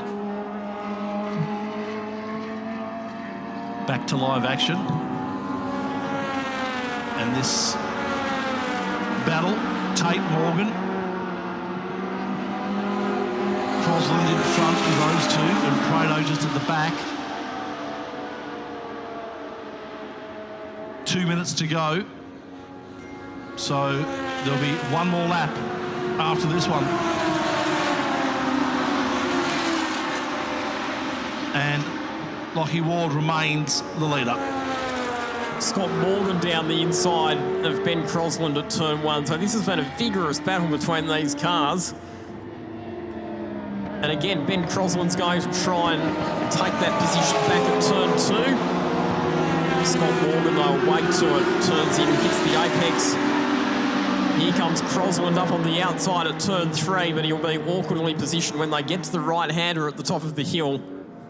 He slots back in behind, but gets a good run out of the corner. Back down the inside at turn 4. Did well. Nicely done from Ben Crosland. I'll tell you what, Will Newell has given it everything he can. He's taken a second off that margin to Lachlan Ward, and this being I believe, the final lap. He won't get him, but he's done well to close that margin again after a mistake up through the final turn a couple of laps ago. I'm sorry, it was down at the hairpin a couple of laps ago. Agreed, and had it not been for that mistake, Bex, I think it would have been a much closer finish between those two cars. But Will Newell, he'll get one more chance. The Legend cars do have a fifth and final race on the program a bit later on this afternoon. But Lachlan Ward reigning supreme once again in the Legend cars here at Sydney Motorsport Park. That is his fourth race win of the weekend. Will Newell, though, did very well. Got the margin back down to 1.2 seconds by the time they got to the finish line. Ryan Pring crosses the line in third. The 82. Oh, gee whiz, that was a tight finish between Prado, Tate and Crosland. Morgan in there as well. All four cars separated by just 0.2 of a second on the finish line. But a great win for that man out the front, Lachlan Ward. His fourth win of the weekend. William Newell in second place. Ryan Pring third. Scott Melville. Scott Morgan. Unfortunately, though, the transponder has got Crosland out of that order. He'll slot in there somewhere. Nathan Prado there as well. Shane Tate, Hardy Martin, Stuart Bond, and Benjamin Goodridge in the top 11. Good racing. Yeah, really good racing for the Legend cars. Admittedly, this circuit's probably not a track that suits them quite as well as some of the tighter tracks, but still putting on some really good, entertaining racing this weekend, which is good to see. And they will have a fifth and final race. Oh, Mia Bolton, the number 23 car, the young Canberra racer. She's had some problems with her car, and unfortunately, she's not made it to the finish either. Mia Bolton, we've seen her doing a bit of testing in a Formula Ford with the CHE racing team, and in fact, the CHE racing crew with Cameron and Colin Hill did a bit of work on Mia's car, making some modifications to ensure that she had a comfortable driving position in that car, but unfortunately there's been some mechanical issues with it. Let's head down to pit lane. Kylie King. Well, Lockie, you didn't quite have it all your own way. A bit of a battle there for a while. No, that was an epic battle. Me and Will were going at it all race, you know. He had a bit more straight line than I did, but I think I pulled it together in the corners. But yeah, it was really close. We came together halfway through-ish, and that put a gap between us. But yeah, it was an awesome race up until then, yeah. Yeah, and what's the secret to doing well in these little cars? It looks harder. I'm sure you make it look easy, but I'm sure it's hard. Yeah, they're awesome cars. Like, I stand by these. I'm a driver coach myself, and I stand by these as one of the best cars to learn how to drive, because they understeer and then they oversteer, and they're just all over the shop. So I think getting one of these, driving fast, learn how to drive a car, and then go race other stuff. Well, there you go. There's the sales pitch. Well done, Lockie. Will, very epic battle early on. You just couldn't quite get the master in the end. Yeah, I had fun. I just locked up a few times and made a few mistakes, which cost me, but it is what it is. And what's it like having a benchmark, someone like Lachlan that is so pacey? That's awesome. It'd be pretty boring without a benchmark like Lockie, but, you know, there's different tracks. There will always be different benchmarks. And there's another race too. Yeah, that'll be fun. I can't wait for that one. Good one. Thanks for the time. Oh, good. Good on you, Kylie, with Lachlan Ward and William Newell down there, first and second in that race for the Legend cars. Race 4 of the weekend. One more to come from them a little bit later on. As we look at our program for the remainder of the day, and it is pretty jam-packed. Hyundai XL's coming up next with more racing from them. Of course, they've also got an endurance race, our last race of the day.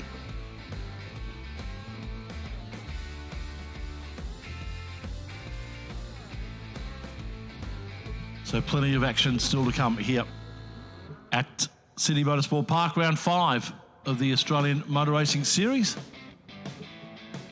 And our XLs will head onto track very shortly for the first race of their weekend, a little 15-minute race before their endurance race a little bit later on.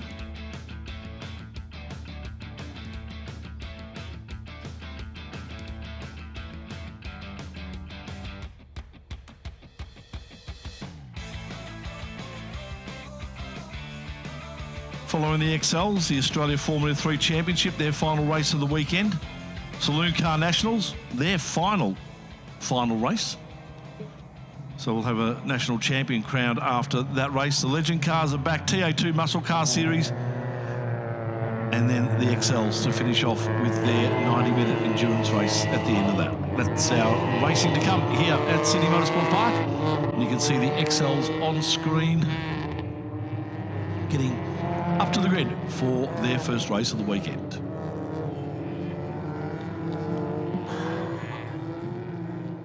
So this will be a short sprint race, which is basically the curtain race of their Enduro a bit later on this afternoon. So I've got Caleb Heffron starting on pole position ahead of Shannon Williams. Tony Gardner out of position 3 on the grid back to Connor Cooper. Lewis Britton out of position number 5 back to Stephen Muggleson. Brian Skipperis, position number 8 on the grid. Bit of a question mark over that one, Ben Goodridge, because he damaged his car in the qualifying session earlier on. Out of position number 9 in car 69. We will have Matthew Moss Robinson. And then we go back to Andrew Grimer in 10th position. Gary Hodges in 11th position on the grid. Out of position number 12, it's the number 36 car, which will be driven by Justin Smith, relatively new competitor for the XLs, having only joined the series this year. And then on the final row of the grid, Joel Strode and Jeff Neve. So it'll be the primary drivers in the cars for this sprint race, and then the co-drivers will obviously be sharing the cars with them for the Enduro. You can do the Enduro solo if you choose to. We'll explain a bit more about the pit stop rules once we get to the Enduro a bit later on this afternoon. Excellent. Looking forward to that around about 3 o'clock. That endurance race is set to start here at Sydney Motorsport Park.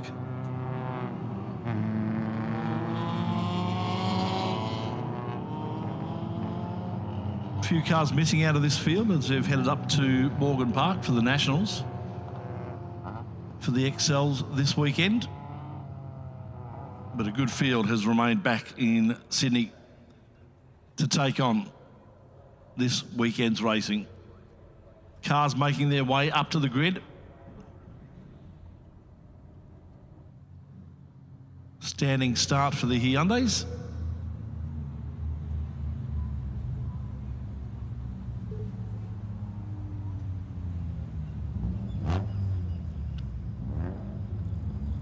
Heffron in the 64 from pole position.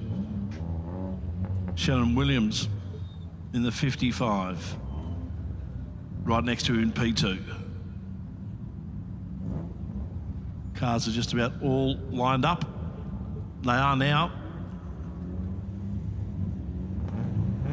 5-second board goes out. And we are set to go. Race 1 of the weekend for the Hyundai XLs, and a great start for Shannon Williams on the outside. Gets a half a length in front of Heffron. Is it enough to get that car into the lead through turn 1? No, Heffron on the inside, able to hold the line and continue on his way. Close action down into turn number 2. They're going to go pretty much 3 wide. Gardner on the extreme outside of the circuit. Try and go the long way around. Some of the drivers using all of the concrete extension. One car's gone to the grass on the inside of the road, but somehow they all managed to get through there without making contact with one another. Down the hill they come. Caleb Heffron, your race leader. Shannon Williams on the inside. Tony Gardner lining up on the inside of him as well. And Stephen Muggleson slips through on the inside as well into car number 12. Moves up to position 3. for a neck start to this XL race. There's Connor Cooper in the 191 car getting around the outside of Tony Gardner. And Hefferon runs wide. Here comes Shannon Williams up the inside as they run to Corporate Hill. How good's this? Good tight racing as you'd expect from the XLs. Shannon Williams takes the lead. Caleb Hefferon slots into second place as they head around the hairpin and make their way back to end their first race. 15-minute race, this one for the XLs. An opportunity for these main drivers just to blow out the cobwebs and get ready for the big one a little bit later on this afternoon. So Shannon Williams, short race leader. Caleb Hefferon and Connor Cooper battling it out as they exit turn number 11. Up on the inside comes Monique Skiveris. She's made very good progress on this opening lap, and she's going to blast past into second position across the start-finish line. How good's that? Hefferon back down the inside into turn number 1. Hold your breath. We've already seen one incident at turn 1 earlier on today with Ben Goodridge getting into trouble. Thankfully, they all managed to make it through without any damage. Hefferon back up to second position. Skipperus gets from the gauge to third, finds herself under attack from Stephen Muggleson in car number 12. And while all this battling's happening for second position, Shannon Williams, 46-year-old, who has been Masters class champion, has pulled well clear. Yeah, he has too. 1.6 second margin to Caleb Hefferon. Gee whiz, it's all happening.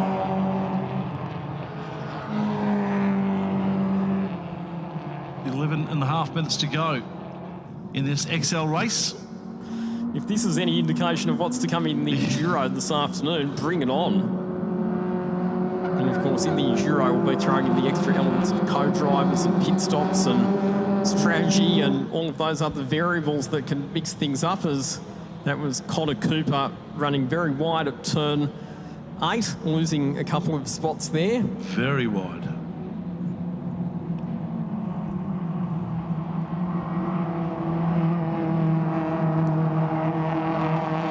As we expected, Ben Goodridge has not been able to take the start of this race after the damage that he sustains to his number 91 XL in qualifying earlier on.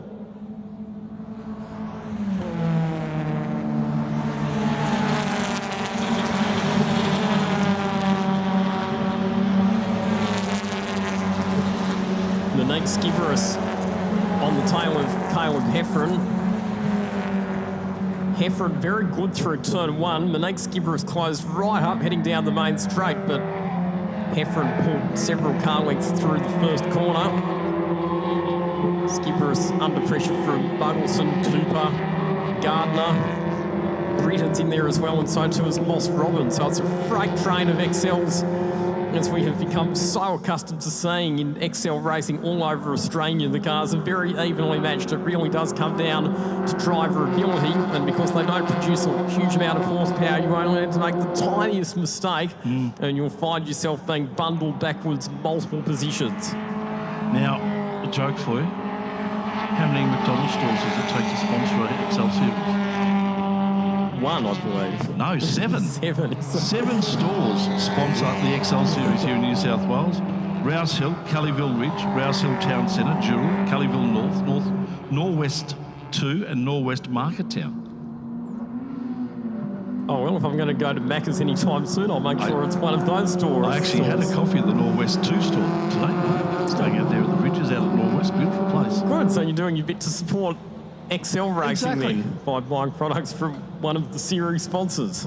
I said that to the girl who made my coffee, and she just looked at me and thought, what are you talking about? She looked at you incredulously. I said, I'm supporting the XL series. She said,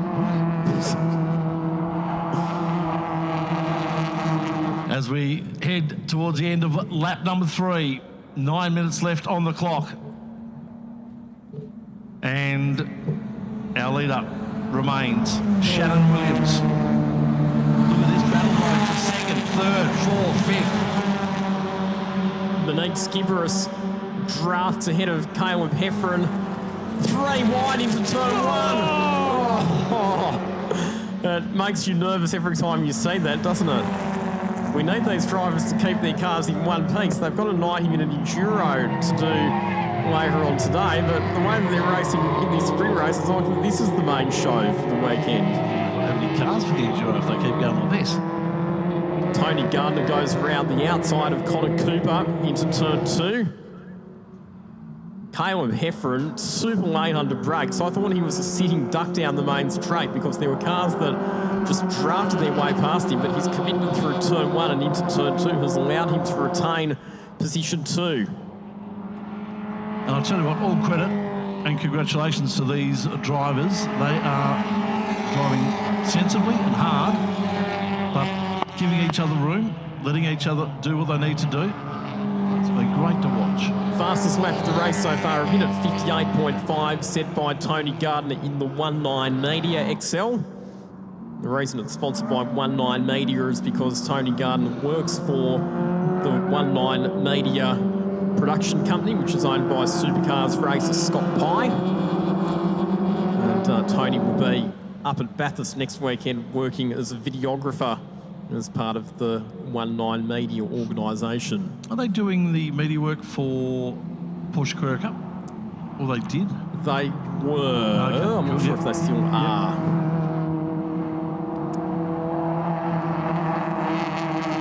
And here is Tony Gardner right up behind Monique Skiveris as they come back onto the main straight. And it's been straight line speed where Caleb Hefferon seems to have been struggling a bit. He had a good margin over Monique Skiveris coming onto the main straight, but you can see Skiveris in a straight line closes right in.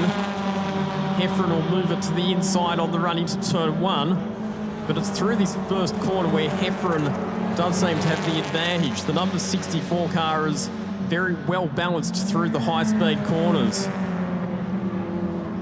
Skiveris has left herself open for Gardner to come up the inside and take third. Was committed to that outside line through turn 1 and turn 2. And Gardner taking full advantage of that.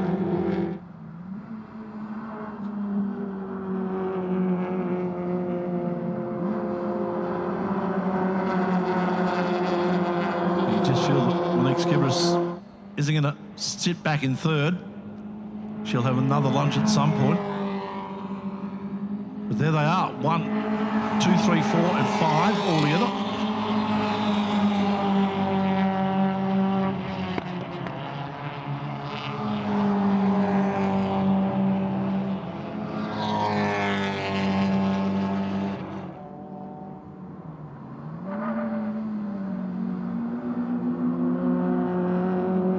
As our cars make their way around the hairpin, Shannon Williams is just blasting out here. 4 seconds now, the margin between him and Caleb Hefferon. But look at this scrap. Hefferon, Gardner moves himself into second place now. Skiveris looking, attacking Hefferon down the straight. She's right on his back. And we've seen it, as Lockie just said in the last lap. Skiveris seems to have the power down the straight. And once again, that's on display. Gardner in second, Skiveris into third. Hefferon now back on the inside again. He'll force her wide once more, as he had each time she's passed.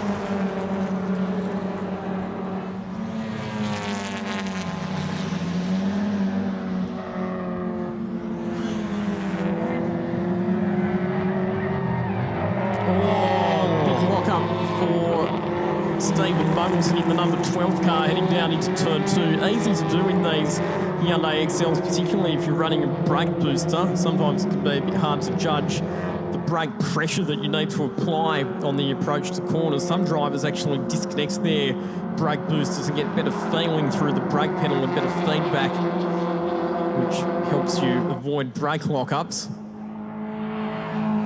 4 minutes left.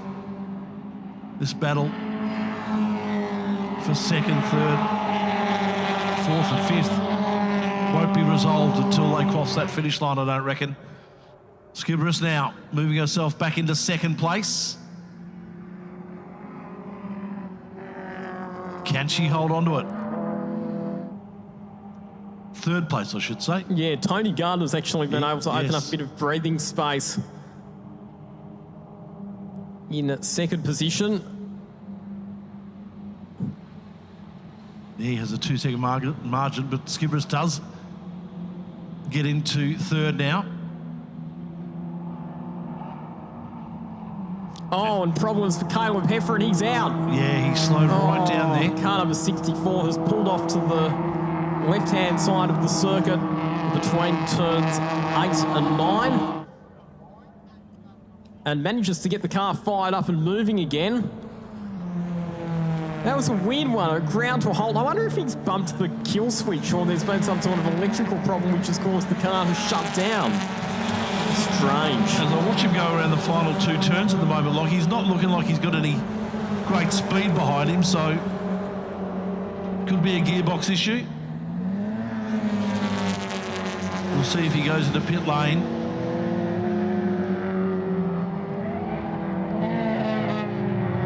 And that's exactly where he's going. So we'll see him out of the race with 2 minutes to go.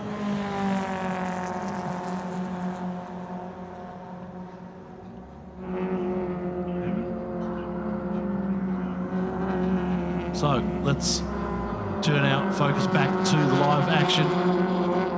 And Shannon Williams, still the person to beat.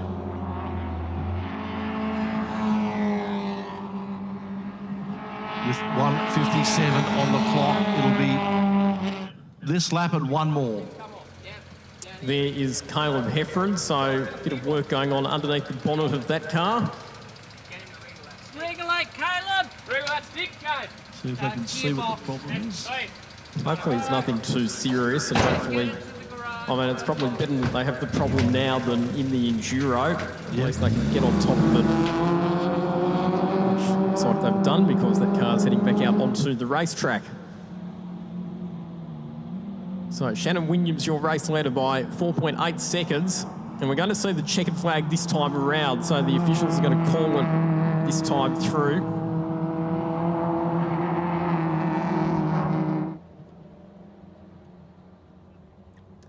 So it's going to be Shannon Williams who takes outright victory in the sprint race for the Hyundai XLs. Sets himself up nicely for the 90-minute Enduro later on this afternoon. Tony Gardner coming home in second position. Monique Skibberus in the drag race to the line just holds out Lewis Britton. Good battle. Stephen Muggleson next ahead of Matthew Moss-Roberts. Connor Cooper falling back to 7th position in the final analysis there ahead of Joel Strode. Jeff Neve in position number 9. And rounding out the top 10 will be Gary Hodges in the number 11 car, the second of the maroon-coloured XLs in the field. And next time we'll be seeing the XLs is when they go racing for the Enduro. And it will be the last race of the afternoon here at the AMRS at Sydney Motorsport Park. Or on our live stream right around Australia or right around the world, you'll be able to catch that Hyundai Enduro race coming up a little bit later on. Confirmation of our placings. Shannon Williams from Tony Gardner, Monique Skibberus in third place, William Britton, Stephen Muggleton, Matthew Rosie Robinson, Connor Cooper, all finishing up there in the top 7. Joel Strode, Jeff Neve and Gary Hodges making up our top 10. Very shortly, when these cars come back to pit lane, we'll head down to Kylie King. She'll have some interviews for us. Shannon Williams, Tony Gardner and Monique Skibberus, our top 3. Their cars now being parked up against their respective placing numbers. And very shortly we'll get some words from our podium in that sprint race. Australian Formula 3 Championship coming up next. Ahead of plenty of racing still to come here at Sydney Motorsport Park. And in just a tick, we'll head down to Kylie. Let's do that right now. Kylie King's ready down in pit lane. Shannon, well done, congratulations. But gee, there's more to come now, isn't there? Oh, absolutely, it's a long race ahead of us. We've got some stiff competition here. We've got the Series X3 champion not too far behind me as well, so it's all on for the last race. It did look like you had it under control, that one, so things must be going well. I think I got very lucky. I mean, I've made a few good decisions at the start, but these guys behind me got caught up in a battle. I can see in my mirror, so that definitely helped me get a bit of a break. So it was just a matter of me maintaining that. Congratulations, good luck in the big one. Thank you very much, thank you. And Tony Gardner, one of the ones you did mention who had a bit of a battle on his hand in the race for the minor placings. That was fun to watch. What was it like from your perspective? Oh, it was a lot of fun. It was really clean racing. I made a bit of a mistake on the first lap, which put me back into the pack and lost a bunch of spaces, but it made for a really fun race getting back up to the front. But Shannon was too good today. And of course, you've got the big one to come a little later, so how are you feeling ahead of that one? Yeah, really good. I'm going to do the first stint and then hand over to the old man and see if he can bring it home for us and just have a bunch of fun in the Enduro.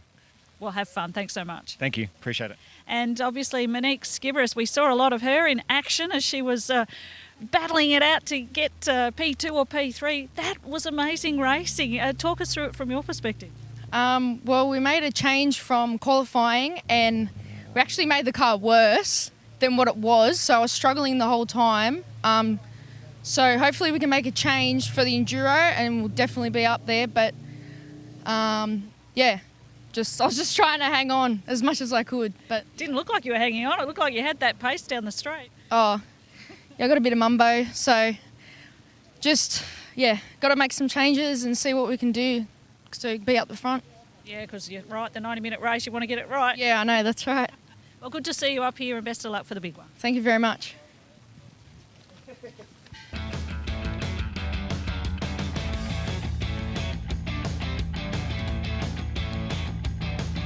Thank you very much, Kylie. And what a big smile on the face of Monique Skibberis finishing third in that XL race. She should be very happy with the way that went. Great driving and good driving from all our XL drivers. Nice, tight and clean racing as our F3s make their way onto the track. A 10-lap race for the Formula 3s this time round. And a bit of a mix-up in the gridlocking. Indeed there is. So the grid positions for this race will be determined based on the second fastest lap time achieved by each driver in qualifying. So it will be Mitch Nielsen who will start on pole position for this one. Ahead of Noah Sands, Trent Grubel back to Ethan Brown, Ryan Astley in position 5, and then Ben Taylor and Roman Krubens rounding out the field. And it was an interesting start in the previous race, Shebex, an absolute blinder start from Ryan Astley, who went from 4th to 1st at turn 1. Yeah. But then Noah Sands, who made a somewhat tardy start, went from pole back to 3rd off the line, but then recaptured both of the spots that he lost under brakes with a breathtaking move at turn 2. And you are kidding me. No, Ben Taylor stopped, parked stationary on the side of the racetrack at turn 2. When is this kid's luck going to turn around? Yeah, he didn't have any luck in the last race. There's no doubt about that. His car stopping with just a couple of laps to go. And now it looks like it's stopping with a couple of turns into the warm-up. So Ben Taylor doesn't look like he can get this car started. So as a result, I think we'll have an aborted start here, won't we? They're not going to keep the cars on the grid. No, so what they'll do is they'll recover that car, and like you said, generally it does then become an aborted start situation. So normally the procedure then is that we do an extra warm-up lap. And probably the race distance will be reduced by 1 lap as a result of that. But I just cannot believe the misfortune that Ben Taylor has had. Just ever since the winter round, it's been a nightmare. Just to give you a little bit of an indication as well how much bad luck he's having, he had an engine change between the last race and this race. Are you serious? So, yeah, that's thank you to Gary O'Brien for that information. Yeah. Seriously. So, just to run through young Ben Taylor's list of misfortunes: a crash at Winton in qualifying ended his weekend. Queensland Raceway, mechanical problems after qualifying ended his weekend. So 0 points from Winton, 0 points from Queensland Raceway. This weekend at Sydney Motorsport Park, he at least got to the finish in race number 1, but mechanical problems, obviously engine related in race 2 at DNF, and now it looks like he's not even going to get to the start for race number 3. So it'll be a grand total of 1 race from the last 9 F3 championship races that Ben Taylor will have finished. And he's a nice kid, he comes from a nice family, and you just wish and hope that his luck will turn around at some stage. Well, he's been extracted. You can see that on the screen now, being towed away. Delayed start board out with our starter. You can also see that straight down on the left-hand side of the straight. They won't want to hold these cars on the grid too long, as the delayed start board goes in and the warm-up lap, green flag, comes out. So they'll do another warm-up lap, and then we'll get a start underway in this race. Good opportunity for some practice starts for the drivers.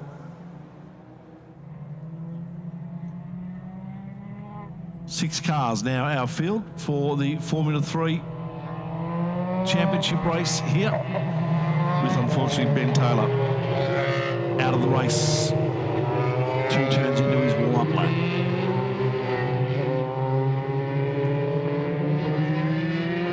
Well, they've got a bit of time to work out what the problem was.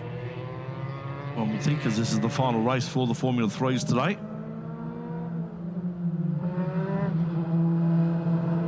So there is Ben Taylor's car getting towed back to the pits. Very disappointing for Tim Macro and the rest of the team who prepared that car. And then there were 6 cars on the grid, so obviously row number 3, Ryan Astley will now have that row of the grid all to himself. He'll be looking to get another rocket ship start like what he got in race number 1. It was spectacular. And we've talked a lot about Noah Sands this season and all of his performances, but if there's been one weakness for Noah Sands this year, it has been his race starts. There's been a few races where his launches have not been as good as what they've needed to be, and he has lost some spots but then had to work his way forward. But to his credit, his overtaking has been brilliant this year, Noah Sands. Particularly under brakes, he's just had so much confidence, and we saw a graphic demonstration of that at turn 2 on the first lap of the previous race.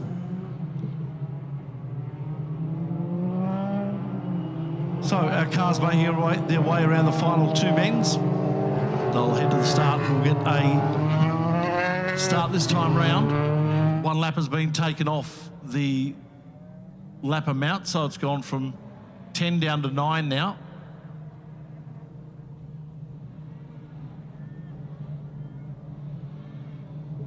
These cars lapping at around about 125-ish a lap here at Sydney Motorsport Park.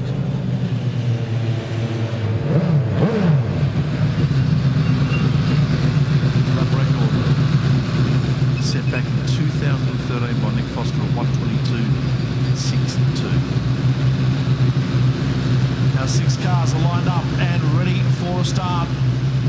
Australian Formula 3 Championship, final race of the weekend. 5-second board out, revs are up. Set to go, Nielsen for Sands from the front row. Sands got a good start, Nielsen on the inside though.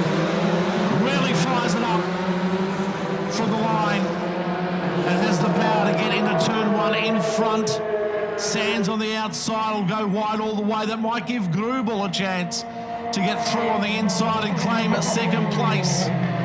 Nielsen, Sands, Grubel slots up the inside. Does he get it? Oh, gee whiz, Noah Sands did really well to get back into second and not touch Trent Grubel. We know how good Noah Sands is under brakes, but in turn number 2, he just went a little bit deep, went very wide, left the door open. Trent Grubel was almost able to fill the spot, but thought better of it. And actually got a pretty good start as well, Noah Sands. Ryan Astley not repeating the brilliant start that we saw earlier on. And he slots into position 4 just ahead of Ethan Brown. Sands on the attack, looking to the outside of our race leader, Mitch Nielsen, as they head around turn 8. Nielsen holding a tight line. Doesn't want to give any sniff of an opportunity for Sands to get past, but Sands already looking very racy on cold tyres at the start of this race. Nielsen just holding a traditional line, isn't he? Sands is trying to make something out of it at the moment, knowing that he's already had a lap taken off him, effectively, due to the delayed start. So we're down to 8 laps now after this one. And Mitch Nielsen remains in front over the line. Noah Sands looks up the inside. No opportunity there this time round.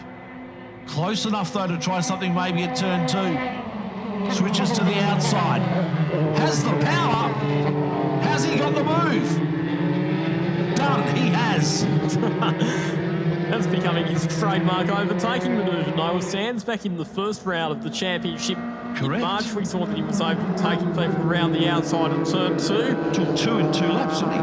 He did indeed, and he took 2 in 1 corner in race 2 earlier on today, and he's just overtaken Mitch Nielsen around the outside of turn 2 for the lead in this race. Trent Grubel on the attack, putting Nielsen under pressure. So Nielsen has lost the lead. He's now having to fight hard to try and protect second position. And Ethan Brown has moved up ahead of Ryan Astley. So Ethan Brown up to 4th position and setting off after the leading trio of drivers. Ryan Astley, Roman Crumans, our other 2 drivers in 5th and 6th at the back of that chain. But it's Noah Sands now working his way out to a 1 second plus lead. Nielsen under siege from Grubel. Back into the front straight to complete the second lap of the race. That means 7 to go. Grubel, is he close enough to make a move up the inside? I don't think he is, he's not. But he goes to the inside for turn 2, now goes to the outside as Nielsen covers him off. Mitch Nielsen was moving around on the main straight a fair bit then to try and break the toe from Trent Grubel. You'll have to just be a bit careful of that. The officials don't take a very fond view of drivers moving left and right on the straight. You're allowed to change your line once, but you're not allowed to weave backwards and forwards. See if anything comes out of that. We won't want to continue doing it. Noah Sands remains our leader. 1:25.88, consistent with the times we've been drawing all day up the front. Battle behind Mitch Nielsen, Trent Grubel, Ethan Brown in 4th place.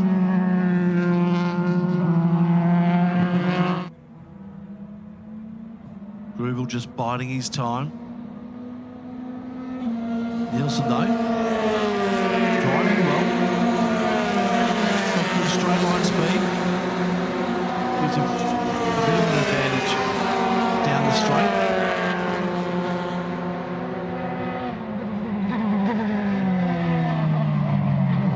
Grubel seems to pull back some time, though, through the turns.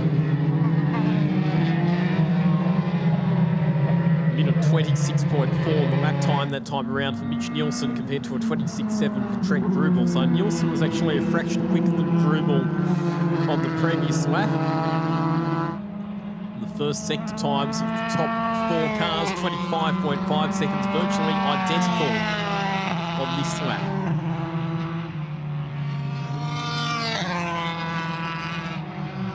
So Noah Sands remains our leader, 2.5 seconds now, the margin between him and Mitch Nielsen. So getting in all his own way at the moment is Noah Sands.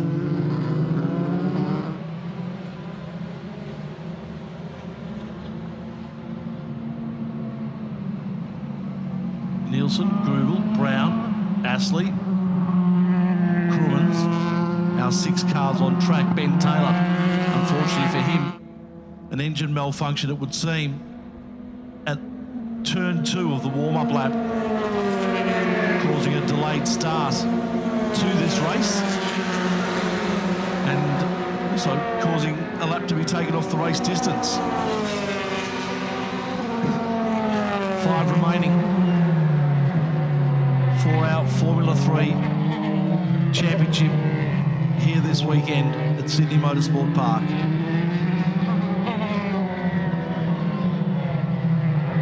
The F3s will be returning for Winton, Lockie. Last round for F3 is actually down at Phillip Island. Island Magic at the end of November. That'll suit these cars very well with their aerodynamics. They really do love the wide open spaces and the fast flowing corners. I've seen some ripping F3 races at Phillip Island over the years. I know that some of the best races that our good mate Richard Trail has ever called have been F3 races at Phillip Island. With 2 jumpers and a jacket on. Indeed, you certainly need it down there at any time of the year. Our focus on this battle for second, which is far from over.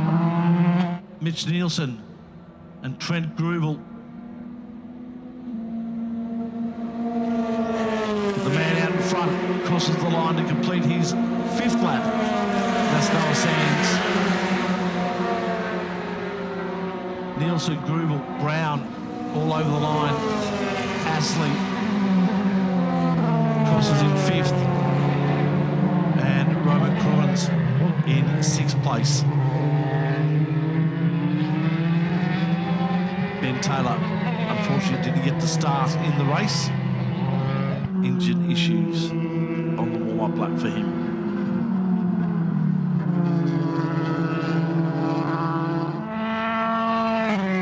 So good day to all our crowd out there. Thanks for coming along today and watching the AMRS round 5 of the championship. Our penultimate round for 2022. Had to endure some lovely weather out here today, which hasn't been too bad for our spectators, I would have thought. No, it's been more pleasant weather than yesterday, and I think the drivers and teams have appreciated not having to be too concerned about the weather conditions as well. Still to come on the program this afternoon, we've got the final race for the Australian Saloon Car Nationals up next. We'll be crowning our 2022 Australian Saloon Car Champion. The 5th and final legend car race follows, and then at 2:30, the 4th and final race of the weekend for the Hi-Tec TA2 Muscle Car Series. Hopefully we can get a little bit further than turn 2 for that one. Yes, if you've just joined us on our live stream, unfortunately the 3rd race of the weekend for the TA2, effectively called a non-race after a massive accident at turn 2 on the first lap of race 3. Got some highlights of that for you a little bit later on. Plenty of pictures out on socials already though. I think those pictures and that video footage will probably go viral. Yeah. It's not often that you see a crash where you end up with one car parked on top of another one. No, you're absolutely right there, Locke. You don't. Ethan Brown just seems to be benefiting a little bit behind Trent Grubel. That margin basically down to half a second now between Brown and Grubel. I've been really impressed with Ethan Brown's driving this year. It's his first year in any sort of car racing, having made the step up for go-karts. And his pace and his lap times at pretty much all of the venues that we've been to have been really impressive. right on the tail of Trent Grubel. So Grubel under pressure in the battle for third position at this stage. And in fact, Ethan Brown, 1 minute 26.0 that time around, was 0.3 of a second quicker than both Trent Grubel and Mitch Nielsen. So Ethan Brown on a bit of a charge here. Now we can see it there with your own eyes. Brown just right off the back of Grubel, who's fallen away from Mitch Nielsen. He was a little bit closer than that earlier on. Now he seems to be getting the step up, knowing that Brown is right on his tail. So this battle for the final podium finish here in race 3, still on in earnest. In the overall points for the round, Noah Sands on 44, Mitch Nielsen on 31, Trent Grubel on 30. So Grubel would love to get that second spot in this race, which would enable him to take second for the round. That's very true, yep. So whoever finishes higher out of those two drivers will finish runner-up overall for the weekend. And it looks for a while there like Trent Grubel was going to put some serious pressure on Mitch Nielsen for that second spot, but now Grubel has to worry about the threat that's coming from behind with Ethan Brown closing right in. As our race leaders commence their final lap this time around, Noah Sands has a 5.5 second lead. Look at that now, Ethan Brown right on the tail of Trent Grubel. And the passing opportunity here for Brown. They touch! They got a touch on the outside. Both came out of it okay in the end. But Grubel came in to Brown, who went out. And I don't know, from my eyes, if there was any one who caused that, but maybe both might have been at fault. Both of them were right at the braking threshold, and in all honesty, Shebeck's both of them pretty lucky to get away with that. When you see open-wheel race cars like these ones banging wheels, often the end result is you end up with one or more wheels parting company with a race car. So thankfully, both of them able to continue on, but it was a bold, aggressive manoeuvre for Ethan Brown, and Trent Grubel left about a car width on the inside, but only just. I could hear Trent Grubel's crew yelling down his headset, Grubel! What a performance, though. Another dominant weekend for Noah Sands in the Australian Formula 3 Championship. Sweep as he takes victory. Mitch Nielsen comes through in second in the race, and second overall for the round as well. And Ethan Brown with a bold, aggressive move up the inside of Trent Grubel into turn 2 on the final lap. He will round out the top 3 in the race. Trent Grubel will still finish in third position overall for the round. And Ryan Astley coming home in position 5 with Roman Krumans in 6th position, winning the national class for the 2007 and older year model cars. So there you have it, our final race of the Formula 3. There's the incident we just saw earlier on between Grubel and Brown as our cars make their way back in to pit lane. Noah Sands, Mitch Nielsen, Ethan Brown, our top 3 from that race. But the top 3 for the round will be Noah Sands, Mitch Nielsen and Trent Grubel, 1 point behind Mitch Nielsen. Well, actually, that now goes to 3 points because he lost a spot behind Mitch Nielsen in third place. Our open wheelers making their way to the scrutineering area first before they make their way into pit lane. So we'll just hang about and hopefully Kylie will get a chance to speak to these guys very soon. Still to come, the Australian Saloon Car Nationals, their final race of the weekend. After 4 heats, the grid has been set for the Nationals champion race. And we'll crown that person in around about 25 minutes' time. Our legend cars, TA2 Muscle Car Series, coming up at 2:30 or thereabouts. And then we'll finish off with our XL endurance race before Lockie, I and plenty of other people here jump in their cars and head to Sydney's Olympic Park for the NRL Grand Final tonight between the Penrith Panthers and the Parramatta Eels.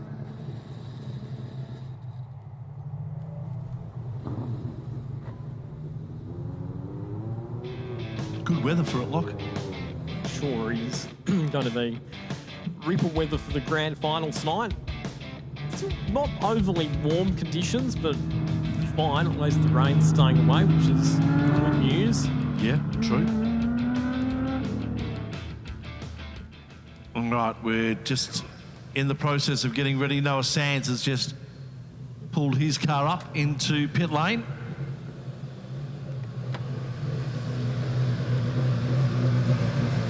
As he gets himself out of the cockpit. Mitch Nielsen there in second place as well. Noah Sands pretty pumped with that. Well done. So he should be. Good driving, good weekend. Animated in front of the camera.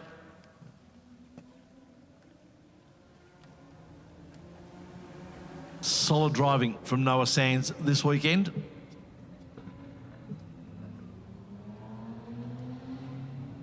Mitch Nielsen also seemed pretty pumped as well as he crossed the line in second place for the round.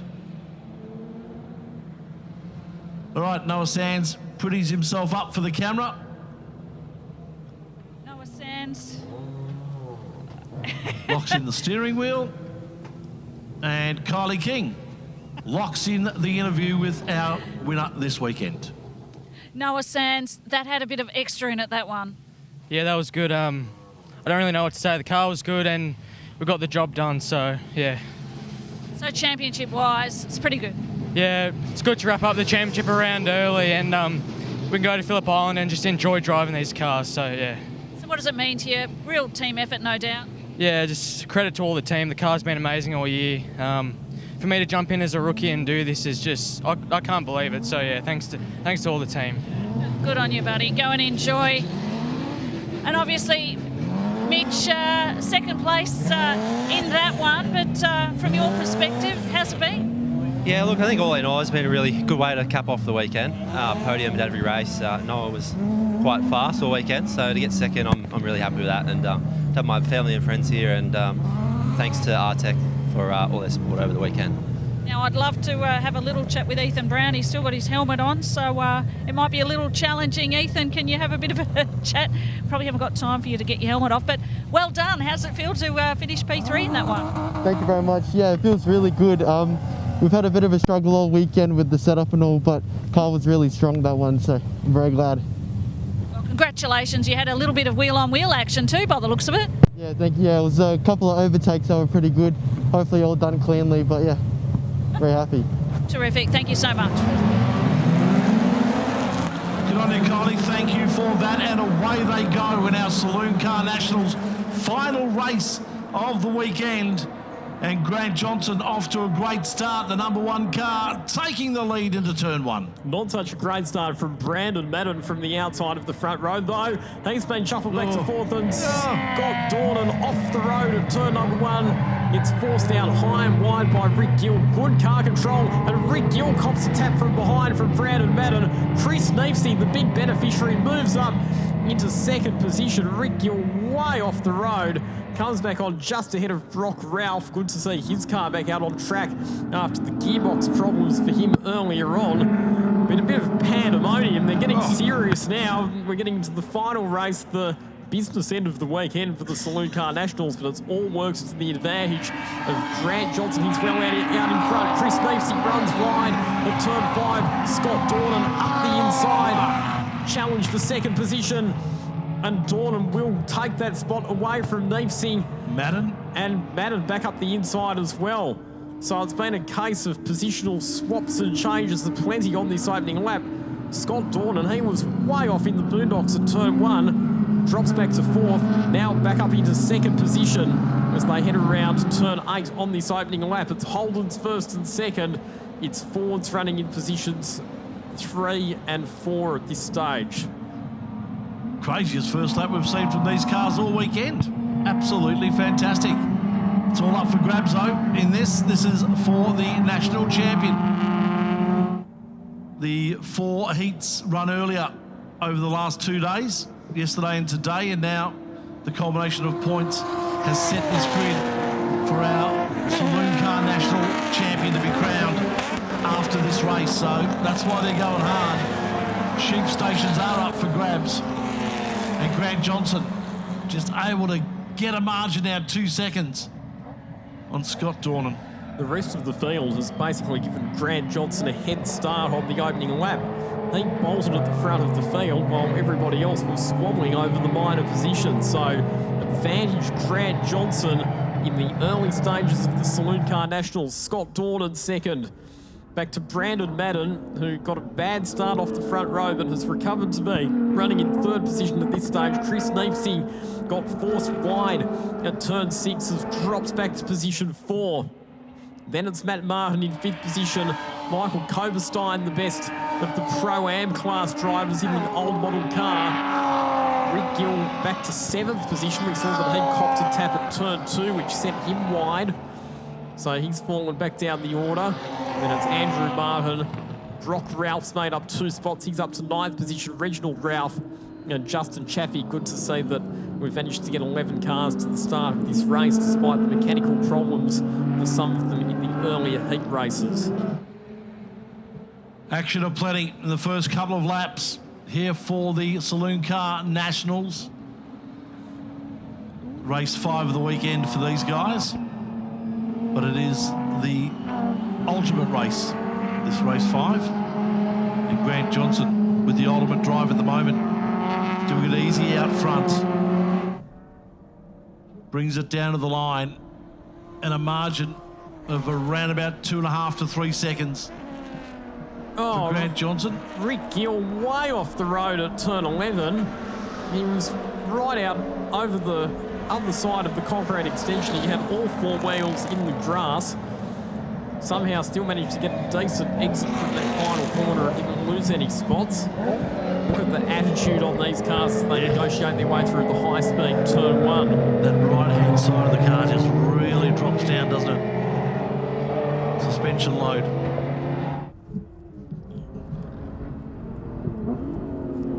And Grant Johnson at 1 minute 47.7, so a very quick lap. We saw that he got down to a 47.6 in the heat race earlier on, so it's only a couple of tenths of a second away from Sean Jamison's lap record from way back in 2011. This is his last chance to do it this weekend. Got to try and find point 2 somehow, if he can. I know it sounds easy. Point 2's not much, but when you're already going flat stick, trying to find an extra point 2 just isn't always there.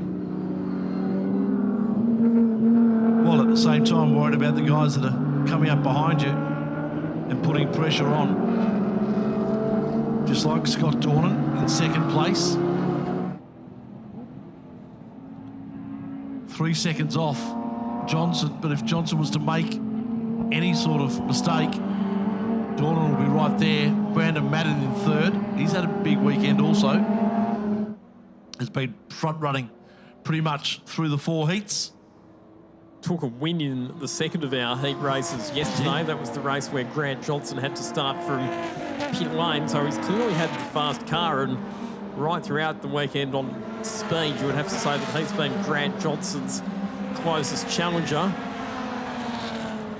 And he is lapping a little bit more quickly than Scott Dornan at the moment. So I think shortly you'll find that there'll be a battle that will emerge for 2nd position. Chris Neefsey there. He's been battling for that 4th, 5th, 3rd, 4th, 5th, 6th position all throughout the weekend. Up the inside, nice move from Matt Martin to take a position. Martin moves to 4th now, Neefsey into 5th. It's almost like Chris Neefsey missed a gear or something there on the exit of turn 2, because his car just had no drive out of that corner. And then it has allowed Matt Martin to make what was a fairly easy passing manoeuvre.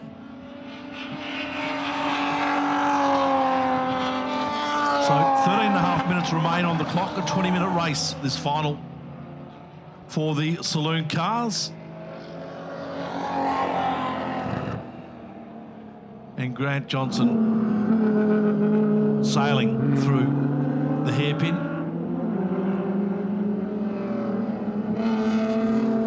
Doing it on his terms at the moment. Johnson from Dornan, Madden in third, Martin and Neefsey. They're our top 5 runners.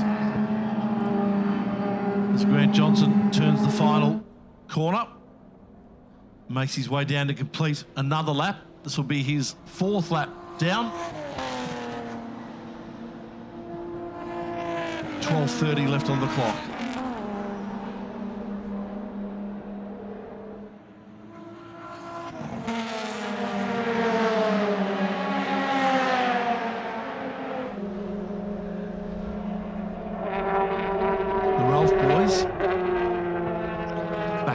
The rear of the field. Have a tough weekend for those guys, Lockie, this weekend. Especially Brock Ralph with the gearbox problem that sent his car firing off the road in the 3rd of our heat races. Arrived at turn number 2, found that his car was jammed in 5th gear, went off the track, ultimately retired from that race, missed the 4th of the heat races while they got the gearbox problem fixed. Managed to get the car back out there, and he is up to 8th position, so he's made a few spots from the back of the field.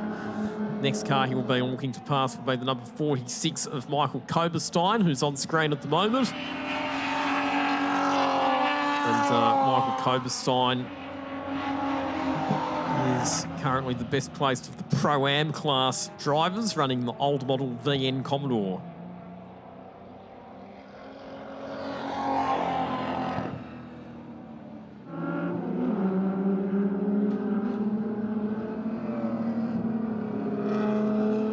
So 11 minutes on the clock as we count down.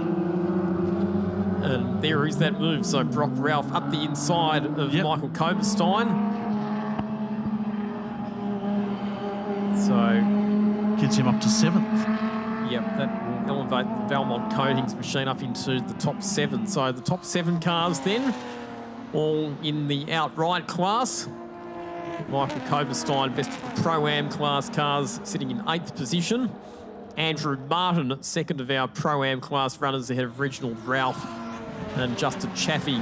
As Neefsey goes back down the inside of Matt Martin on the main straight. So Chris Neefsey gets 4th position back. Nice move too, to get that done.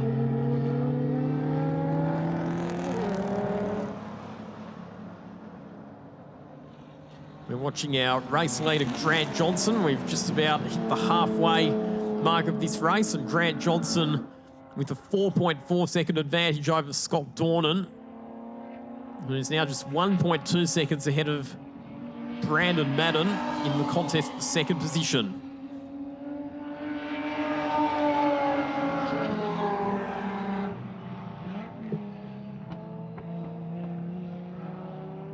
As we focus our attention on 2nd and 3rd, Scott Dornan and Brandon Madden. You called it just before, Lockie, that we expected a challenge from Madden on Dornan soon. May not be too far away. His fastest lap was on the last lap, Madden. So he's right up the back now, Scott Dornan. And an opportunity hopefully arises shortly for the bloke sitting in 3rd. They'll have a sprint down the straight, see who's got the pace. And Scott Dornan, with really good straight line speed, able to hold the margin.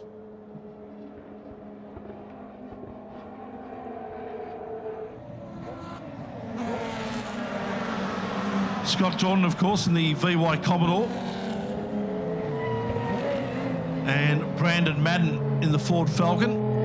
Oh, Brandon Madden went very hot into turn 2. You could say that there was a bit of brake lock up on the front left-hand wheel, the unloaded side of the car getting very light. And that just carved him a bit wide of the ideal line at turn 2.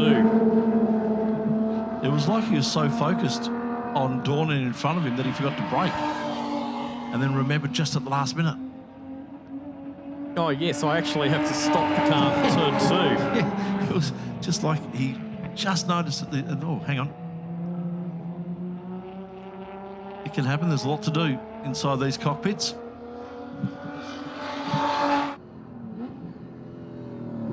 As we watch these two continue their tussle. Second and third up for grabs in this battle right here. Scott Dornan in the action line, marking Holden Commodore, and Brandon Madden in the Harvey's Towing Queensland Falcon. Looks to get up the inside. Dornan shut that off. Madden was thinking about continuing with it and then realised that it probably wasn't going to be to his benefit. So he lives to see another lap and another opportunity to present itself somewhere for Brandon Madden. He's got 7 minutes to get the job done.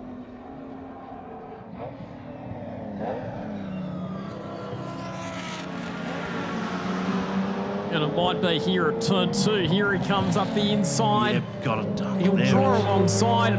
Contact between the two cars. And he hasn't got the job done. Scott Dornan holds him out. Wow-wee. Brandon Madden pushing himself really wide from the inside line, which sent Dornan wide. Somehow, he came out of it the victor. Scott Dornan looked to have certainly lost second place. Therefore, a fleeting second. He wasn't going to have anything to do with it, though. And the battle continues. Ford versus Holden. Right here in this battle of Scott Dornan and Brandon Madden. And in the meantime, Grant Johnson continues to head up the road. 7 seconds the margin now between Johnson and these two. You can see the margin there. It would take some pretty unfortunate circumstances for Grant Johnson to lose it from here, you would have to say. One would say it's his to lose. If he just keeps going the way he's going, he's got it in the bag. So, once again, Scott Dornan finds himself under pressure from Brandon Madden. We know that AU Falcon is very fast in a straight line. He'll be in the slipstream of the VY Commodore as they head down the main straight. And he pulls out of the toe on the run into turn 1, gets across to the inside of the track. There's not quite enough room there for him to get through as Dornan once again tightly shuts the door, slams it in Madden's face. And because he was a bit shallower there through turn 1, Madden wasn't close enough that time to be able to attack at turn 2. Rick Gill making his way back up through the field as well, just passing Matt Martin in the main straight. So Rick Gill up into 5th. Chris Neefsey, his target, next up. As we continue our focus on this battle for 2nd and 3rd. And what a good battle it's been. Scott Dornan, Brandon Madden. Just when you reckon Madden might get the job done, Dornan finds something and holds on to 2nd place.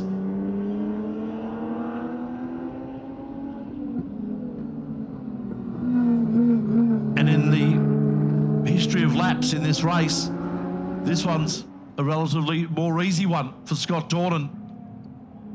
Brandon Madden's just been off the back of him. Now he comes up the inside. Gets it done this time, Brandon Madden.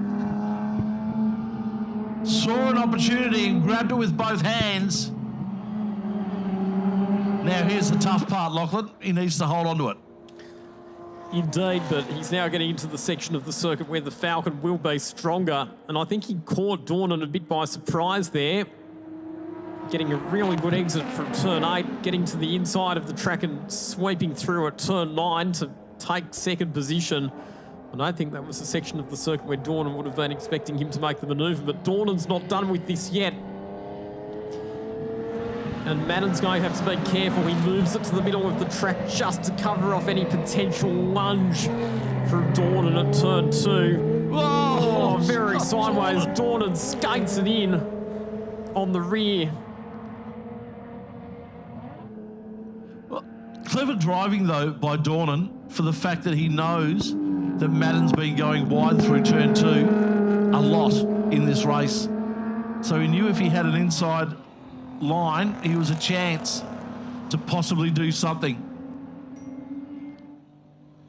Let's have a look at a replay of what we've seen so far between these two. And here's the overtaking move. And it was a beautiful move from Brandon Madden.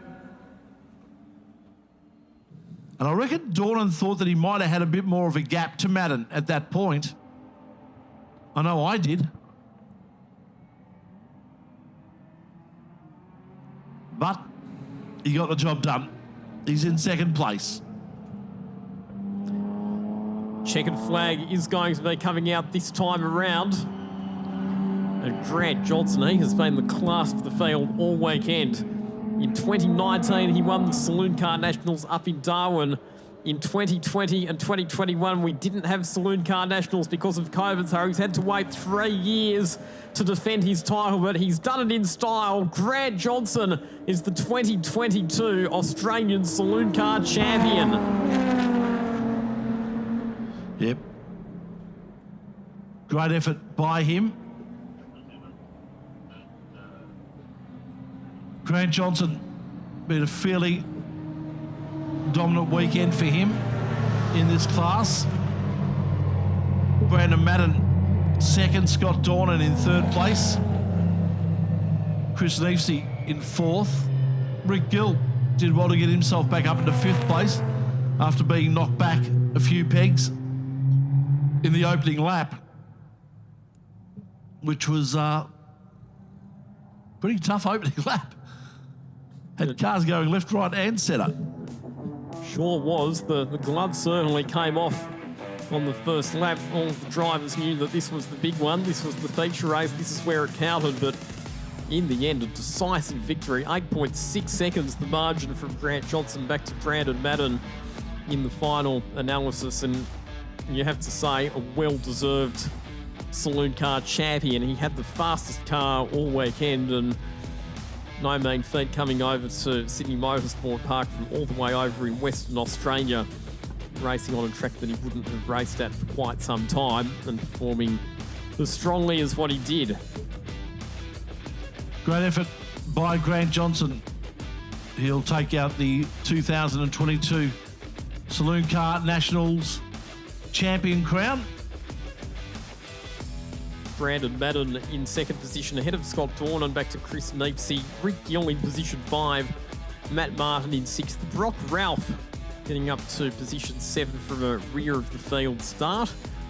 Michael Koberstein in 8th position. He will win the Pro-Am class ahead of Andrew Martin, and Regional Ralph with Justin Chaffee rounding out our finishers after a bit of a troublesome weekend in which he had some issues with the left rear wheel, parting company with his Commodore on a couple of occasions. Our leading 3 cars in pit lane.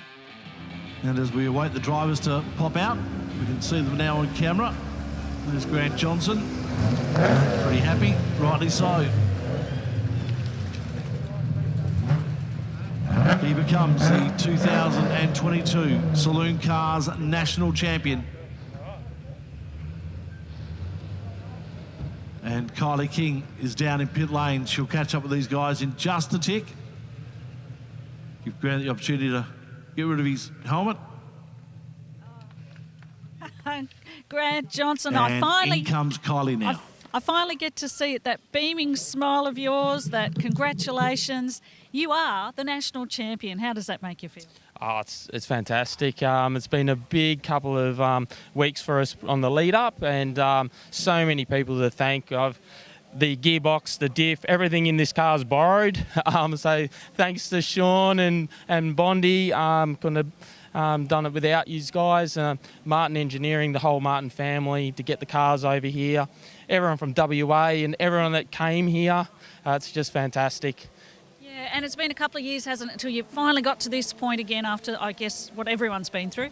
Yeah, well, that's right. I mean, it's been trying times the last couple of years. The last Nationals we had were back in 2019. I was lucky enough to have a good run there and get the #1 in Darwin. So, no, it's bigger and better things on the horizon. Well, Grant Johnson, so good to catch up with you after all those years of V8 Ute racing. To see you still a speedy character behind the wheel, it's awesome. Yeah, driving's fun. Thank you. Cheers. Oh, terrific. And obviously our second and third place getters, we'll try and catch up with them, of course. How good was that? Back up here, this is rinse, repeat and back up, but geez, you didn't have it all your own way. That was a hard battle. It was, made me fight for it, that's for sure, so we didn't have it our own way, and obviously Grant jacked out, and by the time I got back to second, it was just too far gone. So that was a good race. As I said, it's good for my first year in Saloon Cars. It's a learning curve, so hopefully next year we can come back better. Terrific. That sounds like an absolute plan. We'd love to see you again, and don't be shy. Enjoy, celebrate. What an effort. That was a classic Holden versus Ford battle there. Absolutely tough race. I made the right selection on tyres there. Come good for me for most of the race, but just didn't quite hang on. It's all good. The guys did great in front of me, so yeah, well done. And the racing was fantastic, especially in that battle. It was good. I think we were putting in some good times as well there for the start there, so I was pretty happy with that. But missed the gear and then Brandon got me, so yeah, well done. Congratulations. Thank you. Awesome. Thanks, Kylie, for bringing us those interviews with our Saloon Car newly crowned national champion, Grant Johnson, runner-up Brandon Madden, and third place Scott Dorn. And getting ourselves set now for Legend Cars for the final race of the weekend. Will Newell and Ryan Pring on the front row for this one, ahead of Scott Melville and Ben Crosman, Max Nathan Prado and Scott Morgan. The field gets the go signal. Really good start from Ben Crosland. He's going to try and go round the outside of everyone into turn one. Just about 3 wide, and it will be Will Newell who will hold on to the lead. Good start from Ryan Pring as well. He's going to slot into third position. Here comes Crosland though, deep under brakes on the outside into turn 2. He's going to try and go all the way around the outside of Will Newell. Can't quite get the job done, but a super committed move under brakes there from Ben Crosland, who we've seen have a lot of success in New South Wales XL racing. But it's Will Newell, your race leader. Now, you might be wondering, where is Lachlan Warren? Well, the answer to that question is up here next to me in the commentary box. And unfortunately, Lachlan, a bit of damage to your car that's ruled you out of this race. Yeah, that's right. So I thought I'd swap the steering wheel for a microphone in this one and just watch some of the legends from outside the car. And already it's pretty cool racing, really cool racing.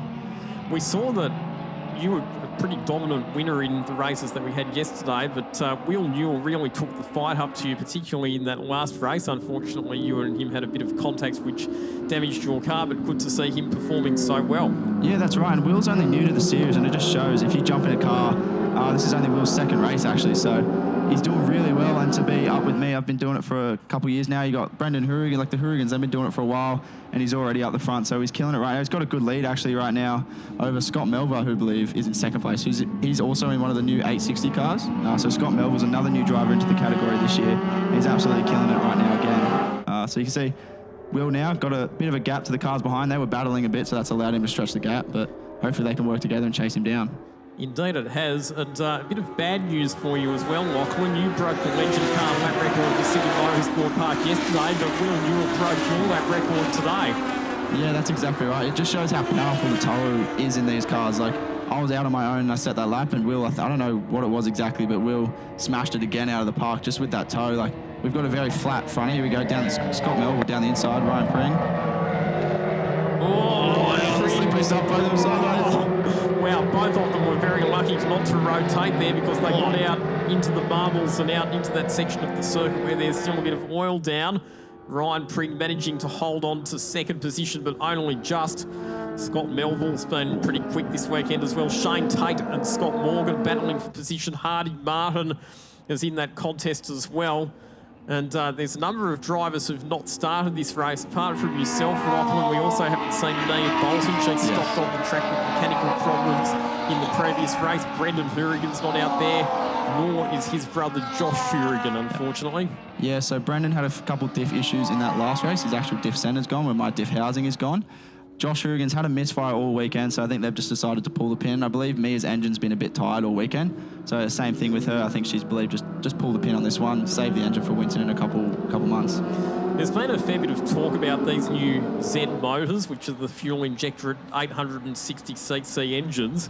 How are you finding that the new Z engines compare to the previous carburettor motor? Yeah, so it's a different type of power is what we've got. So with the 860s, they're just a newer motor in general. So technology's come a long way in 25 years since these 1250s have been out. So these new motors, they come off the corners better. They might lack a bit in the straight line, but Legend Cars have done a great job of evening that out. So we're actually 30 kilos lighter than the 1250s in the FZ09 car. So that just evens out that power difference. Here you go. Scott Melbourne showing the power of the new engine around the outside. Is he going to get it done? Oh, no. Just doesn't get it done. Ryan holds that position. But yeah, these new 860 cars are a lot easier to maintain. The carbies are always going to be a pain because you've got to change jets and things like that. There's always tuning involved, but these things have got a computer that does it all for you and you just jump in and drive. Definitely the reliability seems to be one of the big steps forward, so that has to be a positive thing. It has to be said, having cars that are more reliable. So I think the plan is that these new engines are gradually going to be phased into the category. Yeah, that's exactly right. And these engines, are running out. The 1250s, Yamaha don't make them anymore. So eventually we're going to run out of engines. Still got plenty of engines left, but we're going to run out eventually. So I think if we can just ease these 860 engines in, it'll be a lot better for the category in the long run. Ben Crosland and Scott Morgan getting absolutely stuck into it in the battle for position 4. Ben Crosland has managed to get ahead of Scott Morgan, who is now under pressure from the series champion for 2022, Shane Tate. They negotiate their way around Corporate Hill. Morgan trying to get back down the inside of Ben Crosland, but instead he's opened the door up. Here comes Shane Tate up the inside. So these two are actually first and second in the championship at the moment. So Scott's in second. Shane's actually won the championship. So our championship's been concluded. So there's a bit of championship rivalry going on between these two right now. But I think what they should be doing is focusing on getting back up to Ryan and Scott. Yeah, and it's one of the things that we've seen all weekend, Lachlan, is that when the drivers start battling against one another, they do tend to slow each other down a fair bit, whereas sometimes, and you would know it from all of the racing that you've done in go-karts and Formula Ford and Hyundai XLs, sometimes it's better actually cooperating and working together to catch the next car ahead. Yeah, exactly right, especially around a track like this. We're not obviously the fastest cars that have been around here ever, but definitely we get around here pretty quick around the corners, but down the straights we do lack a little. So that toe is just massive, absolutely massive. And you can see just from Will getting the lap record just in the toe, no wing resistance, and he just smashes my lap record that I did on my own. So these boys, as Scott goes really sideways, he's got a group of cars behind him. But yeah, if they just work together now, maybe a little bit of bump drafting, get up to the two in front who are having their own really good battle, I think we could be on for a 8-car battle here.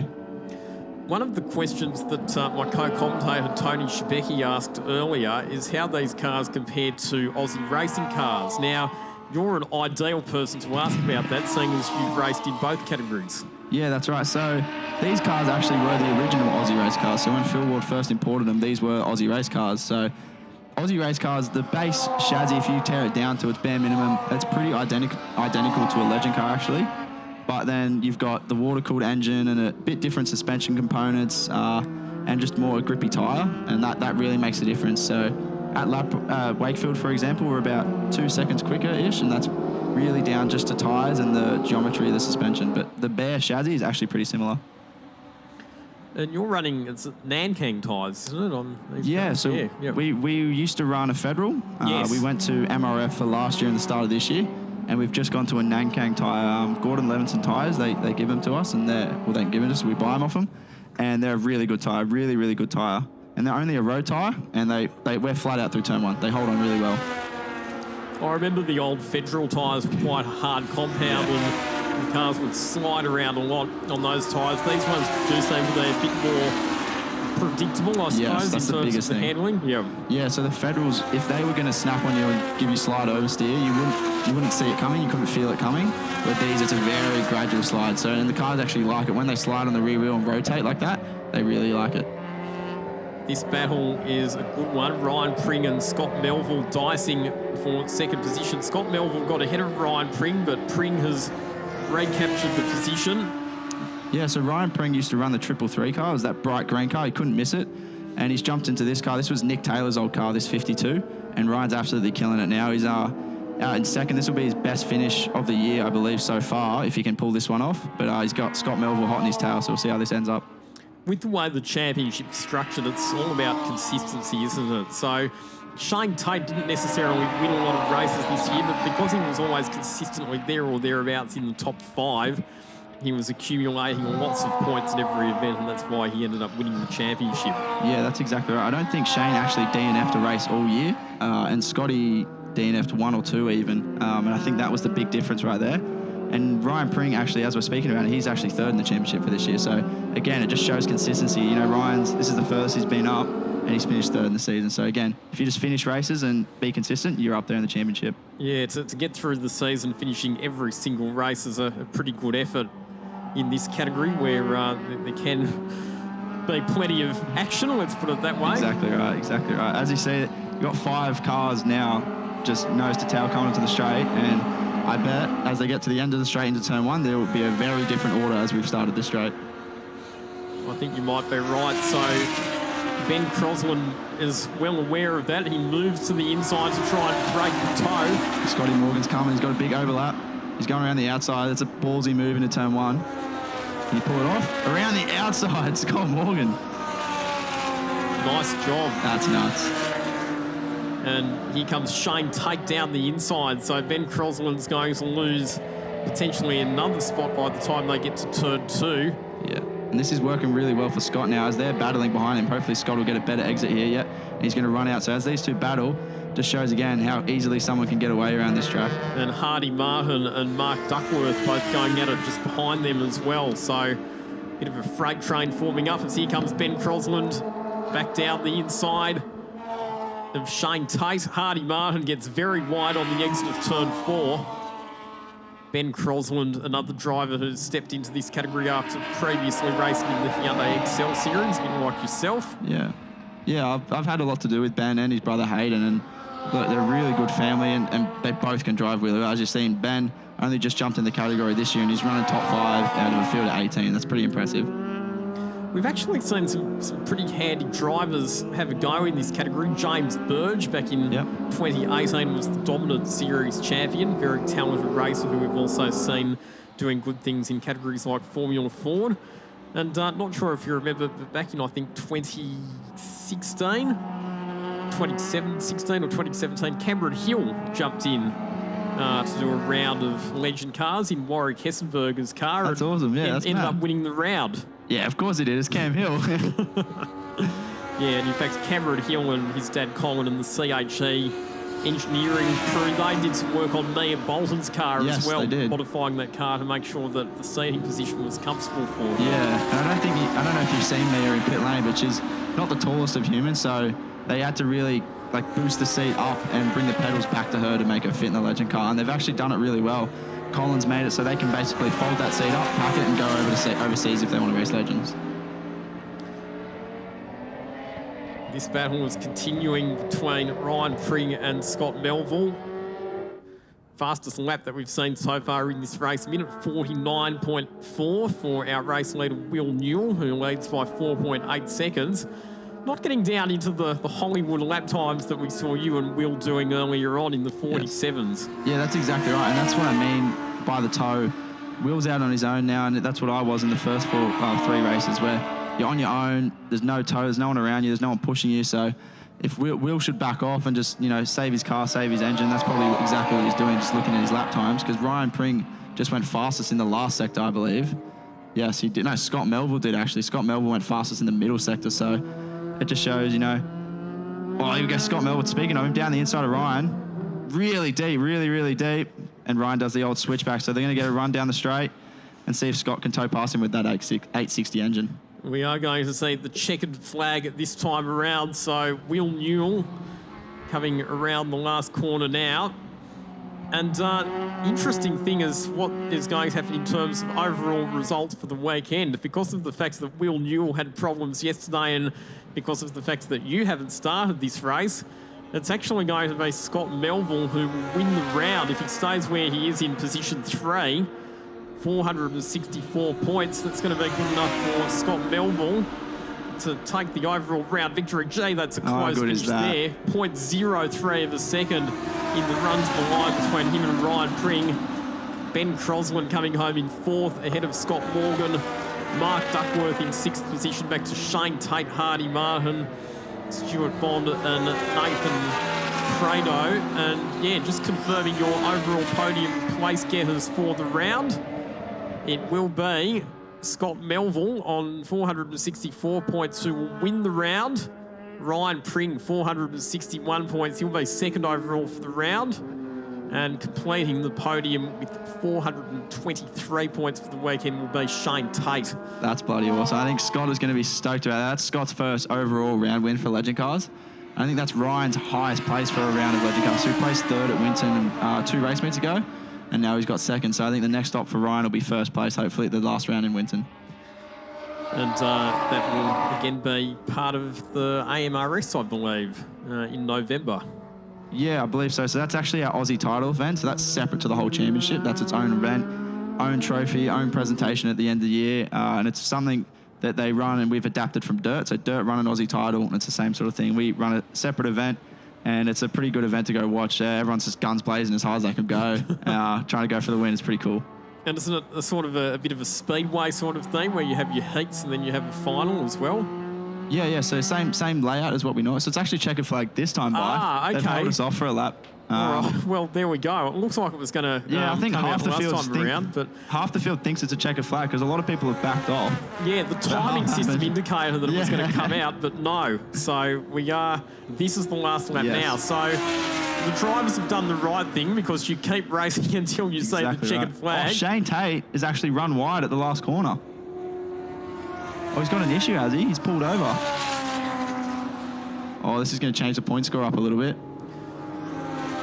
Potentially. Looks like he'll still get to the line, Shane Tate. He's going to come cruising down the main straight and he will get the car home in 9th position, just ahead of Ben Goodridge.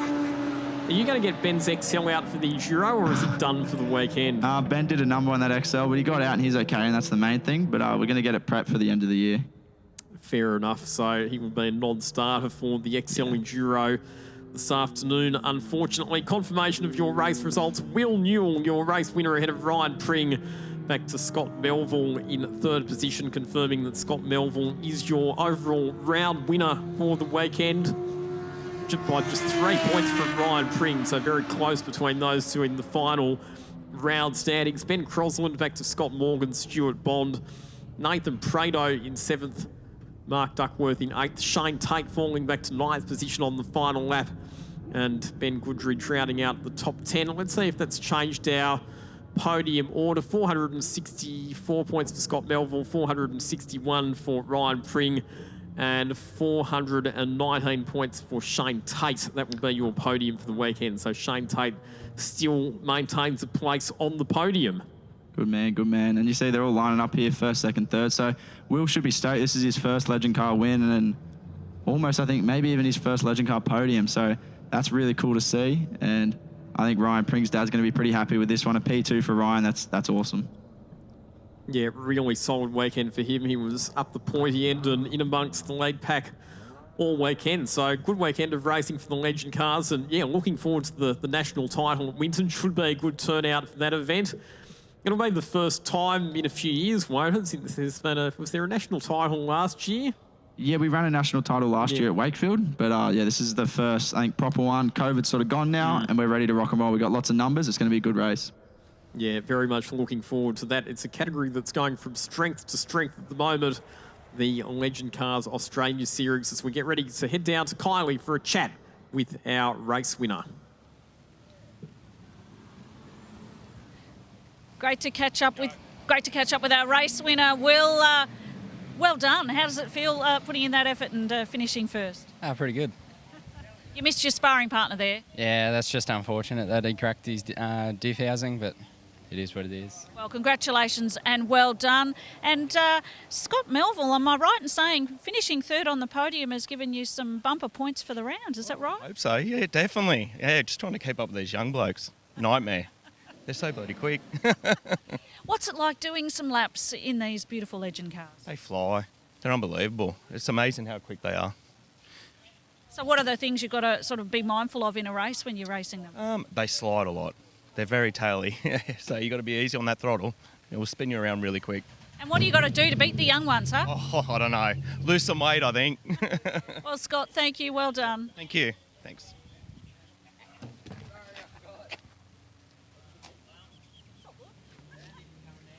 Microphone's up pretty high. So.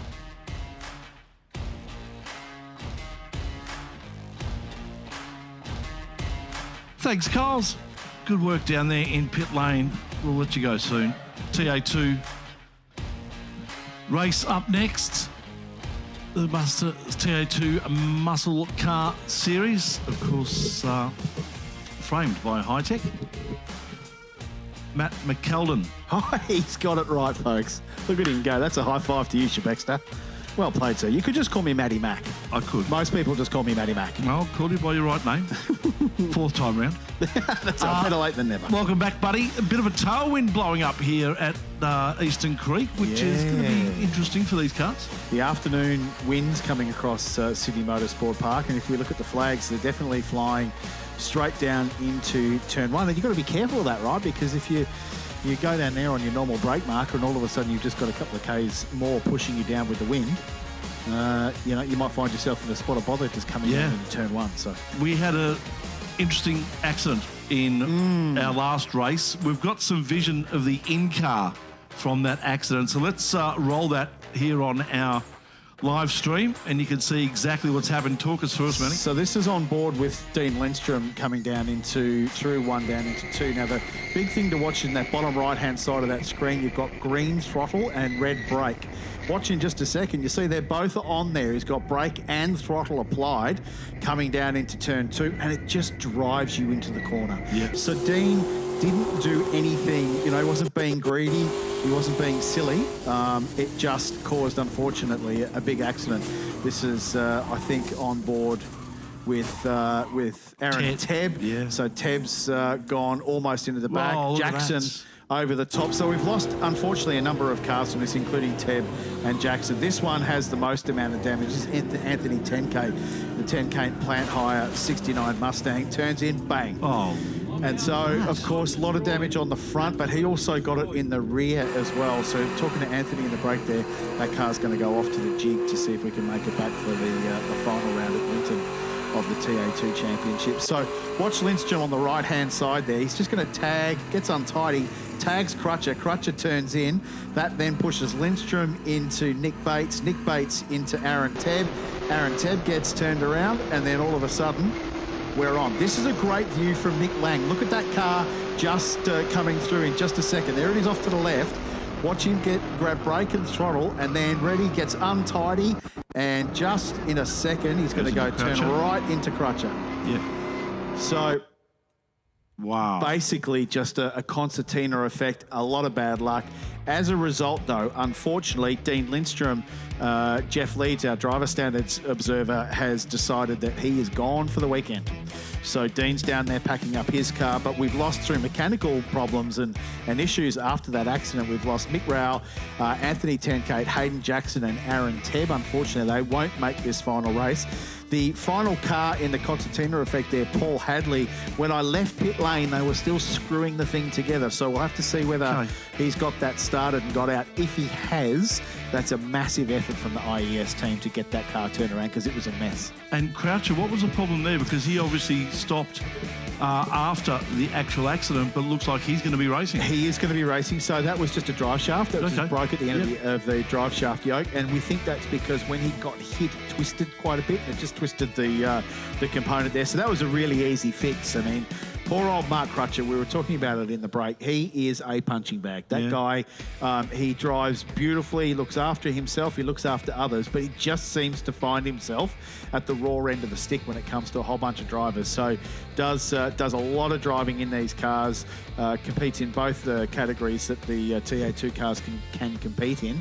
And that car is going to need to go and get some body work done, I think, Shebexter, before the next round. So, all right, so we're down to 15 cars. That race that we just saw that accident from was declared a non-race, so our grid for this race is effectively set on the cars remaining from that race. Yeah, exactly right. So Josh Haynes, who's basically taken the biggest bat to this field that we've seen in a long time. He's absolutely dominated this weekend. He's going to start off pole position from Michael Coulter, who is having a screamer. He can't believe it. Did a test day in between the last time he raced and this time. Found a couple of things, particularly out here at the Sydney Motorsport Park, and apparently it has transformed the car. That's one of the oldest cars in the field and currently running second in the equal with Zach Lachelpo this weekend on points. So Boxhead Steve down there, his father, he's jumping around like a cat on a hot tin roof. He's hoping that his boy Mick can bring that home. Zach Lachelpo is going to start out of third position. Again, a local boy. Pretty consistent run for Zach this weekend, Shebexter. Often we see Zach either having a bit of a mechanical failure or the odd mistake has seen him off the road. But really good from Zach to be starting out of third position. One of the stories for me this weekend, Lee Stibbs from South Australia. Had his first round at Queensland Raceway the last time we went around with TA2 Muscle Car Series, and by his own admission, he just didn't get his head around the car at Queensland Raceway at Ipswich. He was really struggling in a major way. Still seems to be struggling a little bit, but he says to me he doesn't have the vocabulary to be able to say to his engineers what's going on in the car. So he's learning, Again, he's got a little bit of that Cole Trickle thing where he just doesn't know how to tell the guys, and he's hanging on to that thing for dear life, but he's going to be starting out of fourth position, which is fantastic for him. Certainly is. We should also mention too that the Southern Northern Series points leaders, due to the fact that this is their final round, so Zach Lachelpo, car 21, leading the Southern Series from Nick Bates in car 24, and the Northern Series, Graham Cheney, car 51, leading from Mark Crutcher in car number 4. So that battle's still on effectively in this race. Yeah, absolutely. As you say, the series, Southern Series with Nick Bates in car 24 and the Northern Series with Graham Cheney leading from Mark Crutcher. Yeah, there's battles going on up and down this field. As you rightly say, we've got the Serco Masters Award, which Nick Bates and Mark Crutcher are both racing for, and they're starting side by side on the grid for this race as well. So that could get a little tasty there as well. So multiple championships, TA2 Southern Series, TA2 National Series, of course, the TA2 Muscle Car Series. I don't mind saying it. I reckon it's the biggest and best thing in Australian motorsport right now. We've got the National Series, we've got Trans Am as well, but we've also got TA2 Northern Series, TA2 Southern Series, and then TA2 in Western Australia as well, which has got about 8 cars. So they really are, or they've taken this country by storm. Everyone involved in TA2, Cam, Dana, Pete Robinson, who is actually driving today, should be very proud of what they've done. Craig Denyer does a fantastic job from a category management point of view.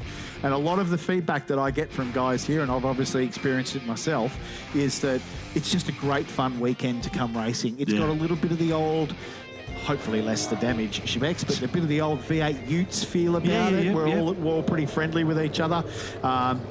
There's definitely a range of competitor within the class. As we say, 77-year-old Barry Keller at the back of the field, but hey, 77 and still having a crack around, right up to, up the front with Josh Haynes, Jet Johnson, that sort of bloke. So it doesn't matter. You don't have to be a junior burger trying to build a career here. You can be someone like myself or some middle-aged bloke who just wants to go racing and have a ball with everyone here. It's a great feeling. And an affordable way to do it as well. Yeah, look, let's be absolutely clear when it comes to motorsport, Shebeki, nothing's cheap, right? Correct. Even the most expensive golf clubs aren't going to cost you $15,000, $20,000. So it is an expensive sport to play around. But again, if you look at the difference between what this category costs to run, you know, you can run these things on probably 70, 80,000 bucks a year to buy them. They're somewhere between 150 for a second-hand one, up to, you know, 180, 190 for a new one. But again, when you compare that to what we're doing, perhaps to say supercar, where we're only a couple of seconds slower than a supercar, to run a supercar, you know, you need multiple millions of dollars. 2 mil at least. 2 mil at least, you're right. And then even if you were to go in Super 2 or Super 3, you're still talking many hundreds of thousands of dollars, if not millions, to run it. So yes, it's cost effective for a motorsport program. We see a lot of competitors from Toyota 86 perhaps jumping up and having a look at this category. We see some folks who have looked at, say, Super 2 or Super 3 that look at it and go, you know what, we can't afford that, so we're just going to go and do TA2 or Trans Am. All right, being told we're going to go through the grid, so let's do that right now. Josh Haynes and Michael Coulter on the front row.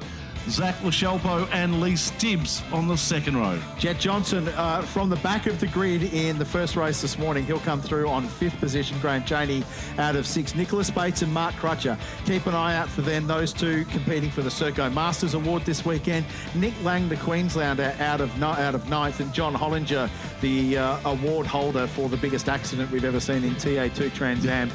He'll start out of 10th position, which is fantastic for him to have a top 10. And of course Hollinger, very famous name in the gearbox world, Hollinger Gearboxes, and good to see him jumping into the car for this race. Interesting weather. It's starting to get a little bit windy. It's getting a little bit cooler as well. The sun is still out, but the temperature's dropping out here at Sydney Motorsport Park as we watch the cars for the final race of the weekend of the TA2 Muscle Car Series, framed by Hi-Tec, starting to warm up their tyres, the brakes. They'll have one more lap to go around. Of course, they're going to warm up that Hoosier slick tyre, get as much temperature into that as possible. You can see there Josh Haynes getting really aggressive, trying to get some heat. The same with Mick Coulter there as well. So this will be interesting because some of these guys would have gone into that race 3 this morning with really good tyres. Obviously, we didn't get to race because it was declared a non-event, so they come into this 4th race. You know, this one's for the biscuits, mate. This one's for the dust collector to take home to mum. This is where we start to see who's got tyre life and who doesn't. How good is the number 10 Dodge of Peter Robinson, the man that owns these series, imports these cars? He's got the big Captain America shield on the door on that beautiful Dodge. And boy, oh boy, I reckon if with our best presented award, he'd be almost an upstart. He'd be almost a walk-up start for that. But he owns the series, so we probably can't do that. No, correct. We should go through the round points as well because that's nice and tight. Josh Haynes on 110 points, Coulter and Lachelpo 102. 2 each, but whoever finishes higher on the road here of Coulter and Lachelpo, if that's the way they finish, will take second for the weekend. Lee Stibbs, as I said, talking story, big story out of South Australia, having an awesome run up in 4th. Graham Chaney, he's a championship contender. He's going to be starting out of 5th. Mark Crutcher in 6th beside Nick Bates. Nick Lang, the Queenslander, out of 8th. Jackson and Tebb out of 9th and 10th. That's the points for the weekend, but obviously with Jackson and Tebb out, that's going to hurt their results for this weekend. Apart from the cars, obviously, that are missing out from this race, the other big loser for race 3 was Jet Johnson because he had an opportunity starting from 5th to get a whole lot of points in that 3rd race, and all of a sudden it's declared a non-race. He stays on 48. Yeah, but no one gets the points as well, so no one can close in on him. So he didn't get any points, but no one gained any points either on top of him. I tell you who I really want to look out for, Brad Gartner, who put his car on pole this weekend, starting from last. Didn't do the last race, didn't do the race before that. So his tyre life is absolutely Hollywood.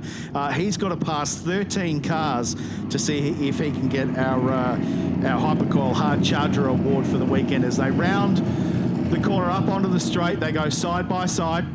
Most of them will have their left foot dragging on the brake to try and grab some more temperature, but also control the car a little bit. Second gear, you've got to keep over your pit box as well, and we'll be looking for the red light to extinguish, and we'll go for our final race at the TA2 Muscle Car Series, framed by Hi-Tec. The best steel frames in the business. Here we go. Who will get the jump? Will it be Coulter? Will it be Haynes? The lights extinguish. It's Haynes gets a good jump from Coulter, but look at Jet Johnson down the inside as well. Josh Haynes comes across to cover him. We're going 3 wide down into turn 1. Crutcher and Jet Johnson. Do they get out the other side? They do. Crutcher might run a little bit wild, but it's Josh Haynes who's got the jump from Lachelpo. Johnson's up to 3rd. Hanging tough around the outside is Coulter, and Lee Stibbs is in there as well. But we made it through turn 2, Shebexy, so that's a good start. That's a good start. Johnson got up to about 3rd just off the start and then came back to about 7th at turn 1 and then has worked his way back up to 3rd again. I reckon he might have had the thought that I really don't want to put another nose cone on the front of this car because that'll be 4 in 4 races and the old man will kill me. So he stepped out of that one. Again, better to be safe than sorry. You've got to finish off every race in this championship. Cheney getting sideways. Will this allow a run from Crutcher, and the Crutcher Developments number 4 down the inside, pokes the nose, opens the steering wheel, does Cheney, and he gets through. That's Nick Bates also going to follow through. He's going to have a piece of that action coming down into the hairpin. But it's Josh Haynes so far. He's holding them all at bay. Michael Coulter, the man that lost a couple of spots off the start, starting on that front row, now down in 5th place. In 4th place at the moment as he goes past Lee Stibbs. So that's going to help the round results because Zach Lachelpo has remained in 2nd position, as we mentioned just before the start of the race. Whoever finishes ahead there will take the honours for that one. Bit of action down the back of the field now, but look at that gap from Josh Haynes. It's just over a second, and now he's going to have Jet Johnson hunting it down very, very quickly with that sensational tyre life that Johnson's got. Lachelpo's completed all of the races, but it looks like Johnson now, is he going to size up Lachelpo? We'll have to wait and see. A lot of the cars just coming down into these early races. Mark Crutcher hard on the brakes. From Nick Bates, those two, the Serco Masters champion. It'll be interesting to see what happens there. They're going to fight it out to the rest of this year, certainly into the last round. Nick Bates has just impressed me so much. Yeah. This is his first time racing in anything, really, in any race car. He's going to take out Rook in the honours, and he leads Masters as well. So he's had an absolutely stonking year. Look at this, the 22 car, and Nick Lang having a go. So that's Brad Gardner. Remember I mentioned earlier about Brad Gardner coming from the back of the field. He is already up to 9th after 2 laps. Jet Johnson right on the back of the Lachelpo through the hairpin. Can see just in front of us now. There it is on the picture. Oh, Stibbsy just gets a little bit loose in the rear, but on a charge is Brad Gardner from the rear of the grid with a great tyre bank in his back pocket. He is scything through the field like hot knife through butter. This is Hollinger on screen now with the IES number 51 of Graham Cheney. I think Hollinger will be very happy with that. Yeah. Because Graham Cheney's a championship contender, so I reckon that'll be a pretty happy John Hollinger. As we look in the background there, that's Gardner. What a tragedy. Gardner, who made an unbelievable start, our pole sitter for this round, has pulled off into pit lane. So whatever intermittent issue they've had with that car, looks like it has crept in. He's come all the way from South Australia. That is a heartbreaker. I thought he might have come in for new tyres. He didn't need any. No. He had plenty, but have a look at the dominance of Josh Haynes onto this field. He has got a 2-second lead over the field. You can see him in the green car, but this is the race here. Johnson getting a run on Lachelpo. Lachelpo was a little loose. Does Johnson throw it down the inside? Does Lachelpo see him? Boy, he didn't leave him much room there. Johnson was definitely aggressive as we come around Corporate Hill into the hairpin. That hasn't stopped Johnson. Johnson's still got momentum, and now, will he throw it up the inside? No.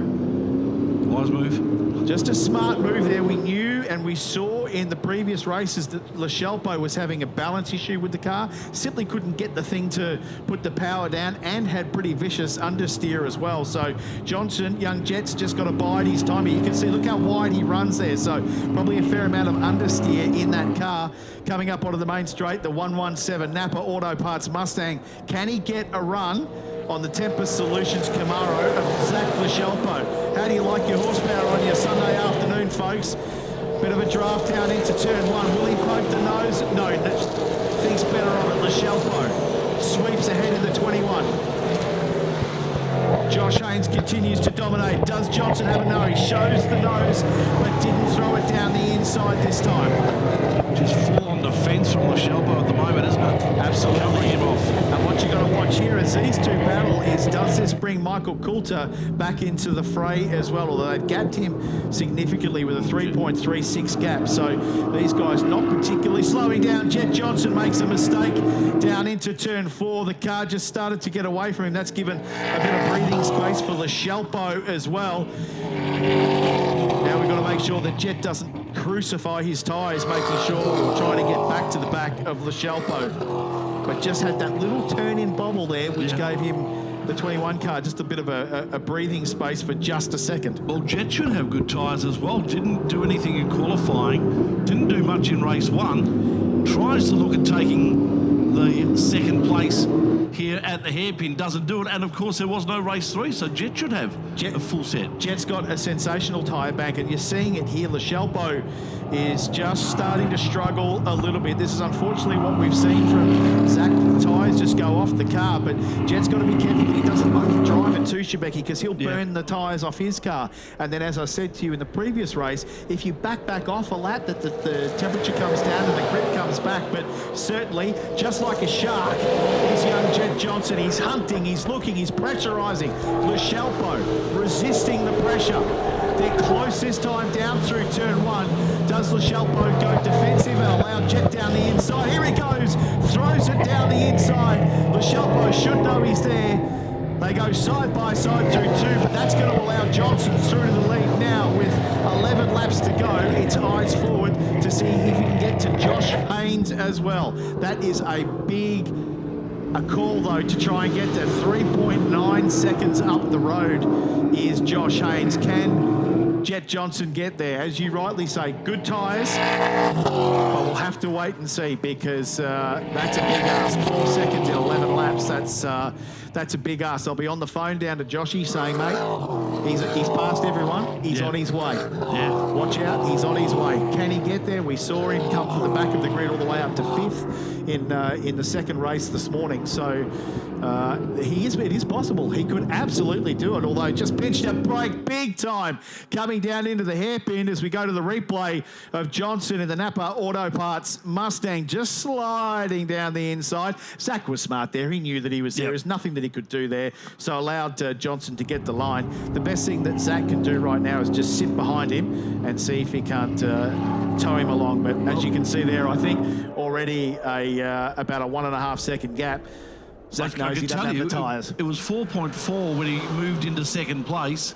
Now it's down to 3.6, so he's already pulled 0.8 of a second off in effectively a lap. Off Josh Haynes? Absolutely. So this is where the Jackrabbit starts to hunt down. Can he hunt down Josh Haynes? It's one thing to hunt Josh down, it's another thing to be able to pass him. That's the Serco Masters Award on screen back there with Nick Bates and Mark Crutchup. Nick Lang also in amongst the field as well, but this is Stibbs and Coulter. So Michael Coulter just being smart, rolling around in 4th position. He said to me, Matty, I've got no tyres. For this race, I just don't have any tyres. So it's no surprise that the Cabelco entry is just holding tight in 4th position. He's got to hold off Stibbs as well. Nick Bates there in the Sullivan's Mustang, hunting down the number 4 of Crutcher.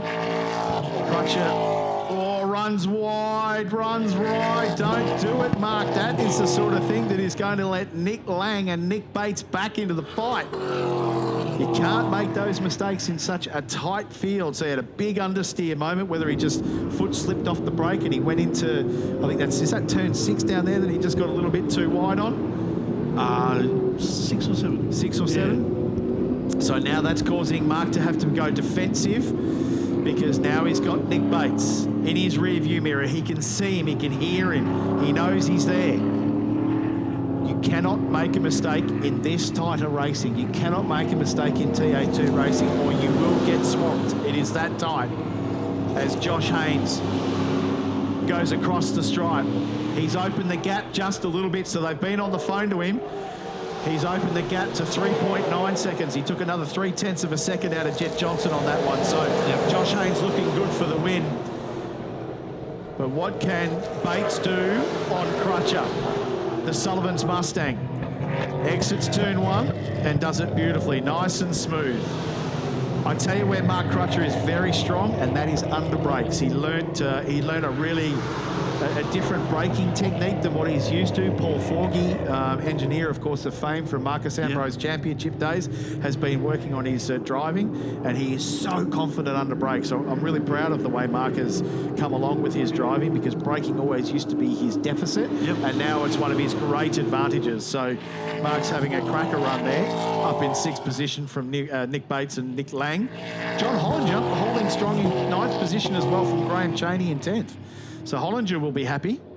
I can tell you what, Jet Johnson has just posted the fastest sector of the race so far at 28.2. So he's pulled 2 seconds back. They're just going to cross the 2nd sector now. Let's see how he's going there. 2/10 of a second. 2/10 of a second. of a second. And now he's 0.4, so 0.4 of a second out of the 2nd sector. Yep. So he's pulled it back 0.6, 3.4 the margin. He can see him, and he wants it. But as I said, it's one thing to get to Josh Haynes. It's going to be another thing to pass him. These are two of the future of Australian motorsport, 19 and 18 years of age. Of course, Jet, part of the Johnson clan, the Johnson family. We know Dick and Jilly will be watching from up in Queensland. And Bree, his beautiful mum, and Lacey, his sister, will all be watching the live stream, so a big hello to them.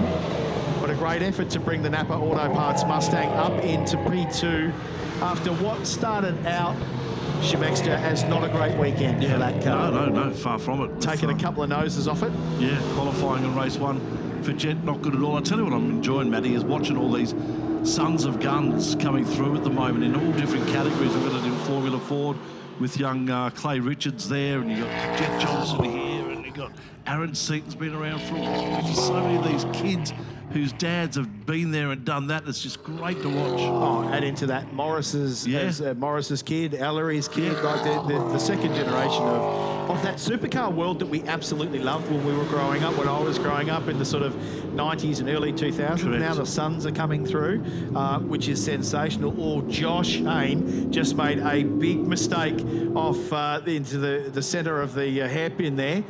That's just given perhaps Jet Johnson a little bit of an incentive. He knows that Josh is now pushing. Josh put the fastest lap down at a 1:36.46. That was on the 2nd lap of the race. So he was flying at the start, just managing the gap now. But when you see little mistakes like that as a driver, Shebexter, he's picked up 0.7. Just gives you a bit of a sniff. A 1:11.1 to Haynes, a 1:10.4 for Jet Johnson in that last lap. So Jet's on the charge. They go down the main straight, turning into turn 1. And he can see him. He can sniff it, as I say. Picked up a whole second on that lap just then as they cross the line.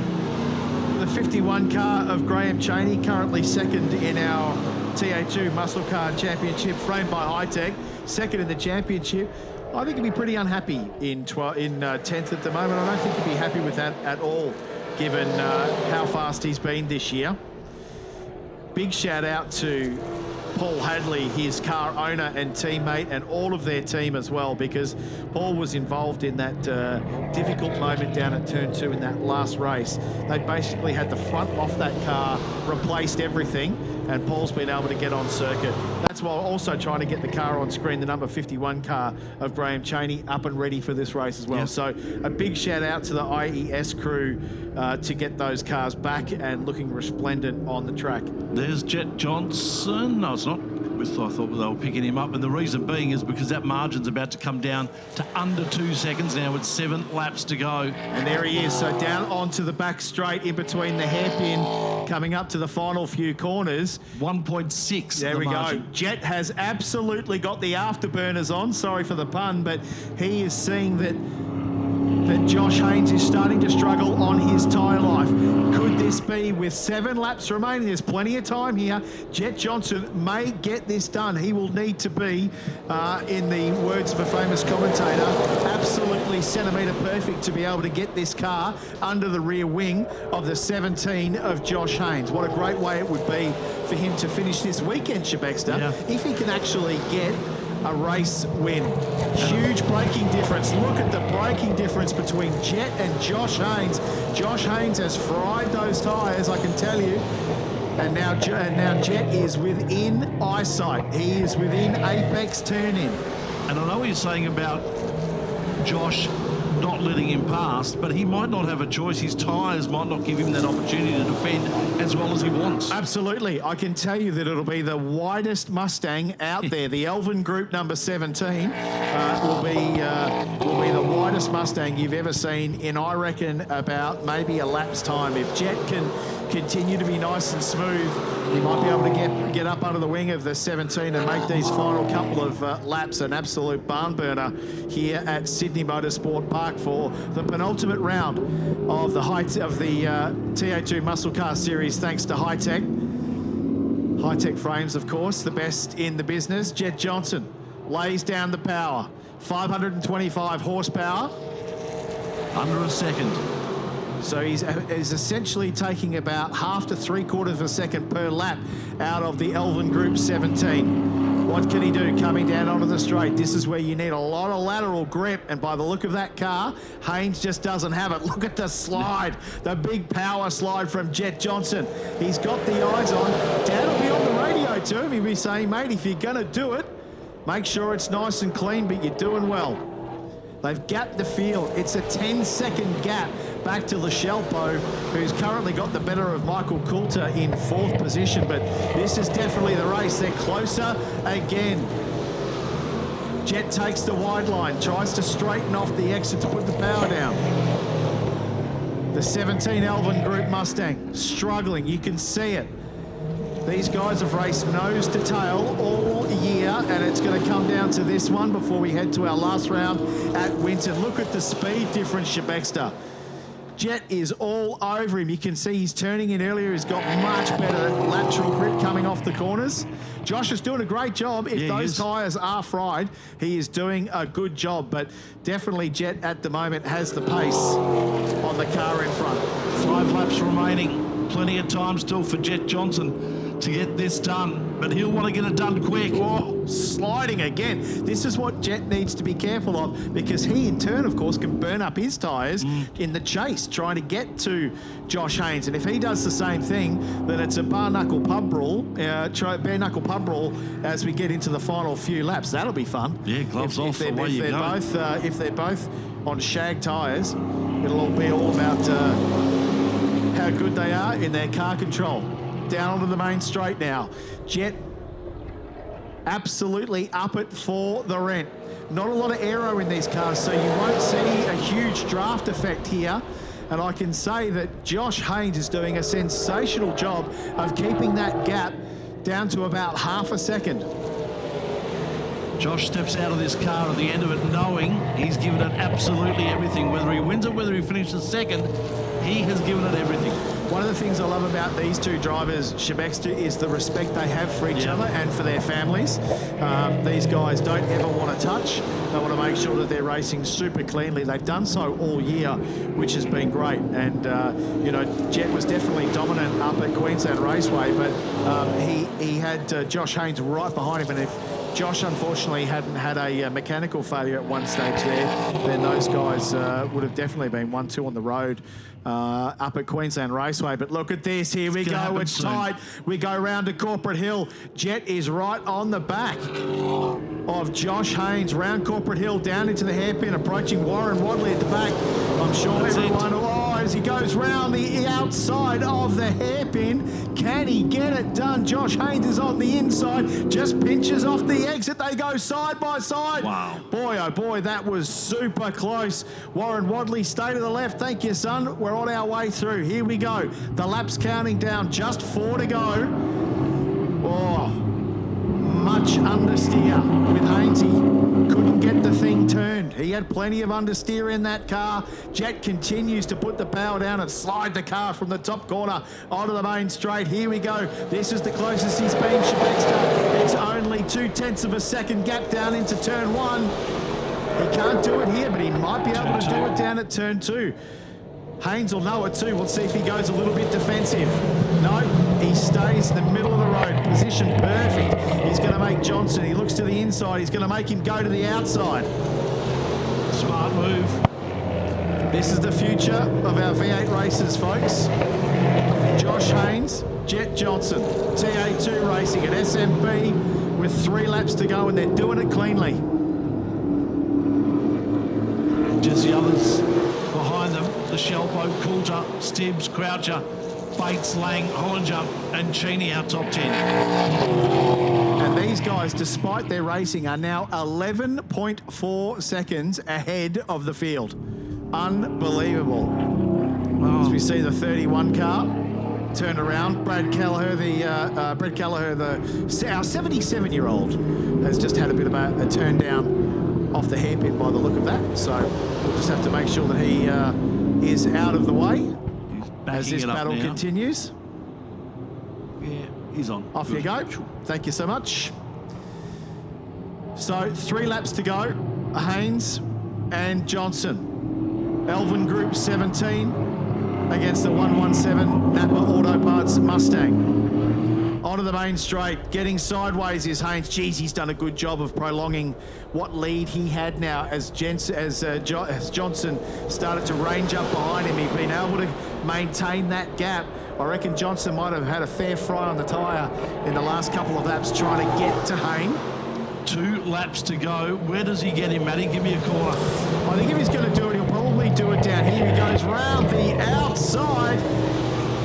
Very difficult to get it done there. Of course, you use quite a bit more road on the outside. Look, I think it's either going to be down here as we're approaching down into turn 4. He might try and jam it down the inside. Or Haynes is awake to it too. He pops over to the right-hand side. So he was awake to it. There was no way Jet was going to have a run there, but the more defensive that Haynes gets, look at the sideways action from the 17 Elvin Group. That's going to give a run to Johnson. Can he get it done? Boy, both of the fellas are squirreling around on their tyres. Haynes goes defensive. He could probably do this without incurring any wrath from the officials for overblocking. Side by side through Corporate Hill. Johnson round the inside, gets it done to the hairpin. Jet Johnson takes the lead, but no, Haynes is fighting back. They touch, they've gone around sideways. This is terrible for both of the competitors. After I gave them a rap about not touching, they've both touched each other, and it looks as though the 17 can't refire. So Jet Johnson, now they were side by side. Our driver standards officer is going to have a big look at that. Boy, oh boy, that has thrown a hand grenade into the field. Relationships will be tested here. I'll give you the strong tip, but Jet Johnson now is leading after an unbelievable battle with Josh Haynes, and an incredible drive by Josh Haynes to be able to keep it out the front here as we go 3 wide down the main straight here. Lechelpo and Coulter. This is now the fight within the race. Lechelpo and Coulter, whoever finishes ahead here will get the place for the weekend's results. If Lechelpo stays ahead, he gets second place for the weekend. If Coulter, the local Sydney boy, he gets ahead, he'll take second for the weekend. This is as good a battle as we've just been watching for the last 6 or 7 laps. And this is what you want, Shebexter. With 1 lap to go, you want there to be battles up and down the field. I'm gonna put an asterisk next to Jet Johnson at this stage because they were side by side, and that's going to be a really hard one to pick. I don't know what happened there from who went wrong or if something went wrong. Here's the big thing though.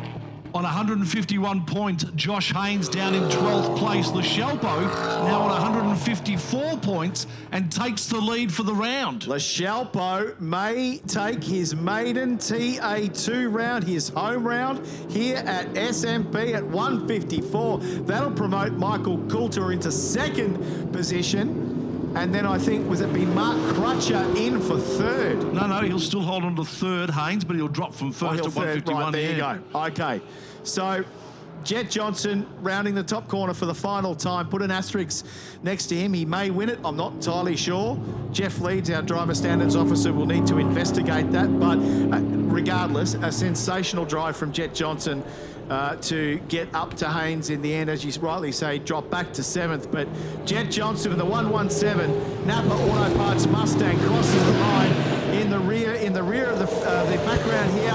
Look at Coulter and Lechelpo close. Super close. 0.2 of a second between Lechelpo and Coulter. Wow. But as you rightly say, that will be Zach Lechelpo. He will take the win for the weekend. The TA2 Muscle Car Series, framed by Hi-Tec, Sydney Motorsport Park, has been won by Zach Lascelpo from Michael Coulter by 2 points. Just 2 points. Crazy stuff. What a race. What a race between Johnson and Haynes for the majority of it, and then the finish, Lascelpo and Coulter really turning on in the last couple of laps for that final spot. Boy, oh boy, Haynes sneaking in for third position. Yeah, so it'll end up, we believe, Lascelpo on 154, Coulter on 152, Haynes on 149, and then not too far behind, Stibbs on 146. Great effort Croucher from on Stibbsy. 142. That's a good top 5. That's close. Yeah, absolutely. That's awesome from Lee. A really good confidence builder for him. Nicholas Bates will cross in 6th. Nick Lang 7th. John Hollinger in 8th. Great result for him. Graham Cheney in 9th. And Peter Robinson, the owner of the series, cracking a top 10. Did well. Good work in the Dodge Challenger. The number 10 Dodge Challenger for Peter Robinson. That is sensational. Well, I said it was going to go off in the final race, didn't I? And it kind of did. Those final few laps were pretty full on. We'll have to wait and see what comes of. There's the car of Josh Haynes. Here we go. Let's look at the... So does Josh sneak it up the inside and just tap him? He's a bit sideways on entry. Yep, I reckon. So if you look there, the rears on Josh Haynes were just locked up on the inside. Yeah. I reckon he's just tapped Jet, and Jet... They've both gone around, but Jet's gone on to finish, of course, and win the race. So, and Josh unfortunately didn't. He's had to come in under tow. So that's sad for his Josh Haynes. No, yeah, exactly. But I reckon Jet Johnson looks like he's going to have picked up that win. Well, to the extent that because he had a DNF, he actually hasn't finished third. No, so he's that's right. out of the top 3. Yeah, that's right for the weekend, and that's how easy it can happen here. We sort of say in TA2 racing, you must finish every race, regardless of whether it's in 15th or 2nd or 3rd or 7th or whatever. You just got to finish every race because it can be really detrimental to your points. But I tell you what, down there in pit lane, therell be no one happier than Mick Coulter and his boxhead dad Steve. They will be loving Jet Johnson, this. That was and a Kylie drive King's and a down half. there. That was great. Far out. A bit tired after that one, but far out. They all had me working for it, I can tell you that. So what was it like for you trying to get by him, trying to get up there, and obviously the incident as well? Oh yeah, it was. That was what it was. But yeah, it was far out. I was having to push so hard for that. He was doing an incredible job. He was making it real difficult for me. Zach was making it real difficult for me to get past. So that was awesome. I think you really earned that one. Yeah, thank you. Oh, Jet Johnson, that was a mighty effort. But also, Zach Lascelpo, I mean, what a stirring effort to finish second for the race, and that mighty effort. Do the numbers add up? Have you won the round? That's amazing. Oh, yes, I think so. Unfortunately for Josh Haynes, I don't know exactly what happened, but yeah, he set the benchmark all weekend. But our pace towards the end, it was hard work with these boys, but yeah, we gave it our all, and to come out on top, it's awesome. So, awesome. Congratulations, well done, Zach. And obviously, Michael Coulter, wow, come on in. This has to be one of your best efforts, hasn't it? Yeah, for sure. I mean, we've had a great weekend. The boys have done an absolute stellar job. It's been a cracker of a weekend. Unfortunately, we had a bit of wet weather there to start weekend, but towards this end of the weekend, look at it, beautiful sky. Can't be any happier than this. It's unreal. And what is the challenge in that final race? It is a battle with the tyres, isn't it? 100%. Yeah, these guys, we're totally dancing like a ballerina. We're out of control, but it is just a full credit to everyone that keeps it on the black stuff. We're having a blast. Well done for a great weekend. Yeah, thank you.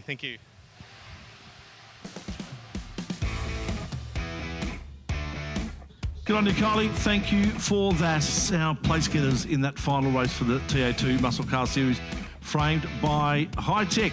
Matty, thank you for your work this My weekend, absolute pleasure. Thank you very much for that. Just quickly as we cross off some of our awards, the Serco Masterclass, I think, is definitely going to be going to Nick Bates as we watch a replay. You can just see there is where Haynes locks up a little bit, scoots a little bit wide, and pings the door of the 117 Napa Auto Parts Mustang, sending them into a beautifully timed pirouette. And Jet was able to drive away from that, but unfortunately doesn't look as though Haynes was able to get back. The Hypercoil Hard Charger Award, I reckon that was, I might have to recover on that. I might have to get... Last to first, Jet Johnson? No, I don't think so. No. I reckon it'll be Jet, but I think it was probably for race 2 this morning, not race 3, obviously. And the Willwood Big Breaker Award, that'll be awarded down in the podium presentation as well. So big thanks to all of our partners, Hi-Tec, Willwood, Serco, Hypercoil, Race Tech Seats. Now we're off to Winton in 18th, 19th, 20th of November. Yeah, look forward to seeing. Hopefully I'll be back in a car and not sitting next to you, Sounds good, mate. I love you, I'd love to I see would that. rather be back in a race car. I'd love to call you too, mate. Thank you for joining us, buddy. Appreciate it. Matt McKeldin joining us here in commentary for our TA2 racing. Lachlan Mansell jumps in to the commentary seat and joins me for this Hyundai XL endurance race. 90 minutes of XL action. Lockie. Good afternoon to you, Chevex. So yeah, looking forward to this 90-minute endurance race for the Hyundai XLs. And there will be compulsory pit stops to be undertaken by each car in the field. So the pit window will open at 30 minutes into the race and close at 60 minutes into the race. And each car will be required to make a 3-minute compulsory pit stop. In the case of the cars with 2 drivers, they'll change drivers during that pit stop. In the case of the solo driver entries, they basically just have to come into the pits and stay stationary for 3 minutes while they serve out that compulsory pit stop. Starting on pole position will be Shannon Williams, so the grid positions based on finishing results from the previous race. Tony Gardner and his co-driver Calvin Gardner out of grid position number 2. We go back to Monique Skiveris, who's sharing with her dad Brian Skiveris in position number 3. Position number 4 is Louis Britton. We go back to Stephen Buggleton out of position number 5 on the grid. And then Scott out of position number 6. Connor Cooper in the 191 car out of position 7. Strode in position 8. Jeff Neve in 9th position. Hodges, Painter, Heffron starting down the back. Good to see that car back out there. He'll share that car with Will Longmore. And underway for the 90-minute XL Enduro. Slow start from Stephen Buggleson from a few rows further back. Unfortunately as well, a couple of non-starters for this race as well. Andrew Grimer out of the race in car number 210 after some damage to the front left of his car in race 1. And we already know that Ben Goodridge is out as well after the damage that he sustained to his XL in qualifying earlier on. We spoke to that car's owner, Lachlan Ward, in commentary earlier on. And that car will not take part in this race either. But here they are, the XLs negotiating their way down through turn number 2. And it's a 90-minute endurance race. And the old saying is that you can't win an endurance race on the first lap, but you can certainly lose it. But with the dicing position that we're already seeing in this opening lap, they're treating it like it's a 5-lap sprint race at the moment. Shannon Williams, your race leader. Monique Skiveris in 2nd position. Tony Gardner in position 3 at the moment. We go back to Scott in car number 69.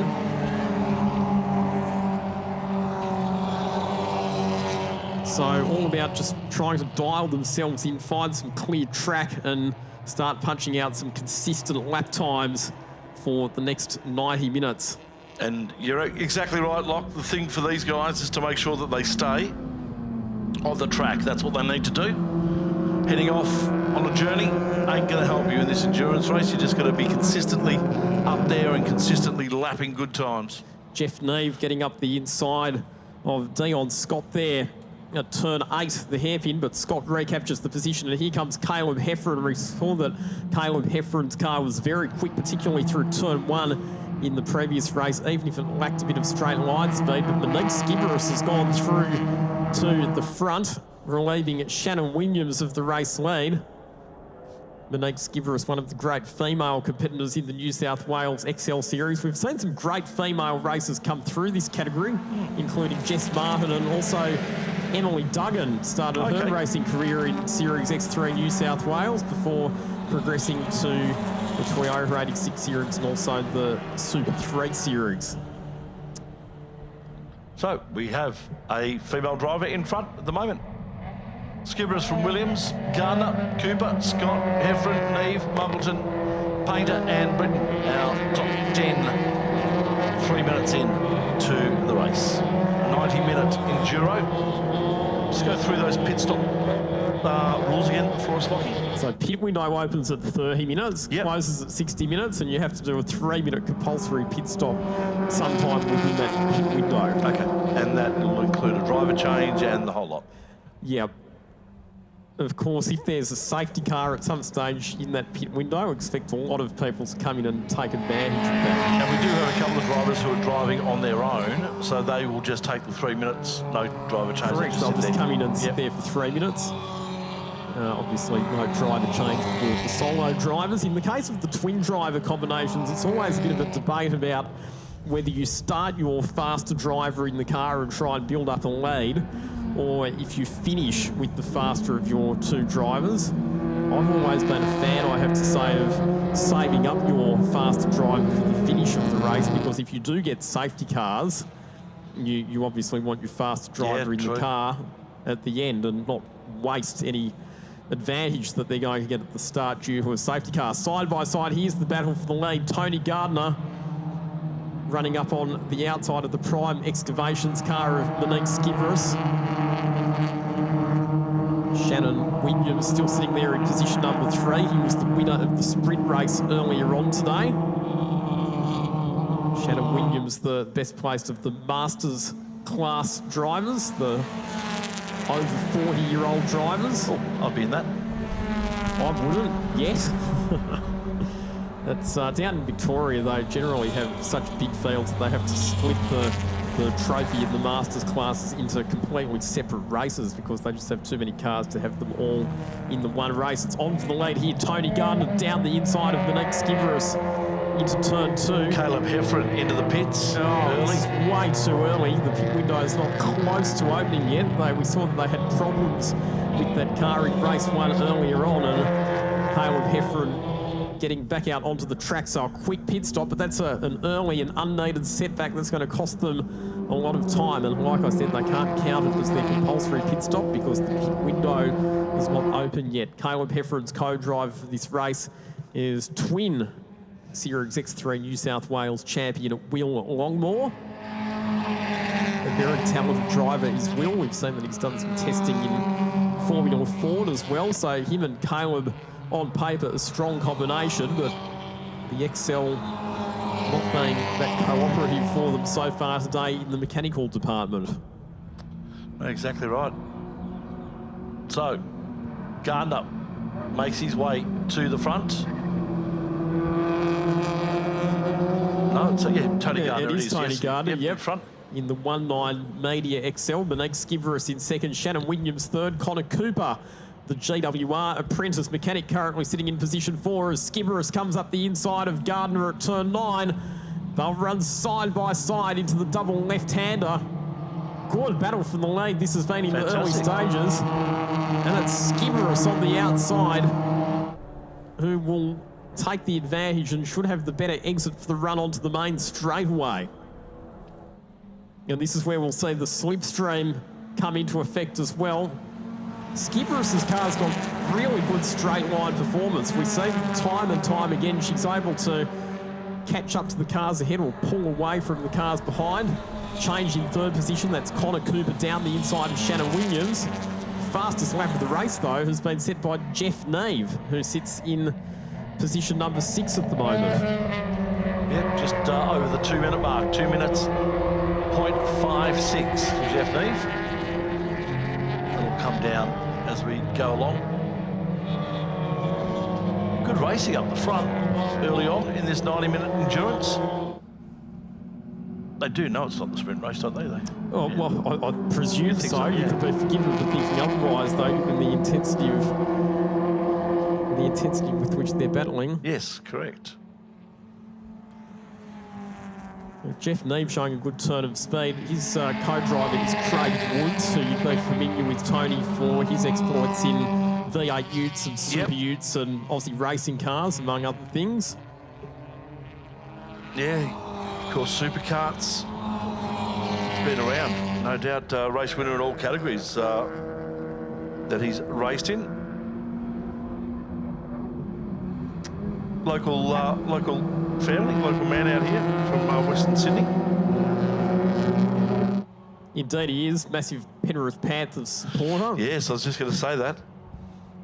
So he'll be finishing his stint and then heading straight out to the stadium. But yeah, Jeff Neve currently in that car number 65, and he's got really good pace at the moment, Jeff Neve.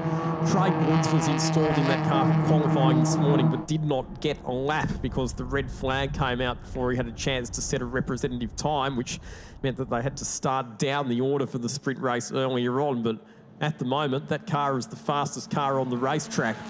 And that's one of the things that you'll see is that there will be a bit of an ebb and flow in performance depending on how the drivers and teams have set their car up. With XLs, there's a very specific technique in the way that you set these cars up with tyre pressures in particular. If you set the tyre pressures high, the car will be strong early in the race, but if the tyre pressures are low, they might come on later on. 3 wide in the battle for the lead at turn 2. That's never going to work well. Oh, hold your breath and just close your eyes, open them again in about 10 seconds time and see who's leading. At the moment, it's Tony Gardner, but he's door-to-door with Connor Cooper and Monique Skiveris. They're still 3 wide on the run down into turn number 4.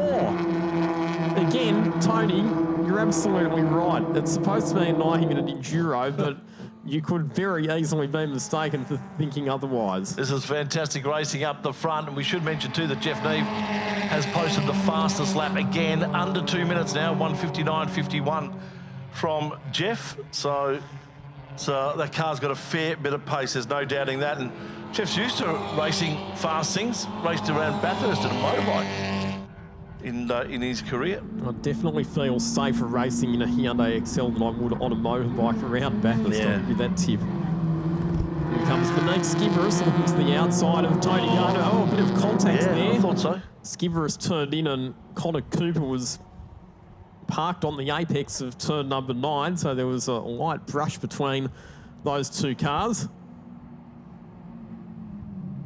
Still an absolute freight train of Hyundai XLs in this battle for the race lead. Only 10 minutes gone, so we've still got an hour and 20 minutes of this XL madness to keep us entertained this afternoon. It's been good so far, no doubting that. If these 4, 5, 6 cars stay up the front, be pretty happy with that. As Skiveris now goes up the inside again on Tony Gardner. And the inside running should give her the advantage. Gardner around the outside, though, holds on. I consumed an energy drink during the TA2 race, Tony, just to make sure that I was nice and awake and energised for this race. I'm feeling like I probably didn't need it at the moment. That's your second for the day too, just in case you weren't aware. Because just watching this race is a bit like an energy drink in itself. Starting to sound like your father or something. I'm not. But you can have as many energy drinks as you like, Locke. Caleb Heffron putting down some good times at the back of the field. The 35.22, the fastest sector. Of course, he's got clear track in front of him at the moment, as he did come off and completes that lap in a 2 minutes 59. So he is around there as the second fastest lap of the race. So whatever problems he may have had, he ain't got them no more. Still only 3.2 seconds separating the top 6 cars in the motor race. I said to all of the XL drivers, please make sure that you stay nice and close together and make a race of it for us up in the commentary box. Well, they've certainly taken that advice because they are putting on a great show for us this afternoon. Gardner works his way out of turn 8, but he's still got Monique Skiveris right on his rear bumper. Connor Cooper sitting not too far back in position number 3, ahead of Jeff Neve. Dion Scott in position 5, and then Shannon Williams in position 6. We go back to Louis Britton in 7th position at the moment. Hodges, Muggleson and Ivan Painter, who's come down from Queensland to be a part of this XL Enduro, sitting in 10th position. Strode in position 11 at the moment, and Caleb Heffron, after that unscheduled pit stop, back in 12th position, but whatever the issues were with the car, it seems to be performing okay at the moment because his best time of 2 minutes 0.5 is on pace with the leaders. The problem for him is that he is 51 seconds off the lead after that unscheduled pit stop. He and Will Longmore probably need a safety car if they're to get themselves back into contention for this race. Connor Cooper, you mentioned there, currently running third at the moment, 18-year-old, an apprentice at Garth Walden Racing. So he'll be up at Bathurst for a bit of work up there. Fair amount of support too, which is great to see from Scott Bargwanna, who's supported him throughout his racing endeavours since he first jumped on one of his dirt bikes back in the day. The Bargwanna's been family friends since Connor's dad went to school with Jason Bargwanna. Well, funnily enough, the Bargwanna family are quite heavily involved in XL racing as well. We saw that was where Ben Bargwanna started his career. And Jason Bargwanna enjoyed driving these cars so much that he built one for himself. And we see him out from time to time having a play as well, the 2000 Bathurst winner. In fact, there's lots of... One of the things we've seen is there are lots of drivers and teams with supercars experience or supercars involvement that have become involved in XLs. We've seen that a number of the supercar teams have built cars, including 888 Race Engineering, Brad Jones Racing, Tigford Racing, and some of the Carrera Cup teams, including GWR and Ash Seawood Motorsport, have built Hyundai XLs too.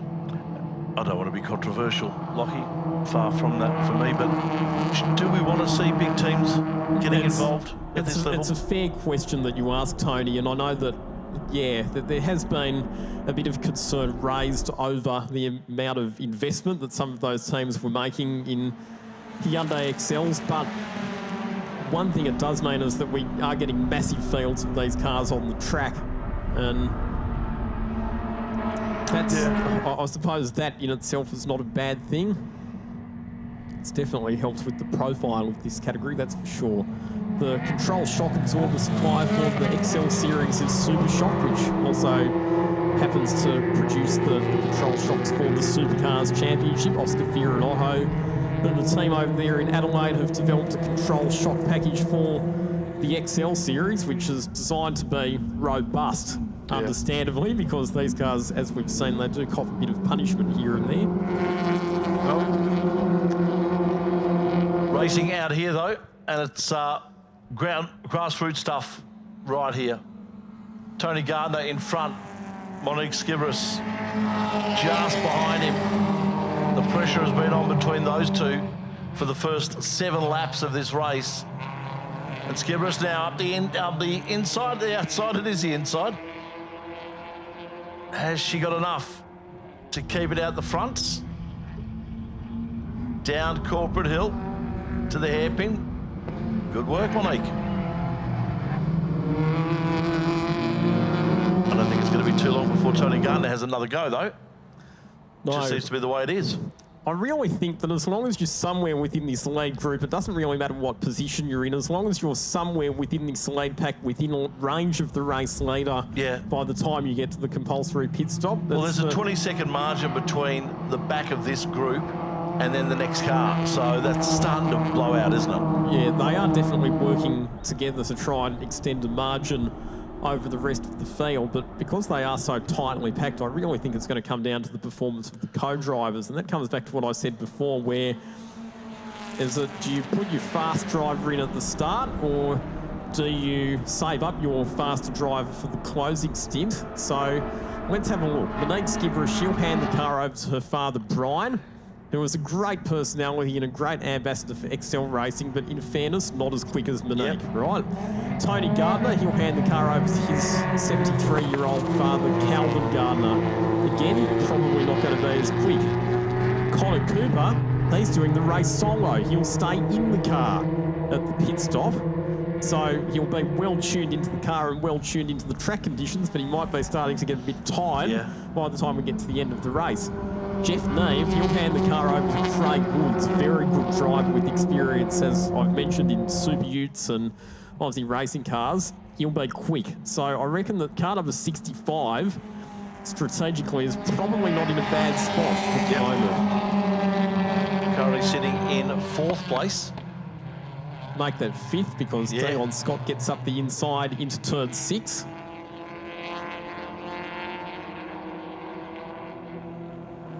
So, Skibberus from Gardner, Cooper, Neve, Scott, Williams. And Hodges, they're our top 7 cars. The top 6 are all within 3 seconds of each other.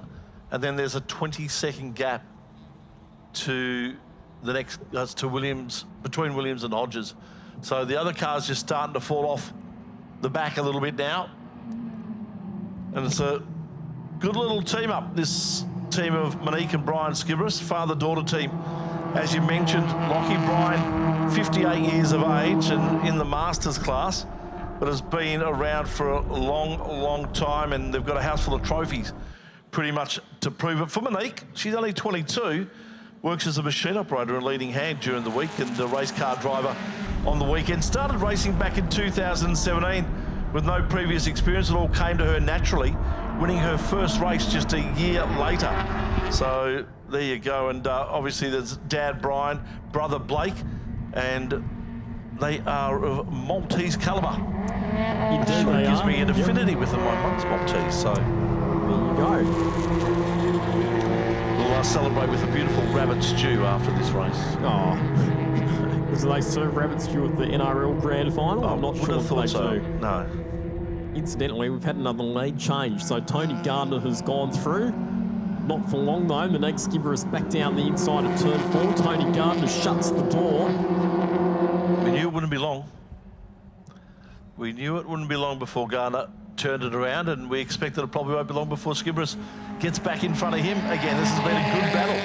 We should mention too, it's great to see that Monique has aspirations for her racing, looking to probably get into Toyota 86s or the Aussie car category, or maybe the Legend cars at some point in the near future, so that's great. That's a logical next step as well. We've seen that a lot of people have come out of XLs and moved into those other national level motorsport categories, be it the Legend cars here as part of the AMRS program, or to one of the categories of the Supercars Championship support program, like the Toyota 86 series. And Monique Skibberus has got back to the lead. Connor Cooper down the inside of Tony Gardner. Gardner hanging tough on the outside through turn 9. And so far, driving standards have been pretty good in this race. There's been plenty of positional swapping, but not too much paint being swapped between the cars. They've all shown good respect and racing room for one another. And the lead that Monique Skibberus has at the moment, which is about 1 second, is about the biggest lead that we've seen anybody have so far in this race. Tony Gardner back down the inside of Connor Cooper into turn 1. And interestingly enough, when I caught up with Tony Gardner earlier in the day, he was saying that he felt that they might struggle a bit for straight line speed because they've got a stock standard wrecker motor, as it's described in the car at the moment, a motor out of an XL that they found in the wrecker's yard. It's got a properly built race engine. So Monique goes back into the lead. And this time it's Connor Cooper who moves into second place. Tony Gardner back in third now. So that has been a complete change of those top 3 cars.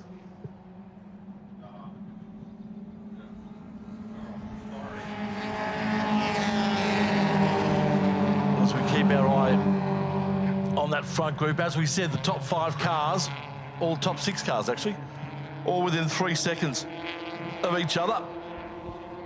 It's a great battle up front. They'll all have to serve a compulsory 3-minute pit stop. And just on 68 minutes left in this race. Still 8 minutes and 20 seconds until the compulsory pit stop window opens. So what will drivers try and do? Will they go 45 each? Is that sort of what they would aim for? I think it depends on the balance of your driver combination. Yep. So if you started the race with your faster driver, you'll probably try and max them out. So you'll run towards the end of the pit window at 60 minutes. Conversely, if you've got your slower driver in the car to start, you'll come in at the beginning of the pit window because you want to maximise your faster driver's time in the car at the end of the race. Or if you've got two drivers who are evenly matched or you're flying solo, then you might pit at around halfway through the pit window, or you might hang out there and see if there's a safety car at some stage during the pit window. So I think in answer to your question, Tony, it depends. Okay. Yeah, that's fair enough. I totally get that. Dion Scott has moved himself up to third place and sent the 191 car of Connor Cooper back to fourth. So Skibberus, Gardner back in front of her again. So it's been a recurring nightmare or dream or whatever it might be, but each lap, these two are swapping. It's good. Like I was saying before, I felt that they might struggle, or they were feeling they might struggle a bit for straight line performance with that wrecker motor that's had no work done to it whatsoever, but the 161 car actually doesn't seem to be that slow in a straight line, so it's performing pretty well. We've seen that Tony Gardner's been able to make some good overtaking manoeuvres down the main straight as a result of getting into the slipstream of the car in front of him. Once again, we see Gardner and Skibberus side by side through turn number 8, the hairpin. Dion Scott, as we said, in third place, started racing go-karts in 1989, so he's been around for a while as well, with a couple of titles to his name. Unfortunately for Dion, tipped Matt XL on its side, qualifying in only his second ever car race. Yeah, well, that's probably not the best way to impress the owner of the car. We've also, I've just noticed, we've seen car number 66, the car of Joel and Chris Strode coming into the pits. We saw that car had some mechanical problems during qualifying earlier on and left some fluid on the circuit. So some mechanical dramas for that car. This will not be a scheduled pit stop because the window is still 5.5 minutes away from opening. That's a bugger. I'd like to have come in at normal time, but obviously if you've got a problem, you've got a problem. Connor Cooper back into third now, relegating Dion Scott and that green XL back to fourth. Dion Scott with the fastest lap of the race now, 1:59.29. A quarter of a second faster than that of Neve from before. Of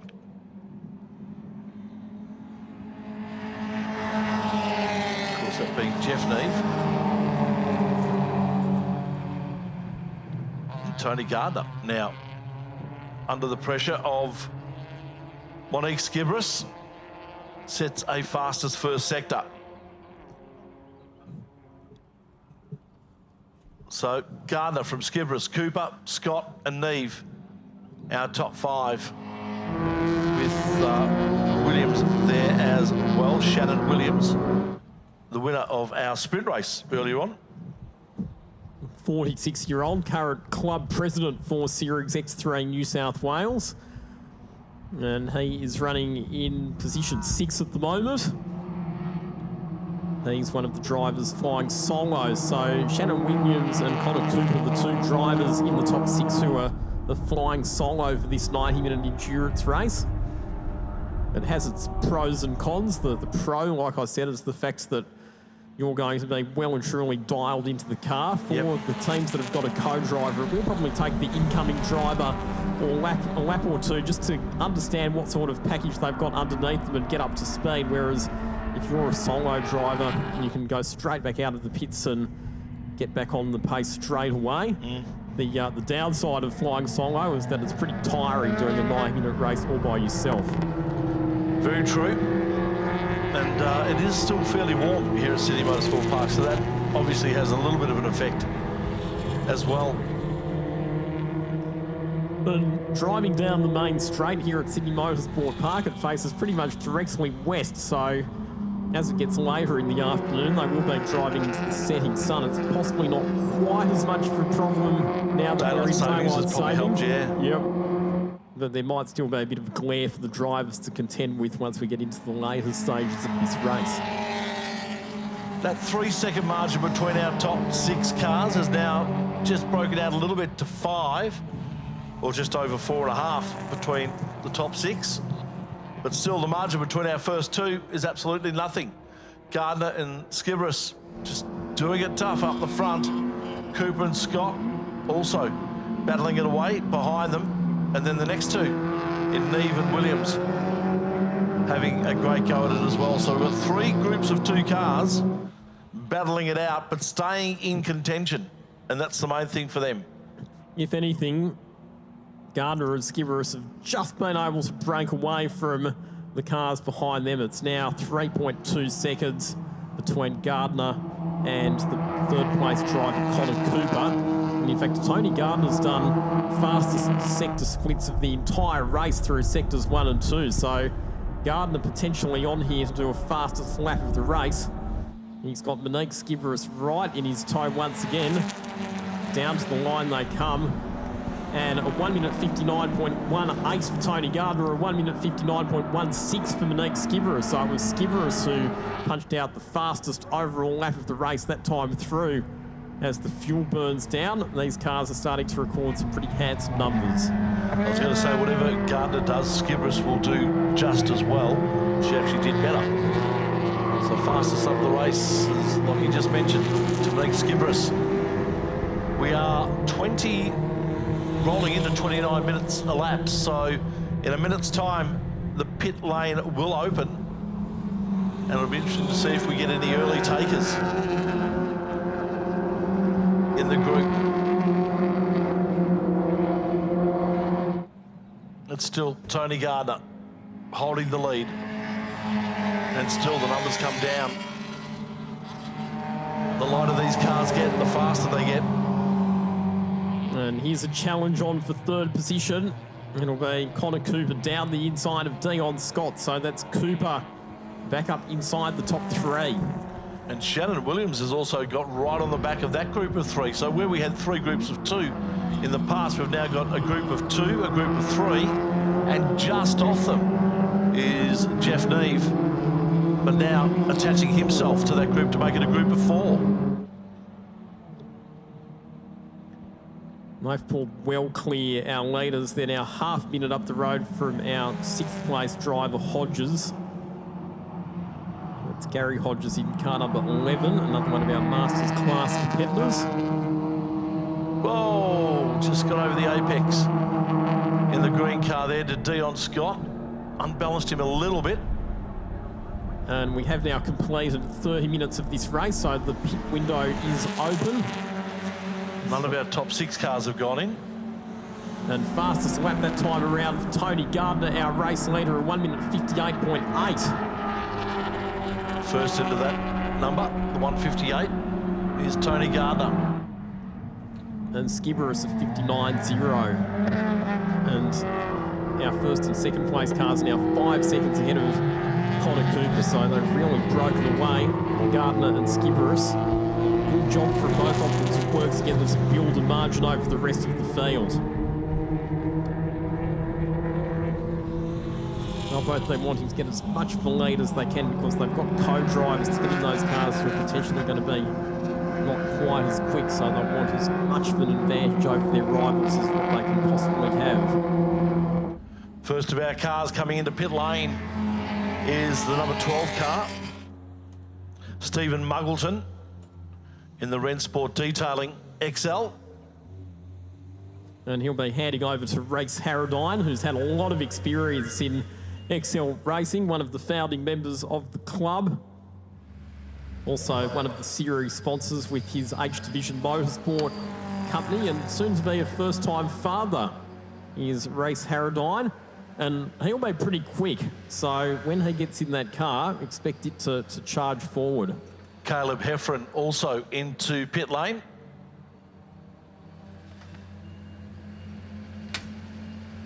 So we see there is Rex Harradine getting behind the wheel, and one of the reasons that we do have this 3-minute minimum compulsory time on the pit stop, Tony, is we don't want teams to be rushing driver changes when you've got harnesses and has devices and in some cases pit-to-car radios to plug in. You don't want anything to be loose, particularly when it comes to harnesses. The last thing you want is for racing drivers head out onto the track with their harness not being tight enough or not being done up properly for obvious safety reasons. So that's one of the reasons for putting that time on the compulsory pit stop. Correct. So will they do anything else to the car, Lockie? Obviously a driver change, but no tyres, no nothing? No. So once the driver change is complete, they will just sit there until the compulsory time elapses. And Shannon Williams is in the pits as well. So Shannon Williams, the first of our top 6 runners to be in completing his compulsory pit stop. In car number 55, he is a solo driver, so he will remain in the car. Just get comfortable, turn the radio on, just take it easy. Pretty much. I think some of these cars just still have the radios installed in a lot Open of up cases. a packet of chips. Have a drink. Yeah. Just chill. Be like stopping at the traffic lights at a major intersection somewhere.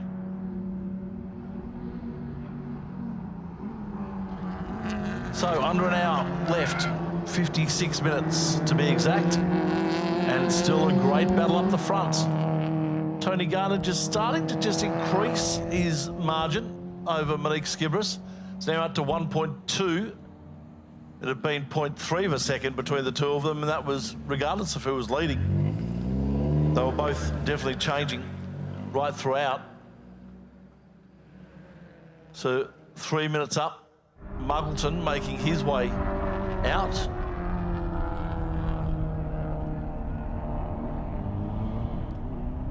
And gets out of the pits in 3 minutes, 0.7 seconds. So they nailed that to perfection. Absolute perfection, that pit stop time. Centimetre perfect, that is. So, yeah, it's probably worth clarifying that the 3 minutes includes both the stationary time and the transit time. So it's measured from pit entry to pit exit. And obviously you want to be as close to the 3 minutes as you can. You don't want to be underneath the 3 minutes or you'll get a penalty, but conversely, you also don't want to be too far over the 3 minutes or you'll be losing time against your rivals. As in comes Jeff Neve. Good opening stint for Jeff Neve. Got that car solidly up inside the top 6 and in amongst the lead pack, and he'll be handing that car over to Craig Woods for the run home. See, Caleb Heffron, 3 minutes, 2 seconds, 0.23. That's not a good stop. That's 2 seconds over. Come on, guys. It's not as good, but it's still pretty good. No, it's fantastic. Well done. So, Shannon Williams will be making his way out shortly. His total time at the moment is 2 minutes 50. So we'll see him leaving pit lane and back out into the action. Caleb Heffron has come in and handed over to Will Longmore as well, but they were well behind the 8 ball after their earlier unscheduled stop. The number 97 car is in the pits as well. Louis Britton, the 74-year-old, he'll be handing the car over to his grandson, Louis Britton, who's 22 years old. Only started racing when he was 18, currently studying mechanical engineering. And he will get in that car to drive it to the checkered flag. Out in front, Tony Gardner's lead in this race is now 1.9 seconds over Monique Skibris. That's about the biggest lead that we've seen for anyone so far today. We should mention too that Shannon Williams does a great job as club president this year, his first year in that, be the Masters champion for the last 2 years running. Sponsored by his wife's bespoke children's clothing and accessories company or business. So, good on him. Ali? So this is an interesting situation here. So Will Longmore, who's just got into car number 64, replacing Caleb Heffron, who's come back out onto the track. It's 2 laps down on the race leaders, and he's just ahead of Dion Scott. So these cars are a bit out of sequence, but Will Longmore won't be that keen to move out of the way because he'll want to press on and keep punching out fast lap times.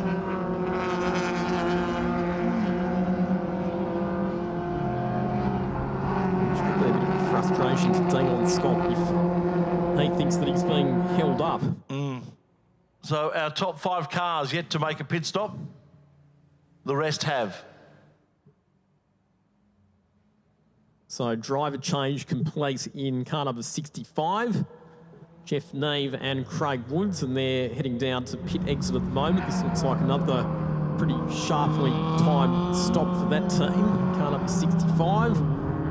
Get to the speed de-restriction sign. And that stop was complete in 3 minutes and 6.6 seconds, so a little bit slower than some of the other cars.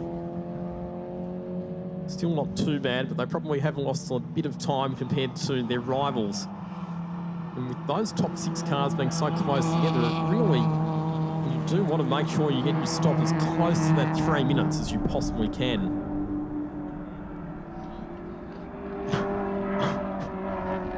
So Craig Woods now in car number 65, so he'll be charging on home.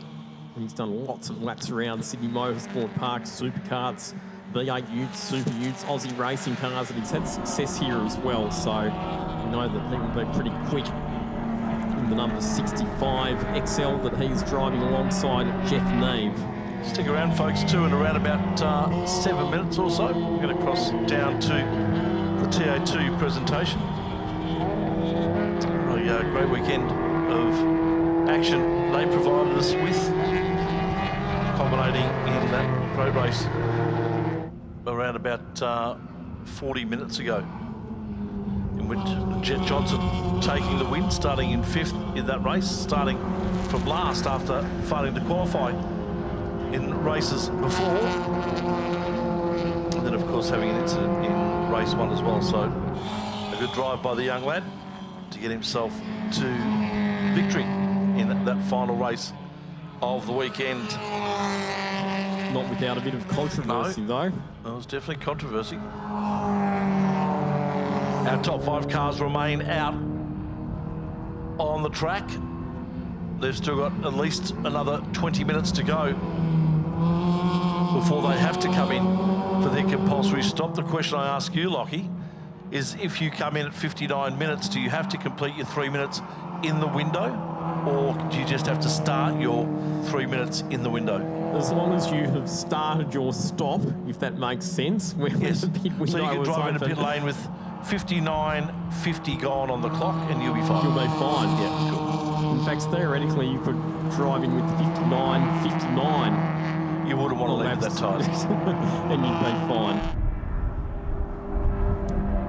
So you're right, the top 5 cars all get to pit. The highest placed car at this stage that has done a pit stop is Shannon Williams, who's rejoined the race in position 6, 3.5 seconds ahead of Craig Woods. So those cars currently sitting in position 6 and 7. And they will be battling to be the highest placed of the cars to have done a stop. It's going to be interesting to see how this all shakes out when the remainder of the compulsory pit stops are completed. So just working on mathematics, which I don't mind doing. So if Tony Gardner's going around and say 1:58, so let's say 2 minutes a lap, for want of better. So 3 minutes will be a lap and a half of Tony Gardner's time. And currently he is 1.7 laps ahead of Shannon Williams. So one would think that Gardner and Skivris still come out probably about 10 to 15 seconds ahead at the moment. I tend to agree with you. It's probably shaping up that way at the moment. What would be interesting would be if we got a safety car at this point, because if the safety car was to come out right now, the top 5 cars would all dive into the pits. But because the cars 6th and beyond are a lap down, they'd actually get trapped and they'd get stuck a lap down. So it would put them out of contention and it would hand a big advantage to the cars that are still out there on the track. But at the moment, there's been no need for a safety car.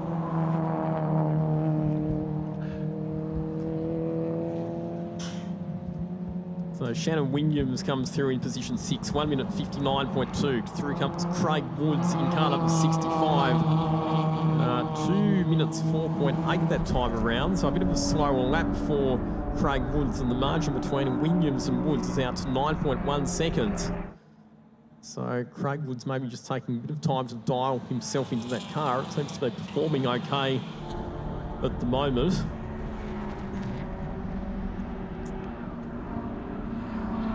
As Tony Gardner continues to extend his lead, it's now 4.7 seconds. Make that 4.8 seconds over beneath Skibberus. Dion Scott third at the moment. It's 10.5 seconds off the lead. And Connor Cooper sitting in position number 4. 11.5 seconds off the lead and having just punched out his personal best lap of the race.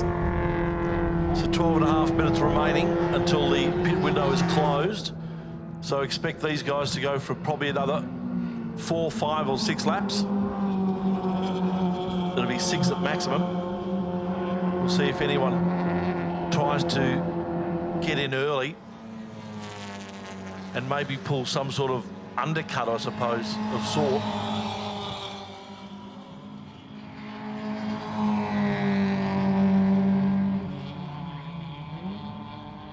But Gardner, 6 seconds ahead now at Skibberus. And yeah, it's hard to give you a proper indication. Well, it sort of is. I mean, we were saying earlier on that there was a 3-second margin between the top 6. Well, the top 5 have been left out, and that 3-second margin is now blown out to a 12-second margin from our leader Gardner to Connor, to Hodges, I should say. So it's starting to blow out just a little bit. The elite cars are doing pretty well out there at the moment.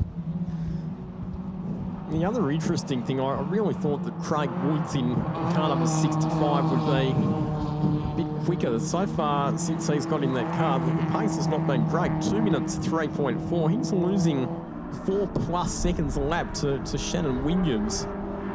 So the number 65 car just falling back a bit at this stage. Still 16 minutes left until the pit window closes. There's a 64 car.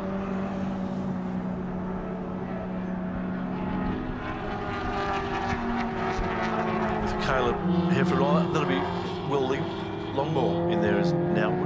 Yes, that's correct. Yep. Okay.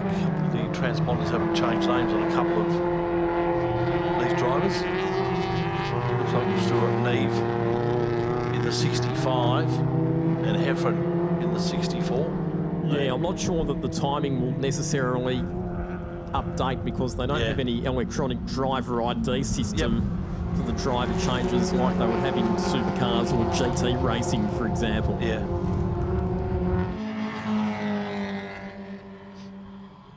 Anyway, as long as we know, we'll keep you up to date on that.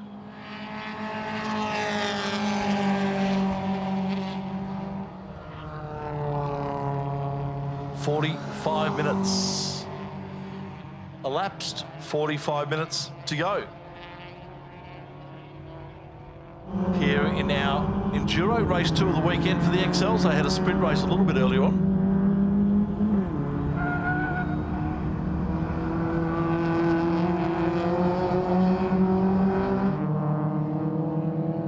As Heffron and, oh sorry, I should say Will Longmore in that car now. And Ivan Painter into the pits in car number 36. He'll hand that over to Justin Smith for the run home.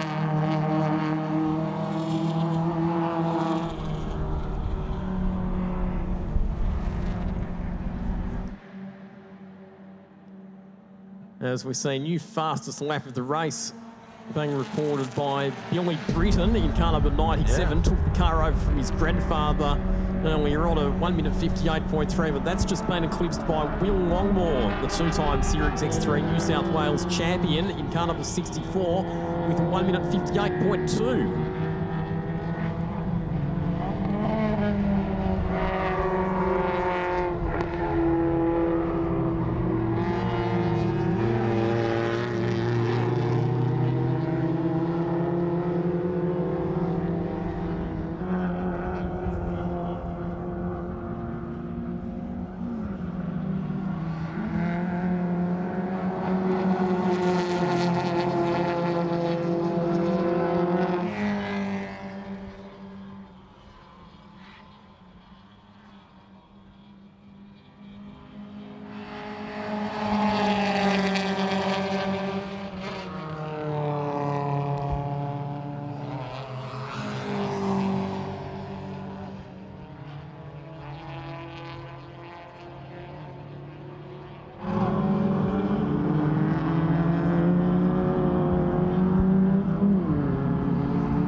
And welcome back as we pick up the action here with 54 minutes elapsed, 36 to go. And that means there's a 6-minute window left for our top 3 cars as we watch a replay, Lockie, of one of our cars off.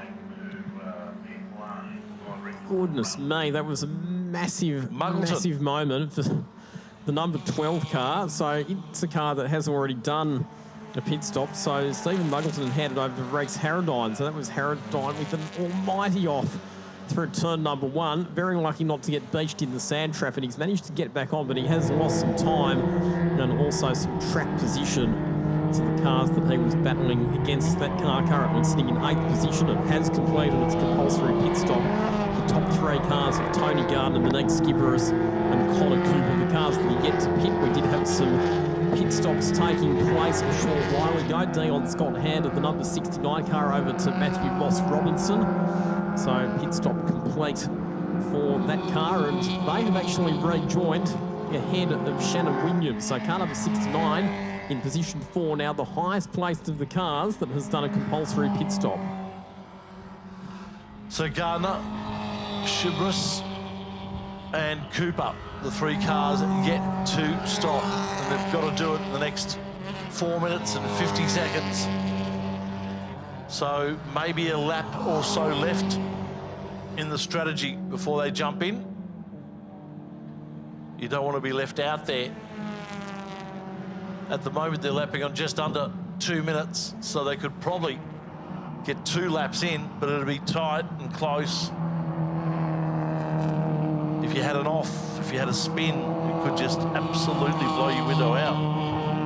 Well, that's true. Or if a safety car was to come out as well and you were to get stuck behind the safety car, we've seen endurance races over the years where that's happened and thrown out teams' strategic calculations and resulted in them getting penalised because they've missed the pit window.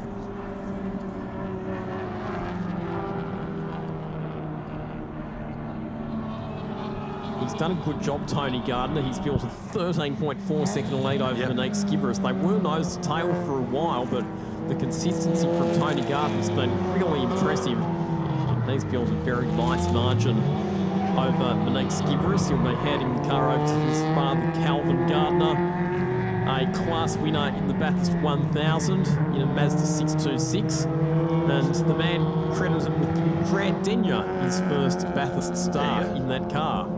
So it's going to be a battle of the dads at the end. Indeed it will be, but don't rule out Connor Cooper because he's going to stay in car number 191. He's driving that car solo. And driving it well too.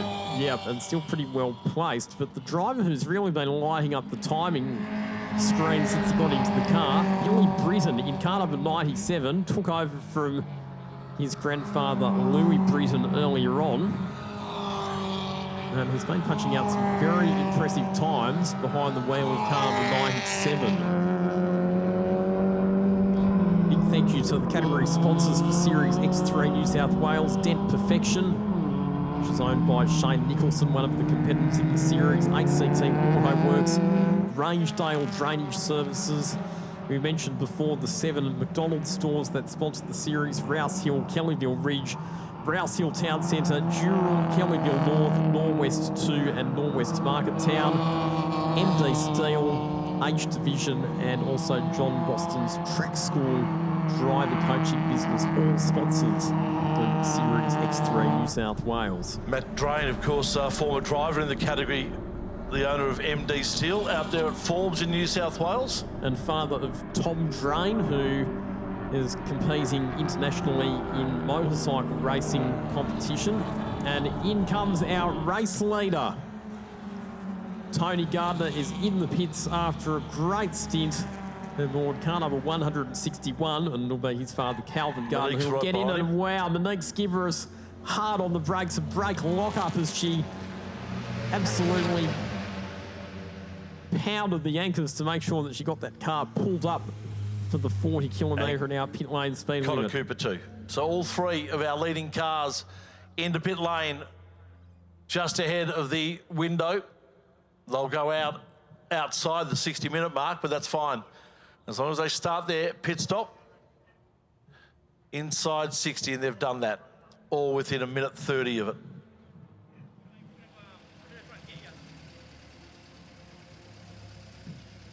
So there is Calvin Gardner climbing into the 161 machine. His son has set him up in a great position for the run to the line, with a lead of some 13 seconds over Monique Skiveris. Connor Cooper in a good position as well. He'll stay behind the wheel of car 191 for this closing stint.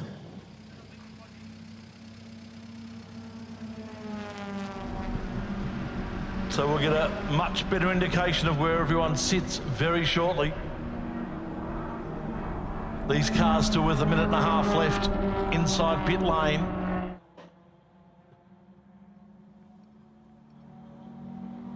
The Garners currently on 140 in there, 3-minute stop. The Skiverises on 130. And then Connor Cooper just clocking up a minute 30 now. So there's pretty much a 10-second margin between each of these cars as they head out.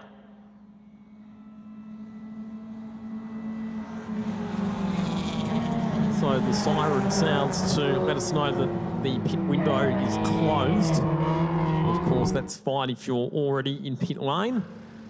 And everybody else has completed their compulsory pit stop, so there shouldn't be any penalties being handed out for people not completing their compulsory pit stops within the pit window.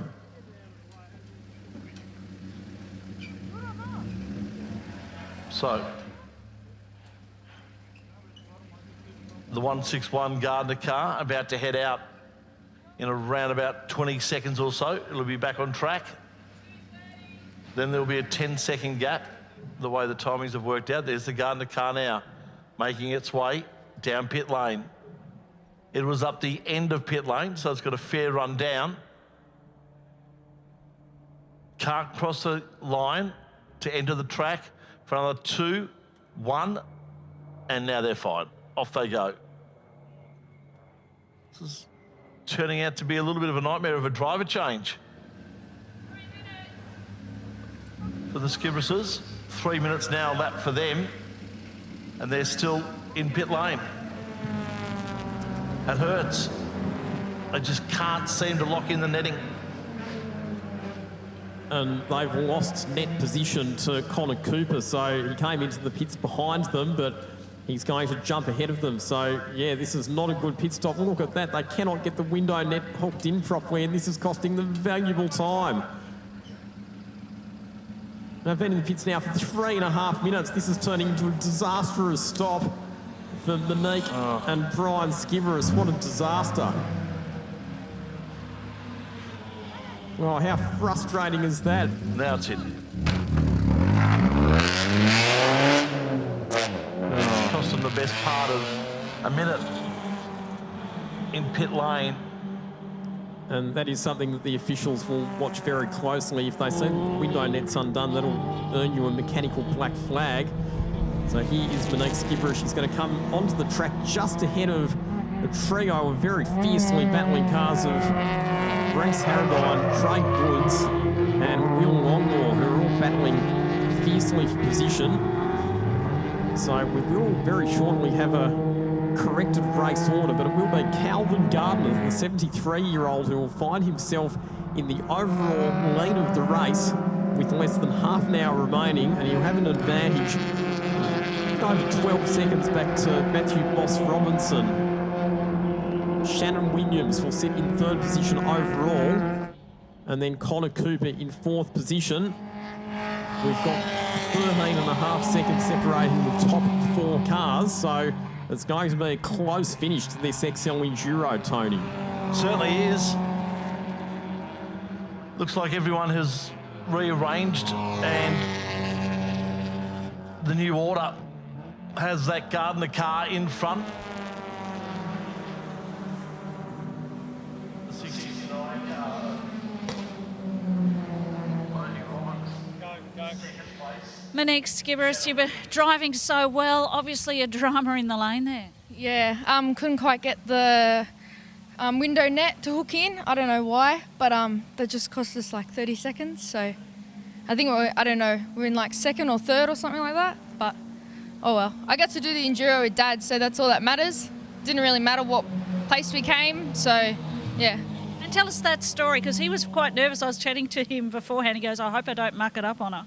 Yeah, he was a bit worried. He wanted me to do the whole stint like as much as I could, but after qualifying we did a few changes, and race 1 we did a few more changes, but the car was still handling really bad, but it was a lot better. But yeah. So he's got a battle on his hands then, that's what I'm hearing? Yeah, well, he's fresh. I'm a bit unfit, so I'm a bit tired now. So it's so great to see a smile on your face, given the little drama, and it puts it in perspective. You're racing with your dad. Yeah, it doesn't matter. Racing's racing. As long as I'm doing it with Dad, that's all that matters. So thanks for the chat. Thank you.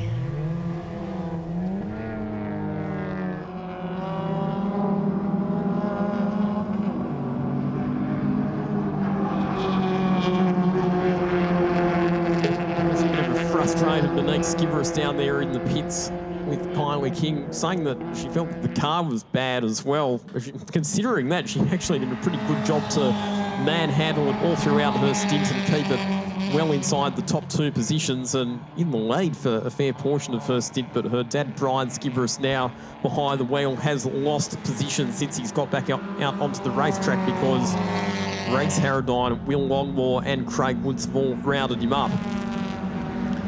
Here is Race Harradine coming under some pressure from Will Longmore on the run down into the hairpin turn 8. And we see Craig Woods and Brian Skiveris battling for position back there as well. Yeah, so that's tough for the Skiverises. That has cost them 2nd place all the way down to 9th at the moment. So that's their race pretty much done and dusted. So 24 minutes and 10 seconds remaining on the clock, and the situation is this. Calvin Gardner leads the race by 5.7 seconds back to Matthew Moss Robinson, who was just 0.2 of a second ahead of Shannon Williams. So it's a close battle for 2nd position at the moment between cars 69 and 55. And Connor Cooper is a further 2.1 seconds behind. And all 3 of those drivers are catching up to the race leader, Calvin Gardner, at a fair rate of knots. So it's all compressing up at the front of the field and building up for a climactic finish. Yeah, it certainly is. If you have a look at the times that they're clocking at the moment, the drivers running in 2nd, 3rd and 4th are just doing sectors around about a second faster than Colin Gardner, so that's going to get up there fairly quickly. So at the moment, we're watching Will Longmore attacking the back of Race Harradine. This is the contest for positions 6 and 7. Will Longmore has been very fast since he's got behind the wheel of car number 64, but not having an easy time finding his way past Race Harradine, who is driving pretty defensively, but makes a mistake at turn 6. That's the opportunity that Longmore needs. Flashes past on the inside at Corporate Hill. And that is Longmore up to 6th position, and now it's a clear track to go off after the next car up the road, which will be Billy Britton in the number 97 machine, who sits in position 5. So 22 and a bit minutes remain in this endurance race, 90-minute endurance race for the Hyundai XLs. And I tell you what, it's been action-packed from the start, and it's going to go all the way to the finish. And amazingly, the top 10 cars all still on the lead lap at this stage. Good effort. Just had a change in 2nd position as well, so Shannon Williams has got down the inside of Matthew Moss Robinson at turn 4, as we see Harradine coming back at Will Longmore on the main straight. Not able to get the job done. Longmore able to carry more mid-corner speed. Craig Woods, who's now dialed himself into car number 65, showing some good speed too. 1 minute 58.9. Craig Woods punching out the number 65 car's best lap of the race that time through.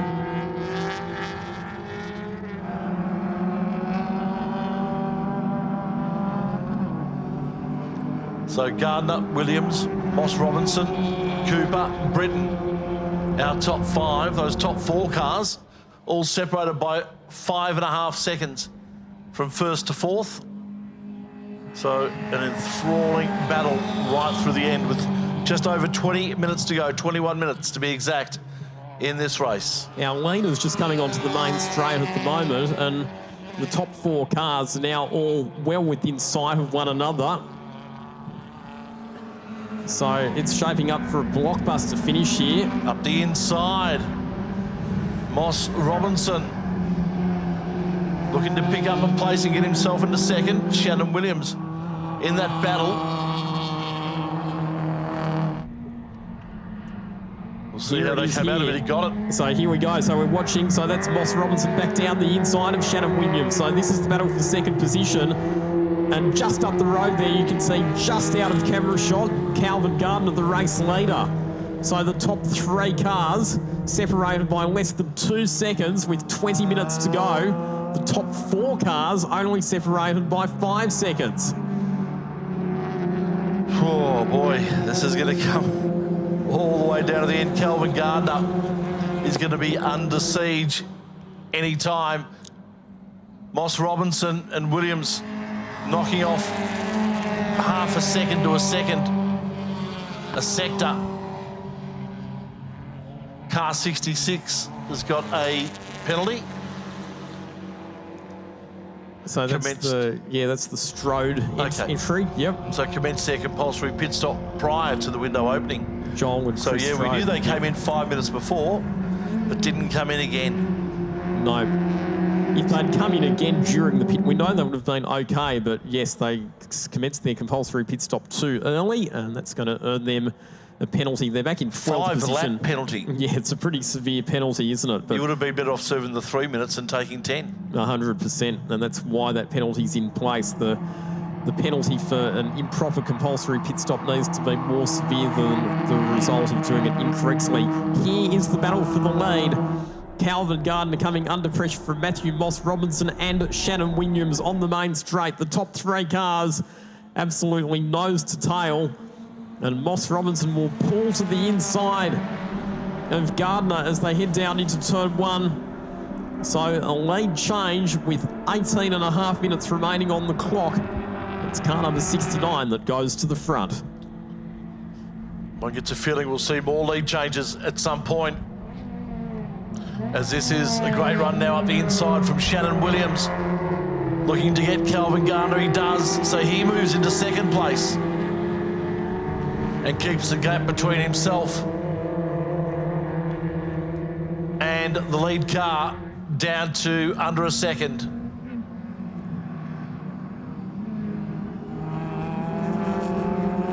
Calvin Gardner now has Connor Cooper behind him. He's also making time up on that car, so expect him to be in a position to pass in the next lap or 2. Connor Coop was less than 3 seconds off the lead when they crossed the line last time around. It was around 5 seconds a couple of laps ago, so Connor Cooper's got good pace as well.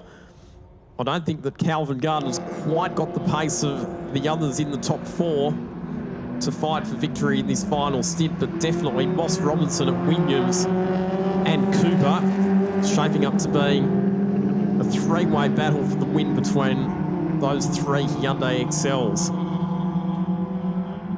Ladies and gentlemen, the presentation for round 5 of the TA2 Muscle Car Series, framed by Hi-Tec. Thanks so much for everybody's support. Our trophies are going to be presented by Mr. Stephen White, the General Manager of the Benalla Auto Club Group.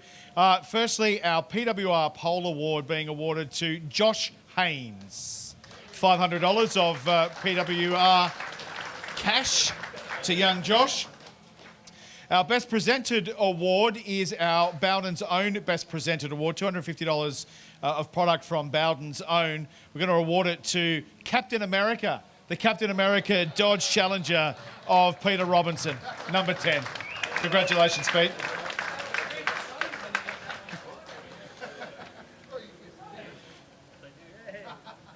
Our Hypercoil Hard Charger Award, which is a set of springs from Hypercoil for passing 13 cars in race 2. Jet Johnson.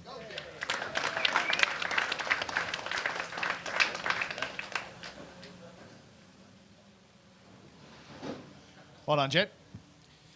Our Willwood Big Breaker Award, which is $500 worth of Willwood brake products. Driving the Whitsunday Holidays rental Camaro, Nick Lang.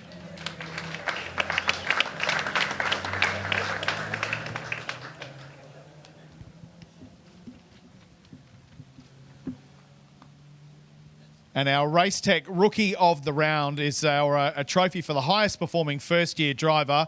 Ladies and gentlemen, driving the Arrow Car Sales Camaro, Lee Stibbs. He's had a belter.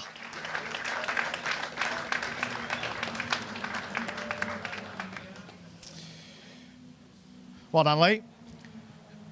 Our Serco Masters Award for the highest placed driver over 50. In third place, he currently holds the award for the biggest accident ever in a TA2 car, John Hollinger.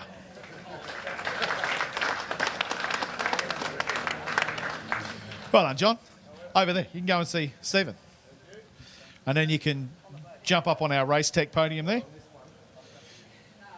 In second position, driving a Ford Mustang for Sullivan's Racing, Nicholas Bates.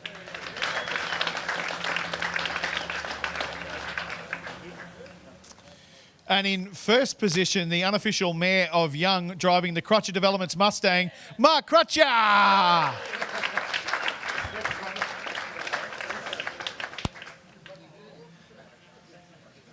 We'll just get some photographs of you there, boys.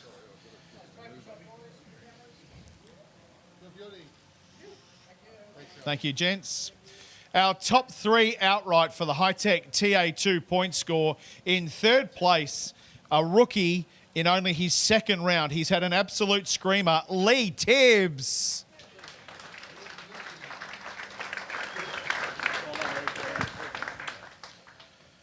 Well done, Lee. Nice job, mate. In second position, I think a big surprise not only to everyone here but to himself. He was going to sell the car because it's one of the oldest cars in the field. He assures me now that it is certainly not going to be sold. From Cabelco Racing, Michael Coulter.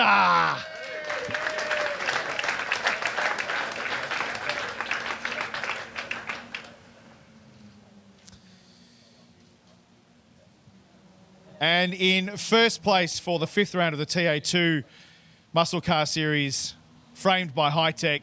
He's a local lad. He's been with us for a long time. He's driven everything around this place, driving for Temper Solutions in his Camaro, Zach LaChalpo.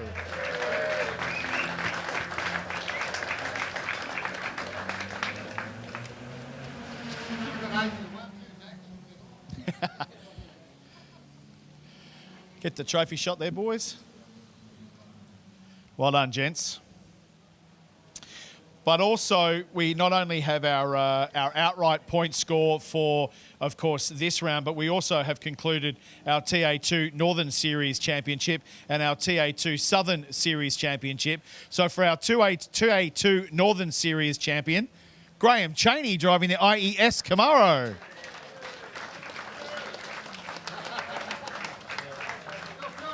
No trophy, you could just go and stand over there next to Mr. White. Yeah. Well, that's actually probably not a bad place for you to stand because Zach LaChalpo is our TA2 Southern Series champion as well. So congratulations, both of you.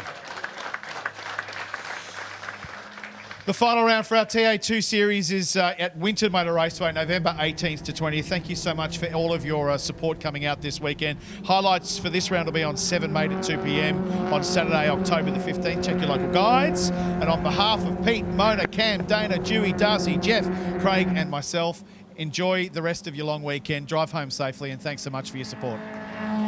So then in position 3, Connor Cooper, a further 3.9 seconds back. And I thought that Williams was going to take the fight up to Moss Robinson, but the margin has just elongated ever so slightly in the last couple of laps, with Moss Robinson punching out a few personal best laps for car number 69 and extending the margin back to Shannon Williams. So, tight racing with just over 10 minutes to go. This isn't over. Far from it. Matthew Moss Robinson and Shannon Williams up the front. 2-second margin now is the gap.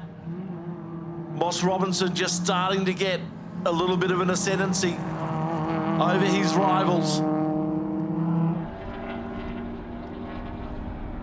How good's the tyres? How good's the car?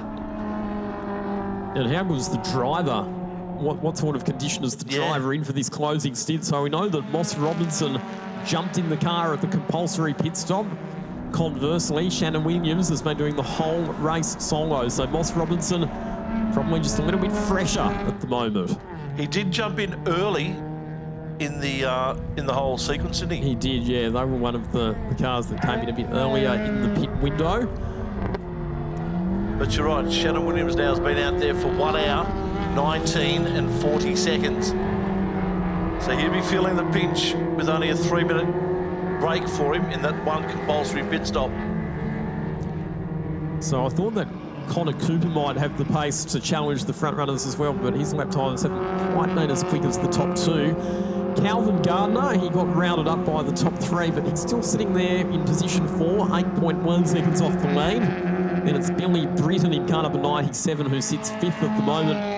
Back to Will Longmore, him and Caleb Heffernan, they've done a really good job to haul the number 64 car back up to 6th position, considering the time they lost with the unscheduled stop earlier on. Yeah, exactly. And it's a question, I think there, Tony, of what might have been for that car had they not had that second pit stop, because at the moment they're 46.4 seconds off the lead. And that's probably cost them a minute. I reckon that's probably the extra pit stop would have cost them at least that amount of time. That's a bugger. But unfortunately, that is the way it went down for them. So, Matthew Moss Robinson just extending that gap out again a little bit further to Shannon Williams. 3.5 seconds now with 9 minutes left. So 4 laps, possibly 5 at the most in this endurance race for the Hyundai XLs. It's been a cracking race. Plenty of action up the front. And then through the pit stops, there was always that uncertainty as to who was going to come out in front. Unfortunately, for the Skiverises, they had the issue with the netting that cost them an extra minute in time.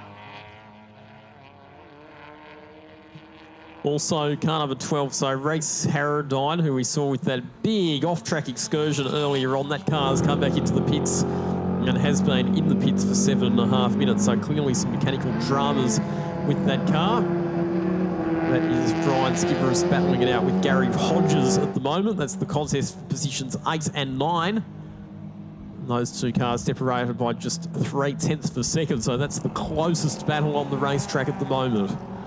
So you look at that as well, you take the minute off where they were, that extra minute, they're only 10 seconds off the lead.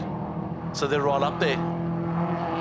Brian Skibberis doing a great job keeping pace with the rest of the field. Just unfortunately was put back into the field a minute off the lead. Just heard the number 65 car come through. Craig Woods, the wheeler of that car, which he's sharing with Jeff Neve. It just came past our commentary box and it sounded awful. It sounded like a tractor. Wow. So I reckon they might have an engine misfire with that car, and it might only be running on 3 cylinders, which these Hyundai XLs, even on 4 cylinders, they don't produce a massive amount of horsepower. So the last thing you want is to lose a cylinder. I can tell you tractors don't go fast, Lockie. No, definitely not. I've been watching Farmer Wants a Wife, and you get to see that sort of stuff. You get to see tractors on farms? I think so, don't you? Yeah. Yeah, if I wanted to watch tractors, I'd probably watch Farmer Wants a Wife rather than tuning into motorsport coverage. Let's put it that way. Correct. Or tractor sounds. Anyway, so 6.5 minutes to go here in our XL Enduro, and it is going to come down to a finish that looks like Matthew Moss Robinson will have enough of a gap to take the win, but still, with 2 or 3 laps left, anything could happen.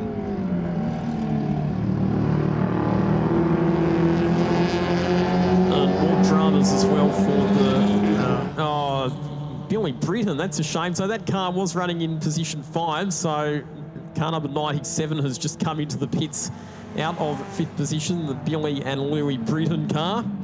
And into the garage it goes. So day done for car number 97. That's a shame. That had a really good run, and Billy Britton had been driving really well throughout his stint. So that's a shame.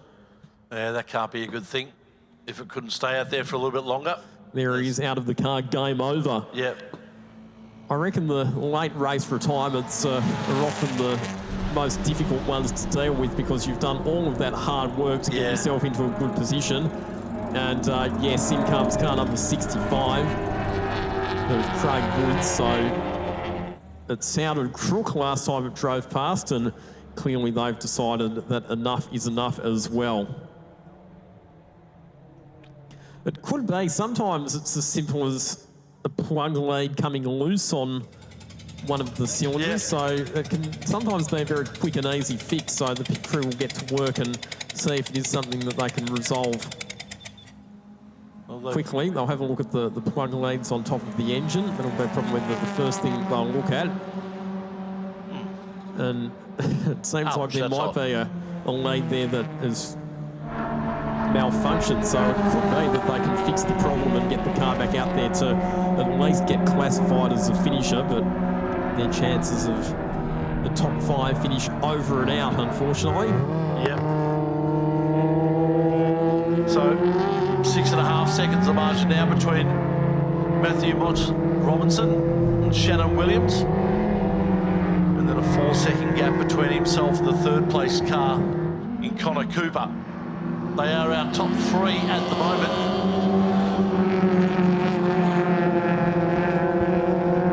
Kelvin Garner just off the pace of the top 3. He's 12 seconds from the leader.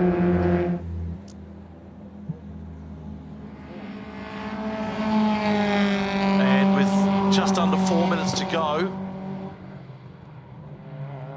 there may be 2 laps, I reckon, absolute max in time.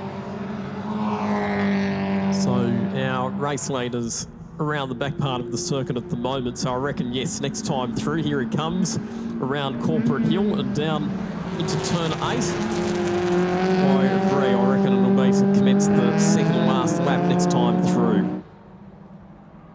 And we're hearing update from our pit reporter, Kylie King. The reason that car number 97's in the garage, Billy and Louis Britton, that car ran out of fuel, would you believe? How frustrating is that? The economy on these XLs are meant to be pretty good. Well, I know from personal experience from the car that we ran in 24 hours of lemons at Wakefield Park in 2016 that you can get 2.5 hours out of a tank. So 90 minutes should be fairly easily achievable for one of these cars. But there will be some teams that might have decided to risk it by not starting with a full tank of fuel to try and run the car lighter, but that is the risk that you run. If you don't get your sums right, then you might find yourself running out of fuel prematurely. 2.5 on the clock. There is our lead car. Matthew Moths Robinson, the number 69 car. Been up in the top 3 or 4. That car right throughout the entire race. And now at the business end, finds itself in front with nearly a 10-second margin now between himself and Shannon Williams. Actually, Shannon Williams has dropped to 3rd. Connor Cooper has made the jump into 2nd place. So I don't know whether Shannon's got an issue or whether Connor's just got better pace at the end of the race. I reckon that Shannon Williams might have a bit of an issue because he was 2 seconds slower, 2.5 seconds slower, in fact, than Connor Cooper in the 1st sector alone. So some late issues for Shannon Williams. I'll tell you what, the end of this endurance race, it's certainly taking its toll on the machinery. Oh, could we see Kelvin Gardner get into 3rd? Well, the answer to that question is yes, because he is. He's rounded up Shannon Williams around the back part of the circuit and is back up into a podium position. Fantastic for the Gardner car, which has been up the front pretty much most of the race. Tony Gardner doing a great job in his stint. And now the old man, and I mean that respectfully, his dad, doing a job to get the car into third. No checkered flag yet, so this will be the final lap with 50 seconds left on the clock.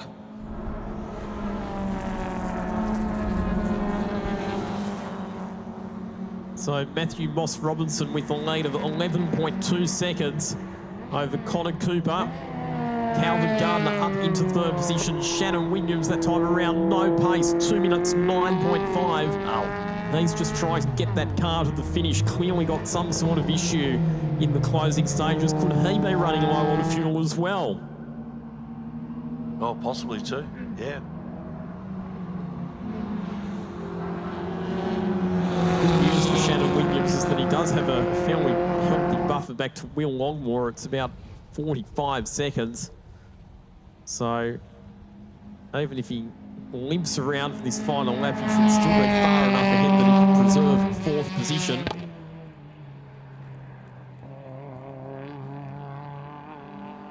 So up Corbett Hill goes our lead car, Matthew Moss Robbins. And down Corbett Hill he comes. Into the hairpin and not too far to go.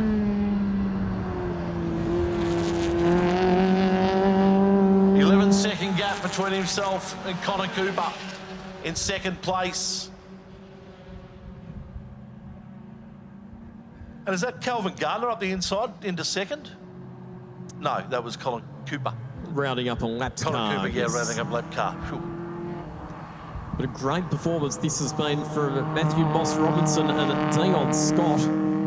Exemplary driving from both drivers. Dion Scott stayed in the lead pack in the opening stint. Matthew Moss Robinson punched out the fast lap times in the closing stint to get the car home in first position, and together they win the Sydney New South Wales Enduro here at Sydney Motorsport Park to conclude round 5 of the AMRS. Connor Cooper, best of the solo drivers, coming home in position number 2. And rounding out the podium, it's the Gardner father and son team. Tony and Calvin Gardner finish up in third position. Just waiting for Shannon Williams. He'll bring it home in fourth. Was as high at second. But no pace, as you said there at the end, Lockie, and was just able to hold on for fourth place. Well, that was an exciting enduro. Wasn't sure what to expect from the start, but I knew that'd be good. XL Racing normally is. It was but was it going to be good for 90 minutes? It was. It was frenetic at the start, wasn't it? And then we had the various strategic permutations and combinations unfolding, and we ended up with a pretty interesting finish as well. Matthew Moss Robinson, our winner, with Dion Scott in their car. They'll be making their way to KK shortly, where she'll have a chat. Connor Cooper, great individual drive by him into second place, and Tony and Calvin Gardner getting their car into third. Shannon Williams also the solo drive in fourth place. Caleb Heffron and Will Longmore, great drive by them for fifth. Gary Hodges in the car for sixth place, and then Brian and Monique Skebris bring their car home in seventh. Unfortunately, a pit stop issue with the driver netting caused them some issues there at the pit stop, and cost them an extra minute or so in the race. Some happy punters and drivers down there in pit lane as our cars make their way off at turn 4.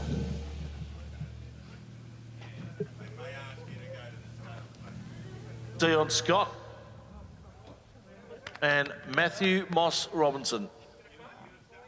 Our winning combination here in our 90-minute XL Enduro. Let's head down to Kylie King. She's got our winners.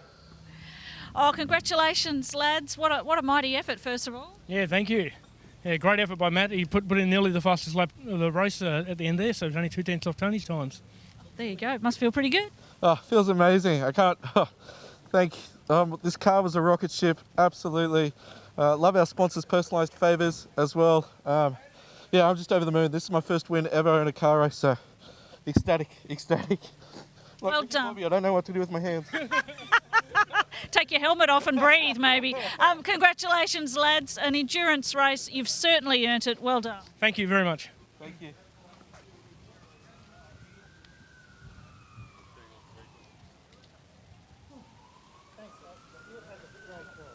Our second place getters. How do you feel about doing these little cars in endurance mode? Yeah, it's good fun. Good racing with all the boys in the XL series. Yeah, good long race. A good long race, more of it, huh? And another combination doing really well. I need to let you catch your breath by the sounds of that, do I? How was that? Fantastic. Tony left me in the lead and I blew it, but it's still great fun. Best thing you can do sitting down. So. How'd he go? He did all right. I tried to give him his, I was pretty lucky. We started with lower pressures and it took a while to come up. And once the pressures came up, I was able to get the car in front and give him a bit of a lead. And just unfortunate, really feel for Shannon, but really happy to walk away with the podium with my old man. It's really special. Yeah, that's pretty special. Yeah, excellent. It's just, yeah, it really is. He, in the first stint, he sort of was playing around, and once he got a bit of a clear air, he just gapped it. He had a 14-second lead when you came in. Spoken like a proud dad if ever there was one. Well done. I'll let you enjoy. Thanks so much. Thank you very much.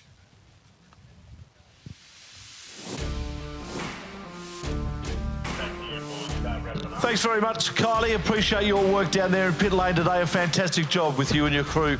Thank you so much for your input. Lockie, that is it.